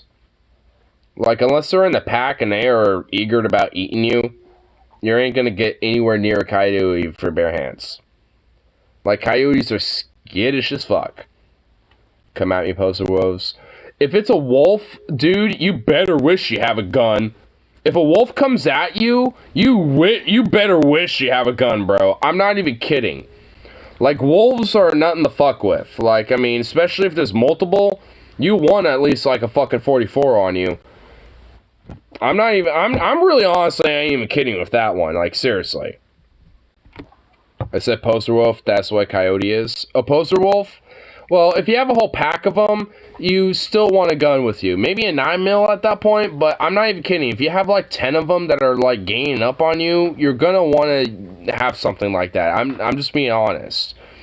Like, if you have like 2 or 3 of them trying to gain up on you, you're gonna get fucked up. But if you don't have one and all you have is like a knife or something, you'll be okay. But you definitely are gonna want to get some rabies shots.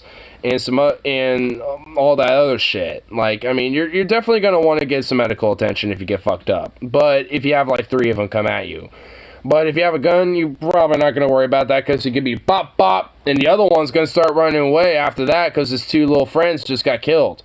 So, you know, fuck coyotes. Honestly, if I see them around here, I ain't gonna be afraid to shoot them over around here and shit. Who's gonna fucking, who's gonna complain about that? Oh, wow, dead coyote in the neighborhood. Oh, gotta brush out on the rug because no one gives a fuck.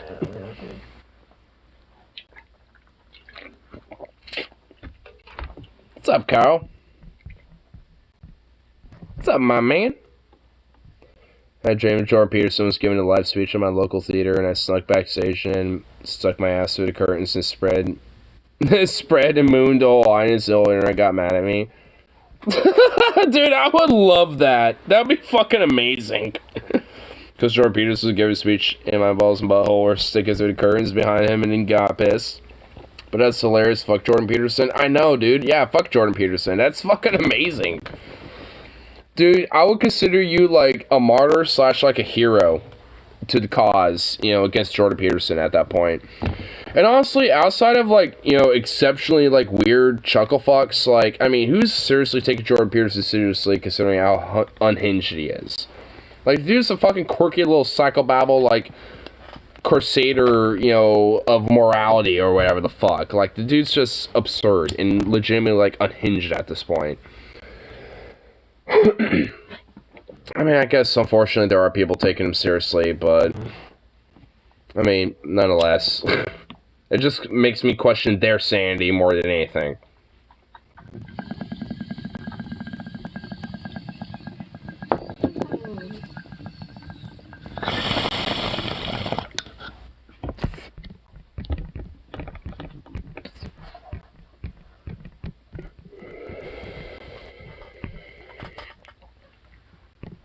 So yeah, after the backstage, he was shouting on stage, "This is because of the lack of Christian morality. The lack of Christian morality in America and in this world. This is what happens when you have woke degenerates and woke moralists that run everything. Those sons of bitches." Yeah, there it is. Gotta leak the pipe out a little bit. Alright, I'll be right back again. I'll be about a minute. Oh my god, let me get my way. Do that. Do that.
Damn, what a little fruit ball.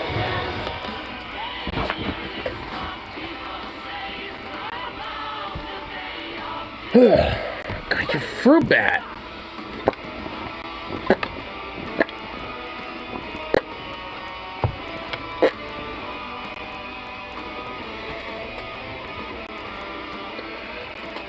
Grossa Zokova. You're a little menace. That is not your first name. It's Menace. Grossa. Little psycho mite.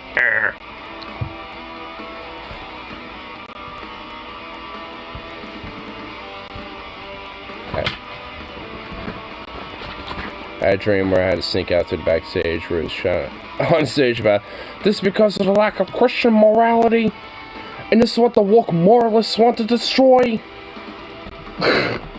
with their postmodernism. There are pictures of on the internet like a jam with it. Well, oh yeah, okay.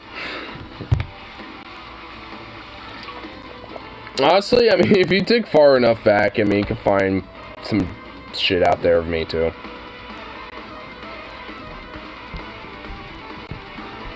I'm just not gonna say anything specific about that beyond that.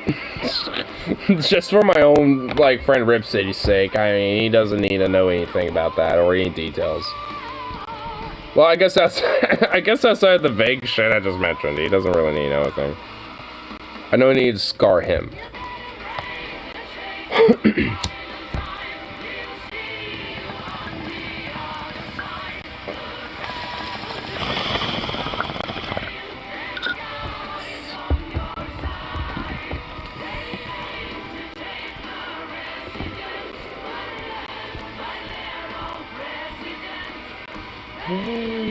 Some people say, bring around the real things, say I'm great.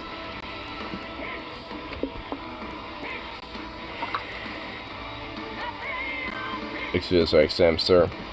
Nah, neither of those. Stefan's literally your only straight friend. No. I mean, there's also my friend Logan. Stefan and Logan are straight. Literally, like, the rest of my friend groups are bisexual. Stefan's asexual. No, he's straight. He definitely has, like, sexual desire, but he just has, like, you know, just, you know, like, he just has, like, different focuses right now. Like, I mean, I could tell, he doesn't really, like, mention it, you know, but I could tell he does. Maybe not anymore. Apparently he's into trans now, hilariously.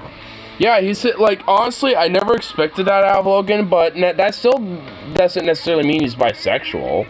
He's just kind of opening his doors up a little more, which I think is good.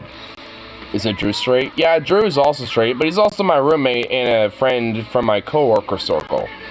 Like my friend circle. Like, I mean, like, I would say that, like, between Harley, Logan, Tyler, and you and I, like, yeah, me, Harley, Tyler, like, we're all bisexual, but Logan, I guess he's opening his doors up a little bit, but I wouldn't say he's bisexual. I do think he's a closeted bi, personally. And Yusufan, like, you're straight. Like, nothing about you strikes me as, like, a closeted bi or anything like that. I was into trans girls back in 2007. Yeah. I mean, you know, like, honestly, like, I bet, like, when push came to shove, if there was, like, a trans person, even before I kind of knew what that was, I'd probably be into it.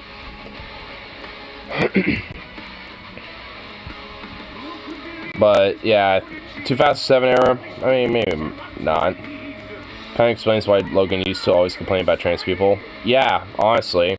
Which is why I feel like he's kind of closeted bi. Because honestly, he's literally unironically told me, you want to know, like, why bi people, you know, or, like, gay people kind of, like, get pleasure, you know, from anal sex is because, like, the prostate gets, you know, stimulated. And you know what also stimulates the prostate? Like, a nice big shit. Like, you know, it's like, I don't need, you know, anal sex, you know, to have my prostate stimulated. I could just have, like, a good, decent shit, you know, prostate, you know, stimulate my prostate, bruh. And I looked at him, and I remember this convo, and I'm like, bruh, I don't think that's how stimulating the prostate works. I mean, I guess maybe if you have, like, a real big log in there, you know what I mean? But, like, bruh, I don't think that... What in the what the fuck, Lamau? I'm not shitting you, bro. This is unironically, like, maybe not verbatim, but that's what he's told me, dude. How's that even a conversation? Dude, I don't know, man.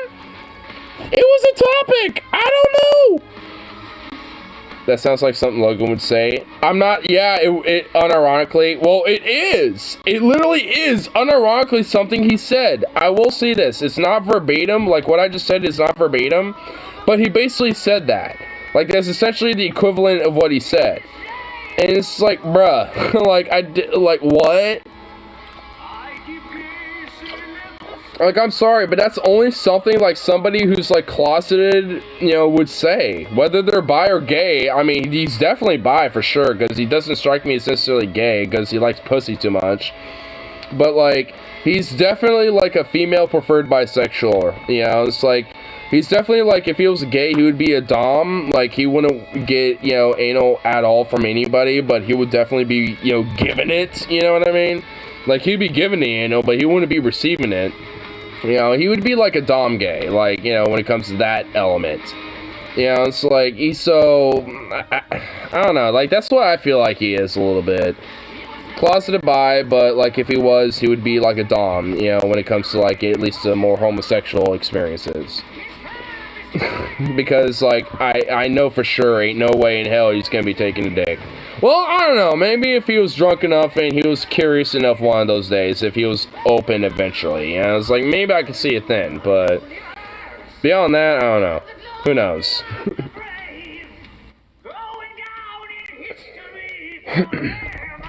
I mean, it's like, I didn't think Tyler would be bisexual, but here I am, you know, where he's, like, basically also experimenting with, like, you know, submissive actions. I'll just put it that way.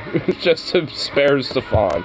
But, like, I mean, you know, it's just like, I mean, I didn't think he would be like that, but yet, there he is. You know, he's out there. It's like, well, you know, goddamn, alright, good for you, bro.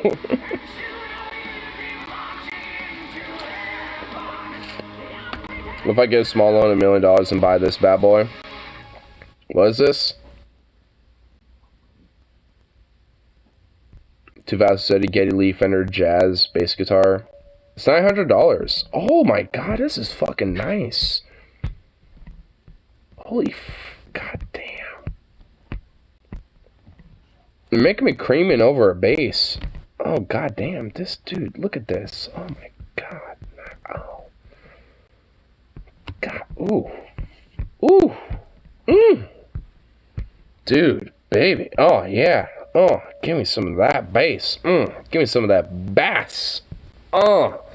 Yeah, let me slap that bass. Oh, yeah. Oh, look at that bass.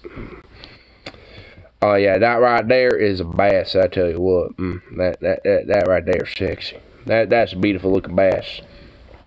Give me some of that bass. Shut up! Even has the pick guard like a pre-installed. Oh, yeah, it does. Oh, it does. Oh my god, yes. Yes. Dude. You definitely have the fun, like, you would have way more of the funds than I definitely would. Like, I would want that, and fuck, I don't have the money for that. I would have to save up for a while, and by the time I saved up for it, it'd probably be gone. So, I don't know. If you do it, I'd say, you know, go for it. Because that is a nice looking bass. What the fuck, bro? Excuse the model flottoir. Shut up. The fuck? Sir. Sit in chair. Get over here. Sit in chair. That's right. Sit in that chair. There you go. Boom. Yeah, sit in your chair, little asshole. I'm thinking about it. If it's still available next week, I might offer $100 and a hot dog or some shit. Hey, did I say to get off of your chair? You fucking little prick. Like I said, most people have probably felt same-sex attraction at least once in their life. In a little sense, most people are probably asexual, even borderline on a go. Maybe a little bit. Funny enough, I know my brother has told me, it's like, you know, I thought about, like, gay sex, like, once for, like, 1 minute. And after considering it, I was like, nah, that ain't for me. You know, so honestly, you know, like, even my brother who's straight as well, like, he's admitted to me, he's like, he's considered it, but thought, you know, after legitimately considering it, like, yeah, this ain't for me. Like, I've thought about it, I've made a mental image, I've considered it, and, you know, my mind, and nothing about it seemed attractive, and nope, wasn't for me. Like, and that was back in, like, high school or some shit, and he was, like, you know, I don't know, like, early 30s by that point, so, you know, it's like, I mean, because I remember he told me, it's like, you know, I thought about it, you know, and I, you know, was, like, thinking, like, is this, you know, something I might be into, so I thought about it, I looked up some gay porn stuff or whatever, and I was like, you know what, no, this ain't me, this ain't for me, you know, it's like, and I feel like that's kind of a validation of the idea that I think, you know, everybody, well, I don't know, maybe not necessarily everybody, but I think a majority of people do consider at least, like, same-sex attraction at least, like, once in their life, not necessarily, like, all the time, but at least just, like, once at some point, just as, you know, if anything else, as a virtue of curiosity. You know, just like, is this something I might be into? I don't know. Let's, you know, out of curious sake, let's see. You know, and they think, oh, well, nope. Or, oh, I don't know, maybe. You know, and eventually, maybe from there, kind of goes, you know, to something different. I mean, just kind of, you know, and obviously it just depends on the individual. And, oh my god, there's a fucking bot. Get the fuck out of here. Permabam, bitch. Fucking bot. Be gone, you little fucking porn bot spamware bullshit. I know legitimate right-wing guys who are like, honestly, bro, there have been a few times I've jerked off to femboys. Dude, there are fucking far right-wingers who will literally jerk off to trans people, you know, trans porn and shit, bro. Like, I mean, honestly, like, I mean, it's like, because a lot of them are insecure about their own sexuality, and if anything, are trying to repress it. That's why they, you know, especially when it comes to political, social law and shit, they basically want to make these people second-class citizens in a lot of ways, and try to, like, hide them from society, because they don't want to be honest with their own idea, you know, with their own sexuality, and having to, and being more exposed, you know, to these type of people and to that type of stuff, you know, in their mind, at least means like, oh, I'm being more sinful and we're letting more sin in society and this is bad. Even though they legitimately do, you know, like those things and will bust a nut to that shit on the daily. It's like, like, legit, like, I mean, some of the top search results on Pornhub, like, on the monthly or the weekly, depending on what time of the week or what time of the month you look it up, like, if you go into South, especially, like, a lot of this shit tends to be, like, interracial porn, you know, trans porn, all this different shit, and it's all in different states like Florida, Alabama, Texas, etc., or, like, stepsister shit and all this other stuff. It's like, I mean, I don't care what people's kinks are, you know, at the end of the day, but I'm just saying, like, all these things that the far right consider quote-unquote degenerate, they're the ones looking it up the most. It's just like, I mean, it's like, what the fuck? I mean, it's like, huh. It seems like one doth protest too much, one methinks.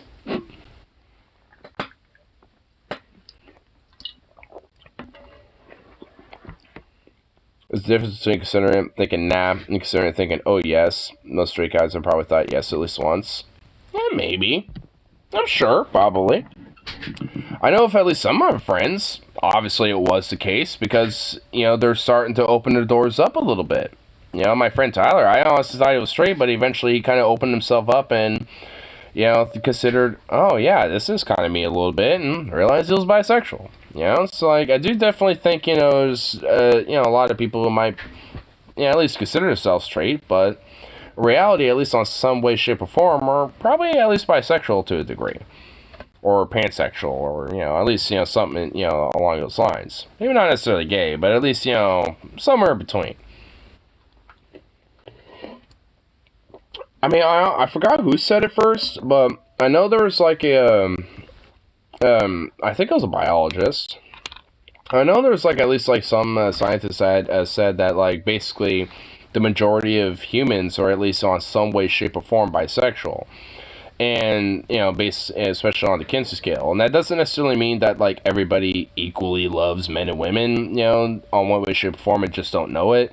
That just means that, like, for a lot of people, that means that, like, they might be straight, but every now and then they might be okay with certain things that might be considered homoerotic, like, you know, a woman pegging a man, you know, for example, like, you know, me, you know, like, I'm a straight male, but I like, you know, dominant women pegging me, and stuff like that. Like, I mean, is that, you know, to at least to a degree, is kind of homoerotic. I mean, it's still straight sex, but a little homoerotic a little bit, you know?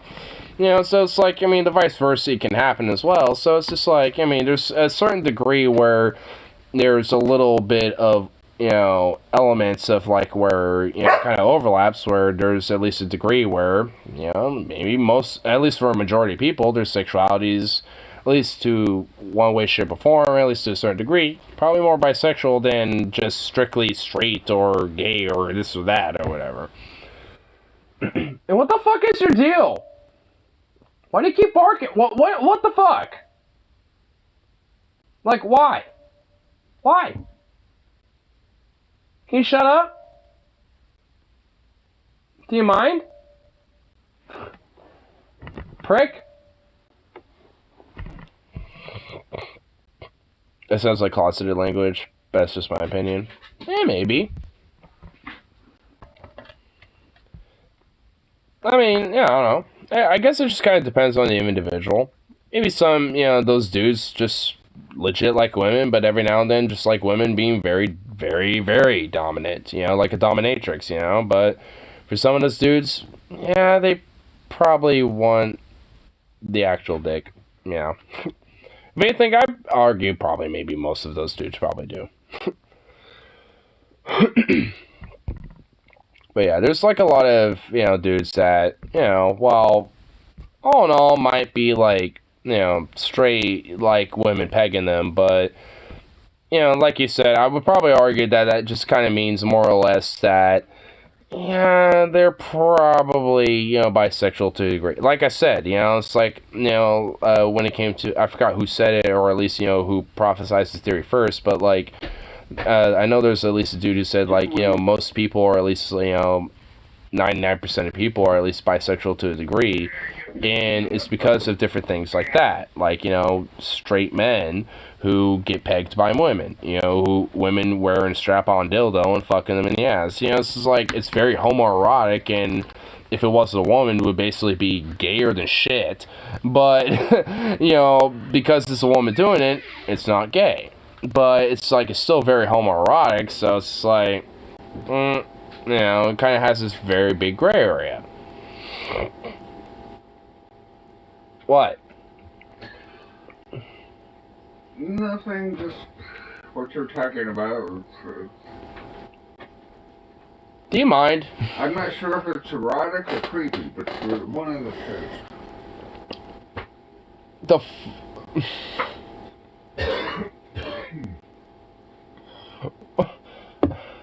Okay. Do you mind? Don't be butting in my convo like that. What the fuck? A lot of times on Twitter where I see right-wing boomer Trumpers who retweet right-wing shit, and occasionally it'll be like, man, that femboy's balls hang low, I want to suck them. Dude, that's like, honestly, that's like most right-wing accounts on a lot of social media. At least the ones that literally don't care. Like, I follow a few, well, I used to at least follow a few furries that were on Twitter and shit that were right-wing. But, dude, they were, like, the most gayest, degenerate, like, kinksters I've ever seen. Like, a lot of them will be into some really interesting things.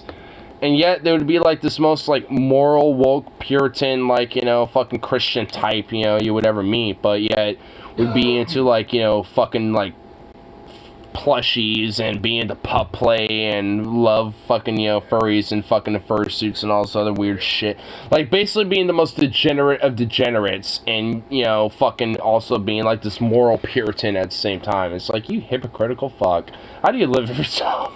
It's like, what? It's like, man, it's like, you're definitely very insecure there, good soul. It's like, my God. Honestly, good on them. I guess on one hand, sure, yeah, good on them. It's like, hey, they're partaking in their degenerate proclivities. But, like, at the same time, it's like, what, you don't want everyone else partaking in that too, you fucking selfish prick? That's where I kind of have a problem. It's like, where a lot of them tend to be degenerate, but also, like, these, like, not, these other people who are degenerate, as I qualify, it's like, nuh-uh, they can't have it. It's like, fuck you! It's like, you're just as degenerate as the same people that you fucking claim to be. It's like, boo! Fuck you! It's like, I should partake in the same degeneracy you partake in, you son of a bitch. Asshole. It's like, you don't get to own all of it, you little son of a bitch. I mean, like, Trump boomers, early 60-year-old white American flag, Gulf War veterans, pictures of the AR-15 camera, but between you, bitch. No, some of them are those type of same people. Like, furries aren't, like, a bunch of Zoomers and young people. Like, a lot of them tend to be old as well. And some of them are very right-wing and conservative as well. And I used to follow some of them, too. Because, frankly, a lot of them were artists. And some of the porn that they would draw was pretty top-notch. So, I'd follow them for that. That's just my opinion. Besides that, though, they would also tweet opinions that were just stupid and chuckle-fucky as hell. And some of them are about, like, 50 to 60, Some of them are maybe a little younger, And I know a majority of furries are young, but, like, just know how much Trump boomers are into boys. I'm just saying my experience, like, because also, it was, especially when it comes to, like, the whole, like, moralism and puritanism that these people claim. Like, furries especially are, like, really up, on that scale of, like, degeneracy. And there's a lot of, weirdly enough, very far-right conservative, weird boomer Trumper types that are also furries as well, and it's really weird. I'm just kind of use them as an example as kind of the more hyperbolic version of what you're talking about. Because they exist even in that realm, too. And it's even more exceptionally sad. Because, like, man, it's like you're a part of, like, a group that you would consider degenerate beyond recognition, but, like, you also are, like, I mean, they call themselves burn furs, basically, but they're just basically the same, but just very fucking, like, boomer, right-wing as fuck. And like I said, not all of them, but there's a lot of them that are like 50 or 60, and it's just like, bruh. Why? How?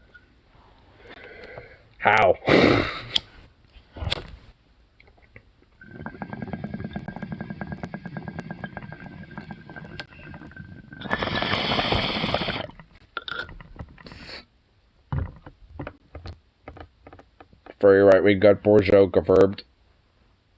Bruh. I shit you not. There's been some amateur furry porn where the bedroom unironically has a Confederate flag and an LGBT flag in the same room.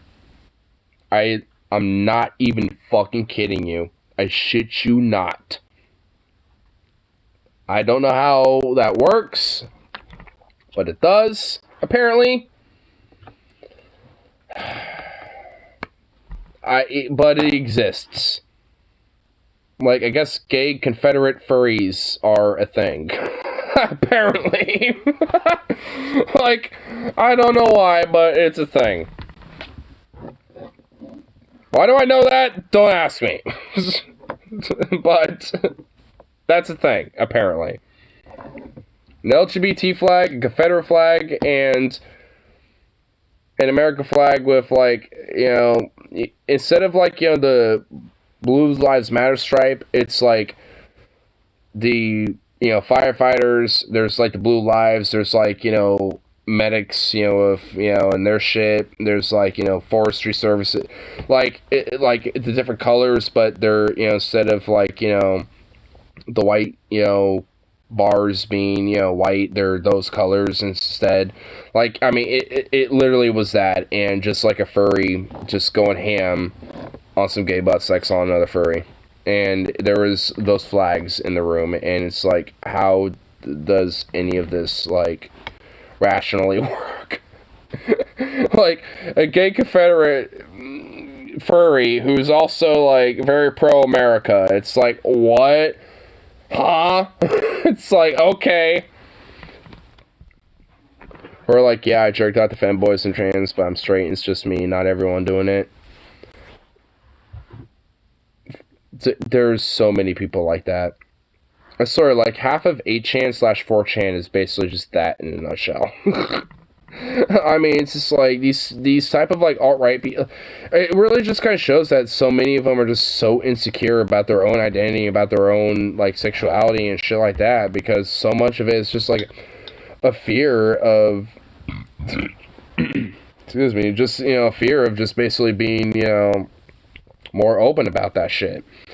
And like I said, the more that, LGBT, Q plus, type of things are more normalized, in society, the more, they get exposed to that type of shit, and the more, in their mind, that is, scary, and they don't want that. Which is kind of sad, because, like, bruh, there's nothing wrong with it, but at least if how they, grew up and what their upbringing is, and how they've been indoctrinated, they just obviously think otherwise. Get a little playlist going. There we go.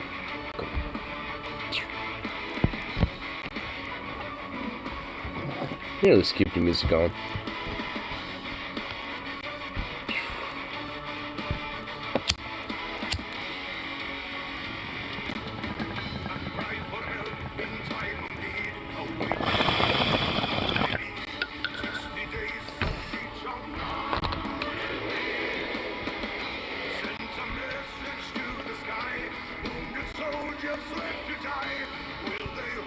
It's also kind of partly why I think, you know, some of these far-right people kind of, like, venerate, like, the Crusades and shit like that, too, a little bit, thinking about it.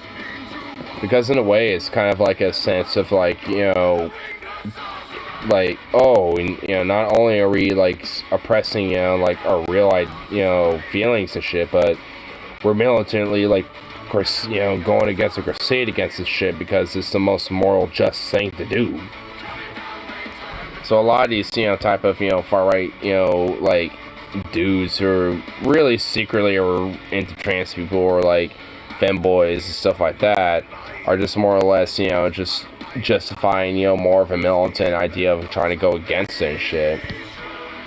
You know, where a lot of this whole, like, you know, culture or, like, kind of normal, you know, ideas of, like, oh, the Crusades and Dias Volt and having, like, you know, that type of, like, you know, symbology, you know, kind of being far more normalized and shit. Because I've honestly seen a lot of that, I mean, in the past couple of years, too, as well.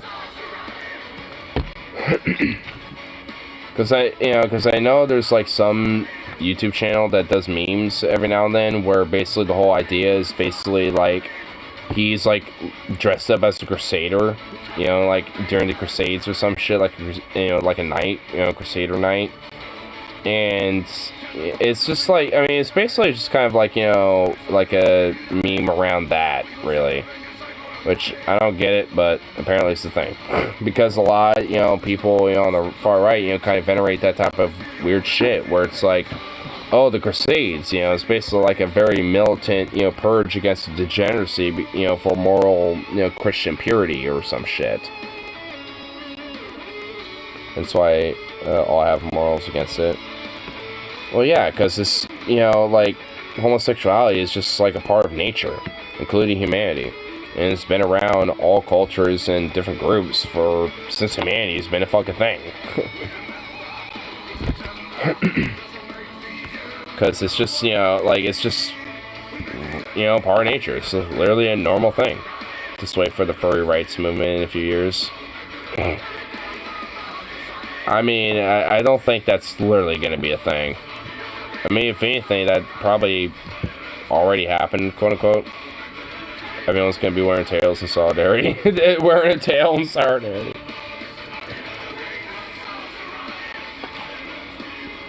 I mean, okay with it. Fuck it. I wouldn't be against it. I wouldn't be opposed to it. I wouldn't necessarily be, like, out in the marches, you know, joining people, but maybe I would. Fuck it. I don't know. I get, you know, if that happens and I have a fursuit, fuck it. I'll go up in the fursuit and join that shit. I don't give a fuck. Fuck it. When transhumanism takes over and nanobot technology allows us to augment our bodies in every way possible, then, oh, absolutely, yeah. You think I'm gonna not be like a permanent furry? You goddamn right I will. I'm gonna literally look like a fucking, like, husky like I, you know, want to be. Asshole. Like, what? You gonna stop me? I'm gonna be augment. I ain't gonna be organic. I ain't gonna be a part of the organic not augments. I'm gonna be part of the synthetic augments, bro. Hell yeah, dude. Let's get DSX up in this bitch.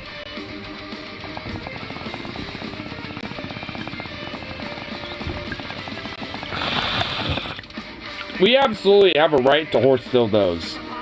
And not only do furries have a right to horse dildos, everybody has a right to horse dildos. Everybody should have the right to a horse dildo if they want to. Everyone has a right to a horse dildo. Exactly, Rip. Exactly. Furries, you know, get first dibs. I will say that. Furries get the first dibs. But everybody, at the end of the day, has a right to a horse dildo. Furries and Bosch get first dibs. The furry community and Bosch, as an individual, get first dibs. And then everybody else beyond that, hey, it's all yours. Which will be the majority of the population anyway, so it's not like every fucking horse dildo is going to be gone because the minority of the population and one individual happens to, like, you know, take one. Yeah, there's going to be plenty for everybody. In fact, we'd have to make a shitload of more, you know? So it's like, there'd have to be a shitload made. That'd be a lot of horse dildos. Like, we just surpassed 8 fucking billion on the planet when it comes to population. Like, COVID didn't even do anything to decrease our population, okay? Like, I mean, we're at 8 billion now. Like, we'd have to make literally 8 billion horse dildos. Like, do you know how many fucking horse dildos that is? That's 8 fucking billion. That's a shitload. That's a fucking, like, how big of a warehouse would you have to stuff 8 billion horse dildos? Like, I don't even know.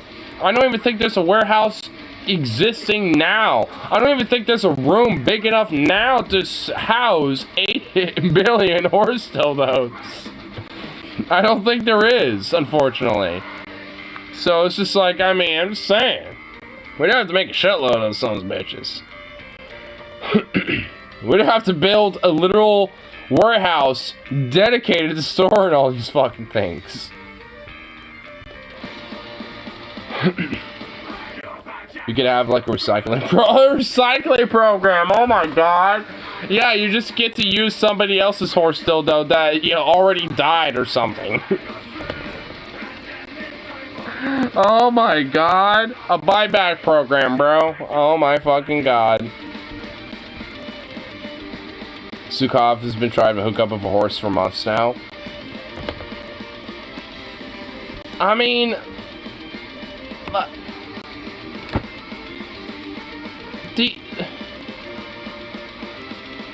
he could, like, stuff his whole body in a mare, bro. Depending how big the horse is, dude. Like, I mean, like, how is he gonna hook up with a horse? Unironically, furry art exists of dogs and horses. Yeah, anthropomorphic, like, dogs and horses. Yeah, anthro. Yeah. I have, like, 50 of them in my phone. Probably more than that. Stefan has no idea how kinky furries are. Bro. I mean, I think he does, but I don't think he really does. I'm not talking anthro, I mean feral. Well, that too. I mean, furries also kind of delve into that type of fantasy and shit. So, I mean, you know, like, dude, like, bruh. I mean, come on now. I had a roommate furry. Yeah, see, Rip City had a roommate who was a furry, so he knows a little bit. He has furry porn on the walls of his apartment. Yeah. Dude, like, Rip City kind of knows a little bit. Does he, like, truly know, like, some of the real, like, kinky shit? No, not really, necessarily. But he's aware of it. He's aware, but we don't need him to, like, truly know. We can keep his, little heart and soul all nice and innocent. It's already tainted enough, you know what I mean?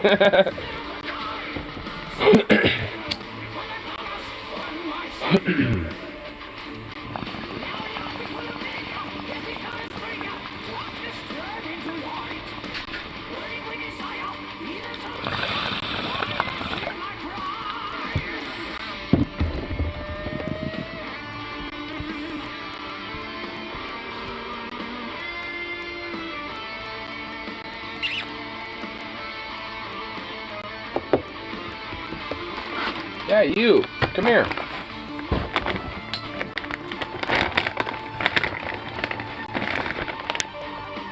Aww. Look at you. Come here. Come here. Come over here. Come here. Good boy. Papa. Pa. Oh, good boy. I already know you're gonna break that part. Oh, okay. Excuse me?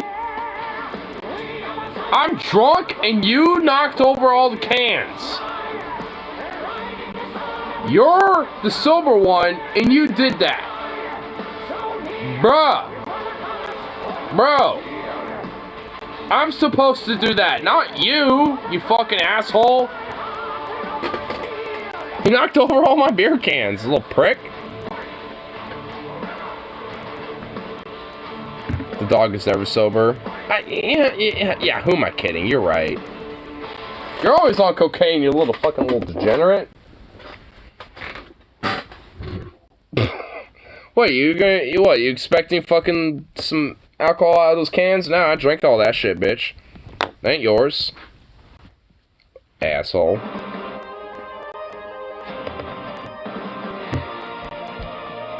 Dr. Peterson's changed my life. And I've saved... Oh, hold on. Dr. Peterson's changed my life, and they saved me from hell. How could anyone criticize an old man to have the world in his heart? Dude, that guy... Dude, honestly, like the best Jordan Peterson, I think, is honestly, like, the Up Yours Guacamoles, and when he was... what the fuck? when he was on Piers Morgan and literally looked into the camera, and the camera was like I don't know who the cameraman was that day, but they need a raise. They like had a camera perfectly zoomed in and focused on Peterson when he looked in the camera, and he just started crying when Piers Morgan was talking to him about like incels or whatever. Or something like that. I forgot what specifically it was, but it was like some shit like that. What the fuck? Bruh.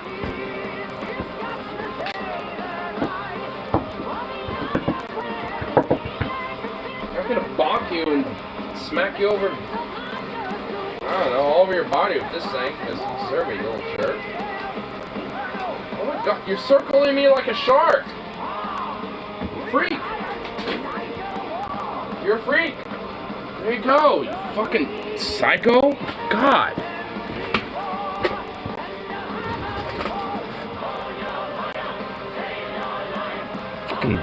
Freak.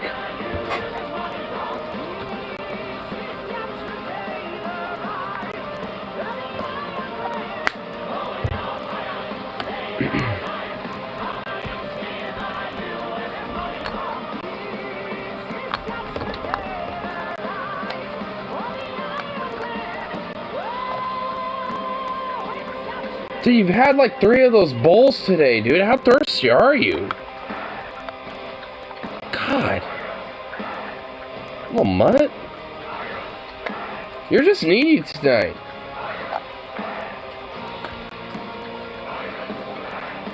He's a needy boy.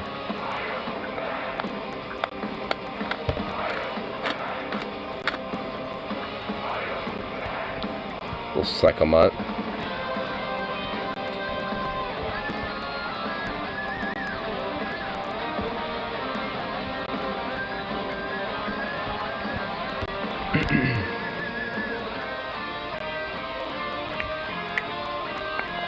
Damn, how thirsty were you? You're almost you emptied half of that fucking water I just gave you. How thirsty were you, dude? Damn. If you were that thirsty, you could have said something earlier, dude. Well, or knocked over that bowl earlier.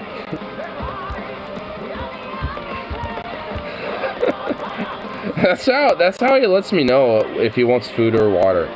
He'll look at the food bowl or the water bowl and just like smack his paw on the edge of it and just flip it over and let it just like roll around. And it's like, dude, there's a better way of doing that, because it could potentially be a very messy way of fucking let me know, dude. But nope, he don't care. He don't give a fuck.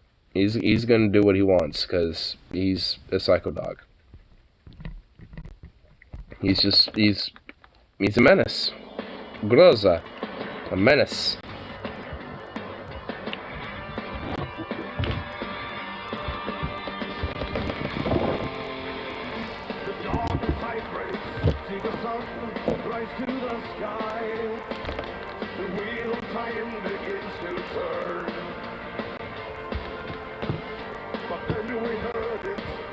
I heard this song in a long while.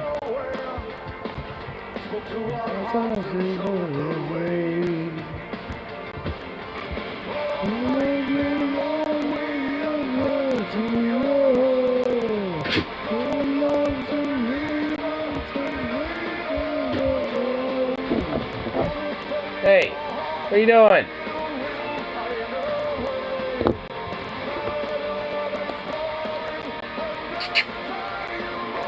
Bye-bye. What are you doing?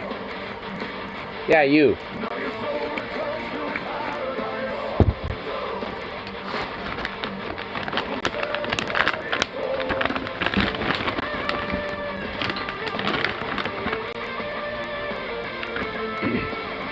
Taking this pretty effective way, it gets your attention. I've never seen someone with a cult personality like, oh, Jordan person. Yeah, I mean, honestly, I don't know. I think it's probably debatable, maybe, but yeah, he's definitely up there.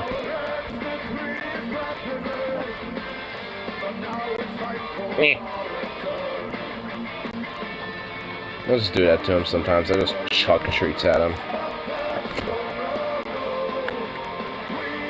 He don't care. He just accepts it, takes it, accepts the abuse, and just chomps on the treat.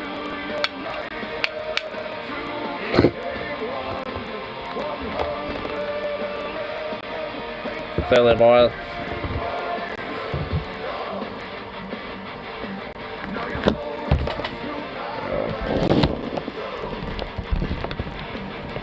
We're gonna do this. Oh, little. Hey, you. What the fuck are you doing? Get back in your chair. Get back in there. Dollar boy.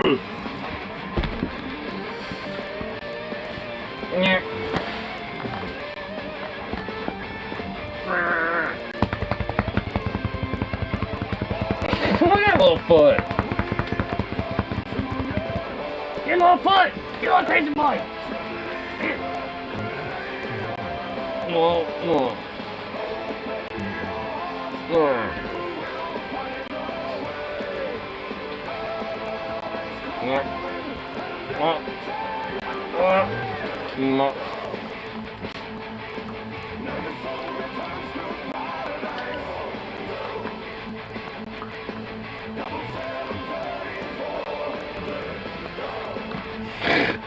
He's such a goof!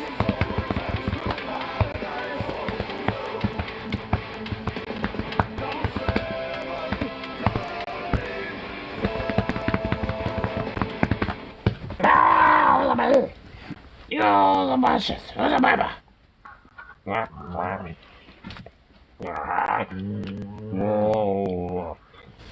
Eat your foot.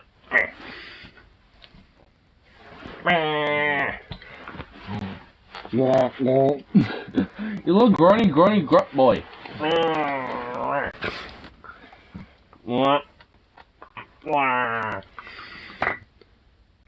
You're a psychomutt. Look at you. Such a goof. You're such a goof. You're such a goofy boy. Who's a goofy puppy boy? Who's a goof? Look at you. What are you doing?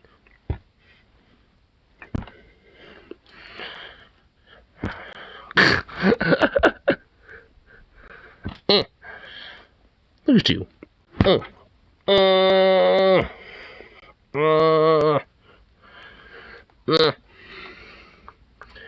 This is pathetic. What is this? What is this?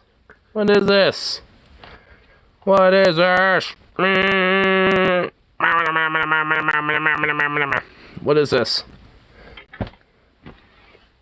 That's pathetic. What is that? The fuck is this? What the hell's that, Mike?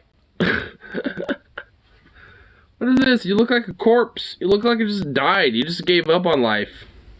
It's like, nah, I'm done. What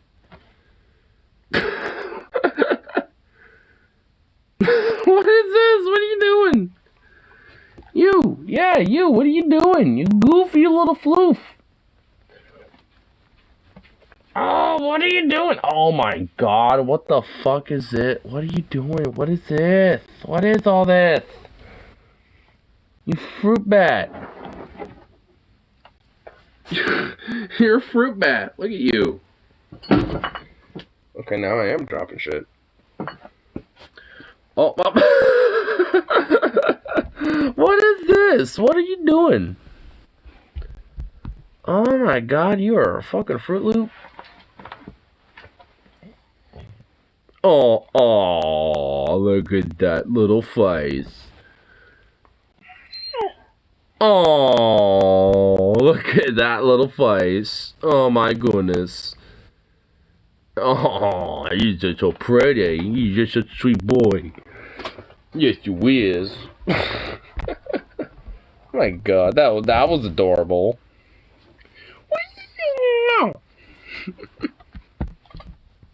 That was just a little sweet thing right there. What a little fruit bat. He still doesn't deserve that title, but I'll at least call him that, at least in English. Groza Fruitbat Zukov. That's what he'll be called, officially. Well, I mean, shortened, just simply to Zukov, as it always will be, but the full distinguished title, is Groza Fruitbat Zukov. His rightful name. Yes. I like how we kind of figured that out a little bit in stream tonight. But anyway, I'm definitely feeling a little bit of food, honestly. So I think I'm gonna get myself a little bit of pizza because I can make myself some of that a little bit right now. So I'm gonna get this last bowl loaded up and get that going, and I'll go for night until tomorrow. And thank goodness I don't have to work tomorrow. Fucking, ugh, nice. It's gonna be great. Ugh. Get to sleep in, If anything, I'm maybe go see my mama, see how she's doing, and all that fun shit. Hopefully she doesn't swindle me into some weird ass little like poker game or some shit with her friends, which, I mean, I guess it ain't that bad, but it's just like, oh my God, it takes fucking forever to play the goddamn games. I'm used to like kind of rapid fire with, some card games, but, oh man, playing with them, holy shit, it takes fucking forever. It's like half the time I'm legit on my phone. Just like listening and just like, listening to some podcast or like some show or some video or something, and I'm just like, oh, it's my turn? Okay, cool. Blah, blah, blah. Okay, boom, boom, boom. Alright, your turn. Sit there like 3 minutes later. Okay, cool, my turn. Alright, anyway, bada bing, bada boom, bada blah, blah, bump. Alright, your turn. Anyway. It's like, if it's not that, I'm talking with like mama or her buddies or whatever the fuck, so. Which ends up being very short conversations because mostly them interviewing me, basically. Which, so fun.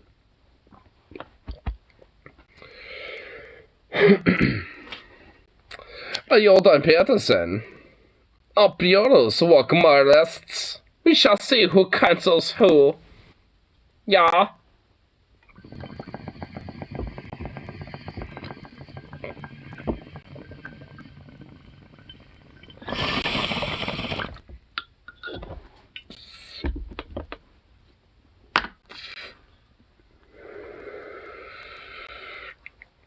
Jordan Pierce is on Daily Water.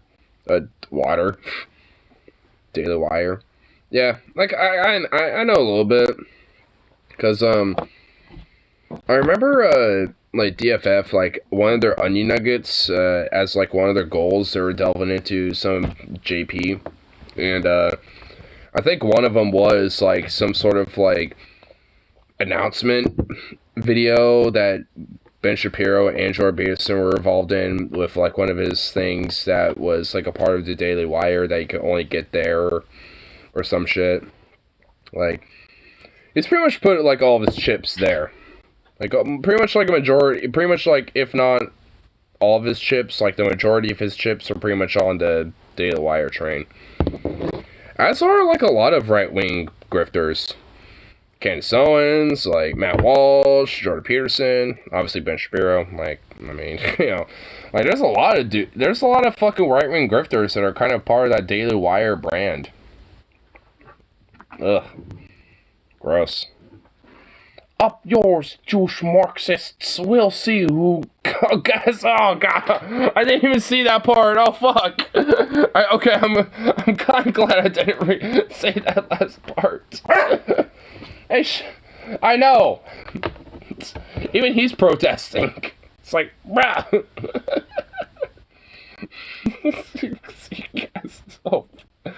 Oh man.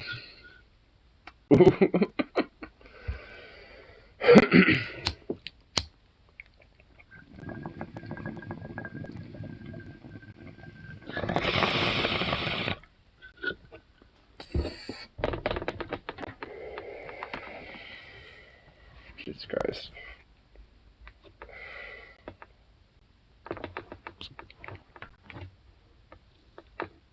This bowl ain't totally cashed yet, but once it finally gets cashed, I think I'll probably call it good. God damn, stop burning. Bruh, I want to preserve you. Gives me hits to have you, jerk.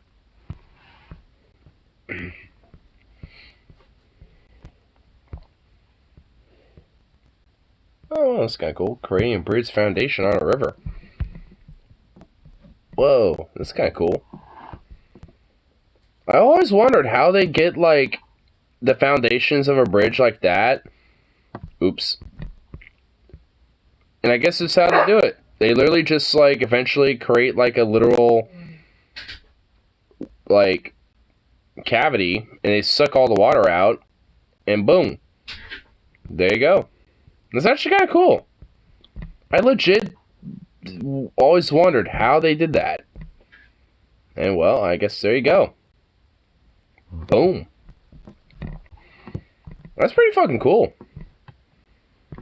I always thought they just, like, they straight up would, like, build the shit ahead of time and then just, like, on, like, some sort of, like, boat or with, like, some big-ass fucking crane or, like, multi-crane, multi-boat, like, thing would, like, just lower that fucker in there.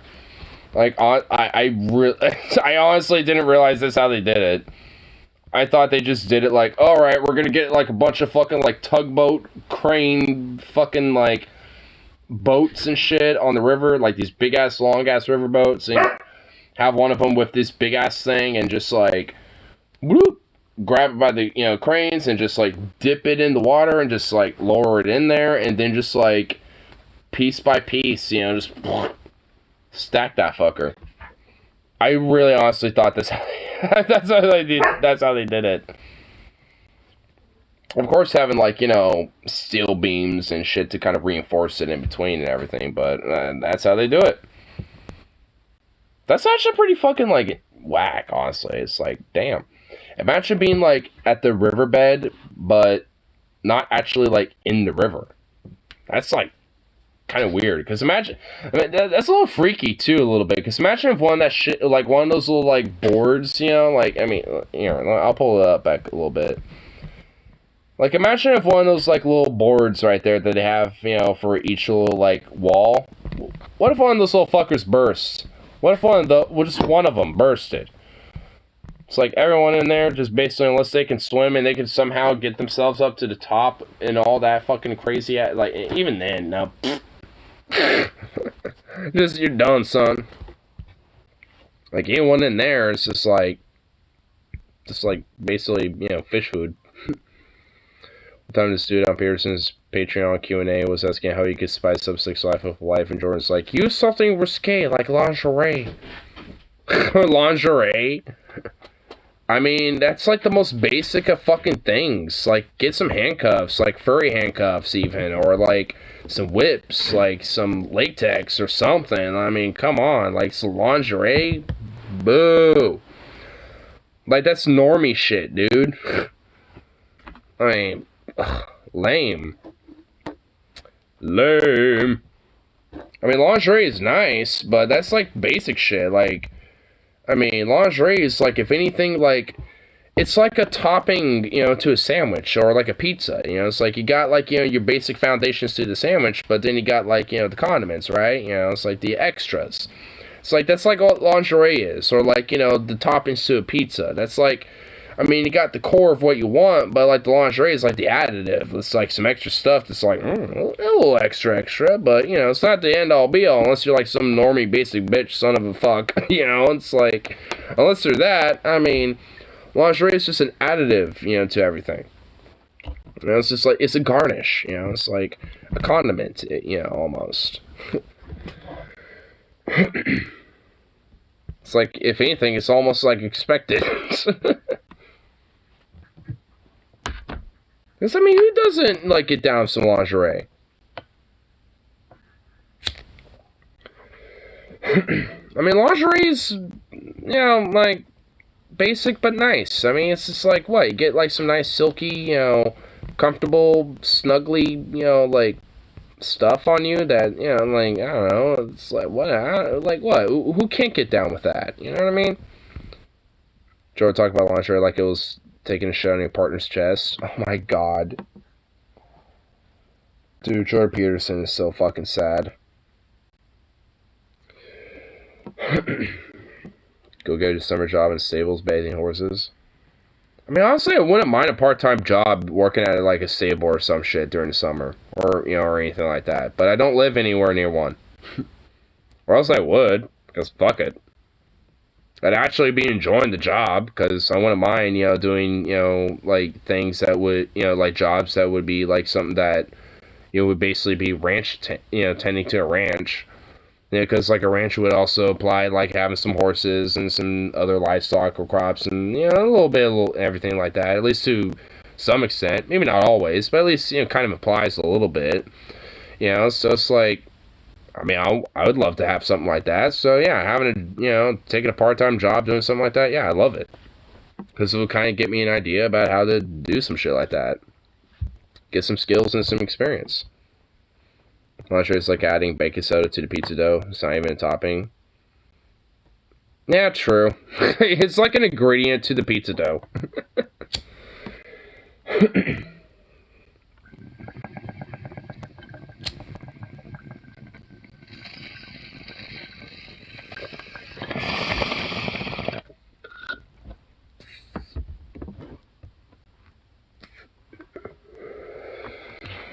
I have one more bowl, fuck it.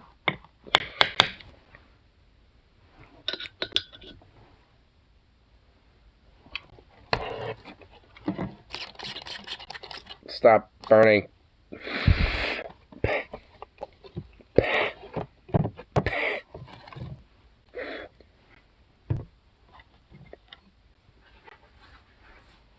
Ugh. Seriously?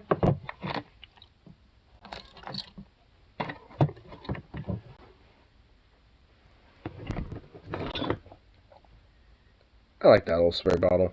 Imagine how Jordan I don't. Oh God. Ugh. Ew. Dude, you know it's like almost like Mormon style. I like, you know, it's like basically like Mormon. It's like he's got like, you know, basically like his some sort of like onesie on, and he has like the little flap, and he just unscrews the flap. Bruh, that's how he does it. Like, under the sheets, while the lights are turned off, while wearing a onesie. Both partners wearing a onesie. Like, he makes his wife do it too. Like, there, no way, bro. Like, there ain't no way anything else. Basically Mormon style, onesie and everything, you know, like, lights off, under the sheets, in the bed. Like, under the sheets, and nothing but missionary. Nothing else. You can't, you can't devolve anything else from that. That's like the standard.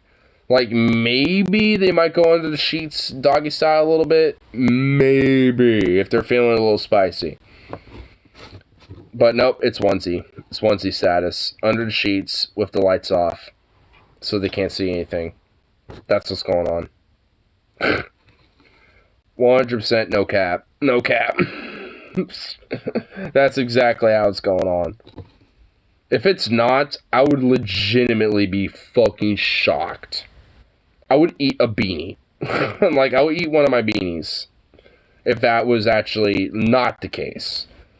If it was the case, I would feel vindicated and stroke my ego. But if not, I would eat a beanie. Because I don't know. He's such a moral puritist that I just don't see anything otherwise.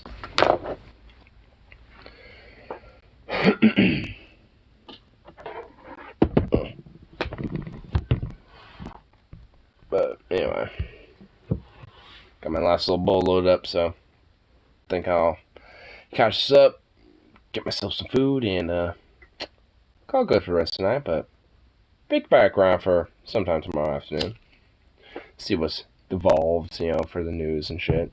I mean, devolved, not like evolved into better shit. I mean, like devolved and regressed into like more chaotic absurdity, because that's basically just the news these days. So.